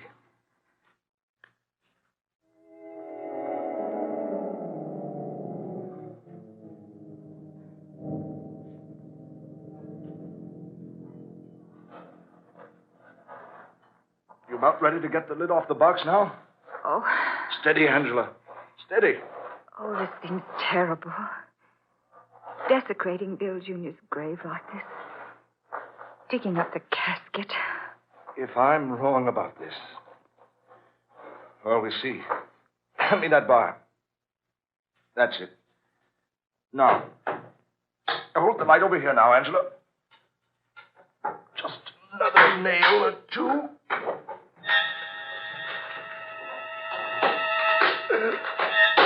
Jim! Just exactly what I thought. That's not a boy's body in that casket. It's what was Bill Jr. But look. Woolly fur all over it. And that head and face. Like a dog's. Like a wolf's. Oh, Jim. Young Bill Jr. died. A werewolf. His great-grandfather before him had the same disease. That's why Bill Jr. died so mysteriously. That's why Andrews had to leave the mainland to move out here. And all the while, he's been studying, trying to effect a cure. The hair on the palms of young Johnny's hands. Not wanting me to shake hands with him. Now I see why Bill was so insistent about the charm of twigs, stone, charcoal. My watch charm. A silver bullet. Jim! That howled again. That's coming from our room, Jim. Come on, hurry. Hurry. Look, there's no light in the room. We left it on, didn't we? Oh, yes, we did. Oh, Jim, hurry. There. The light went on. Look out, dear. Let me in there. Oh, locked. This door's locked. Who's in there? Open this door. Open up. Oh, Jim. Open up this door. Open up, I say.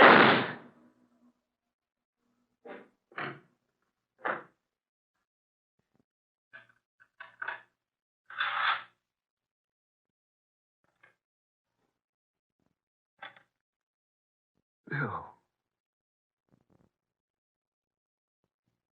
Everything's finished now.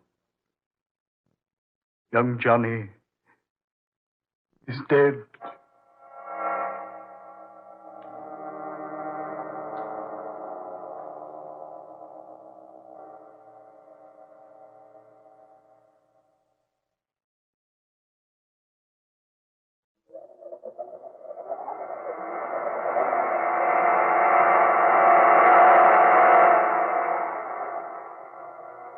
Dark fantasy.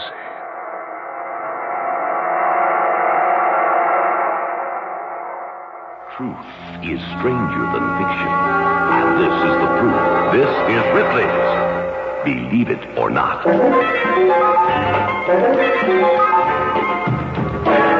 A witch doctor in Angola, Africa, who wants to resign his profession, must attain an entirely new identity by wearing a mask day and night for a whole year. Believe it or not. In a moment, I'll tell you the weird story of a man who staged his own execution.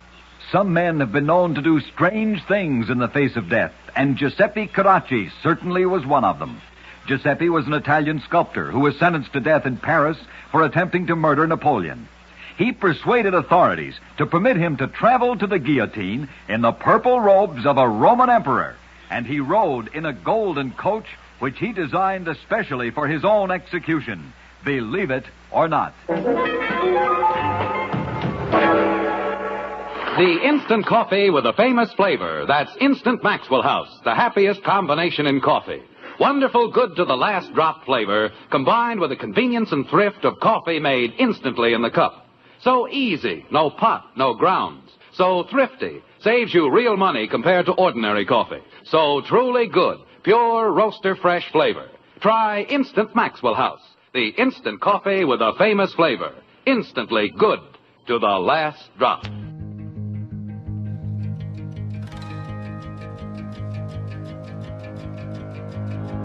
Thanks for listening to Hojo Radio. We'll be back again very soon.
Thank you.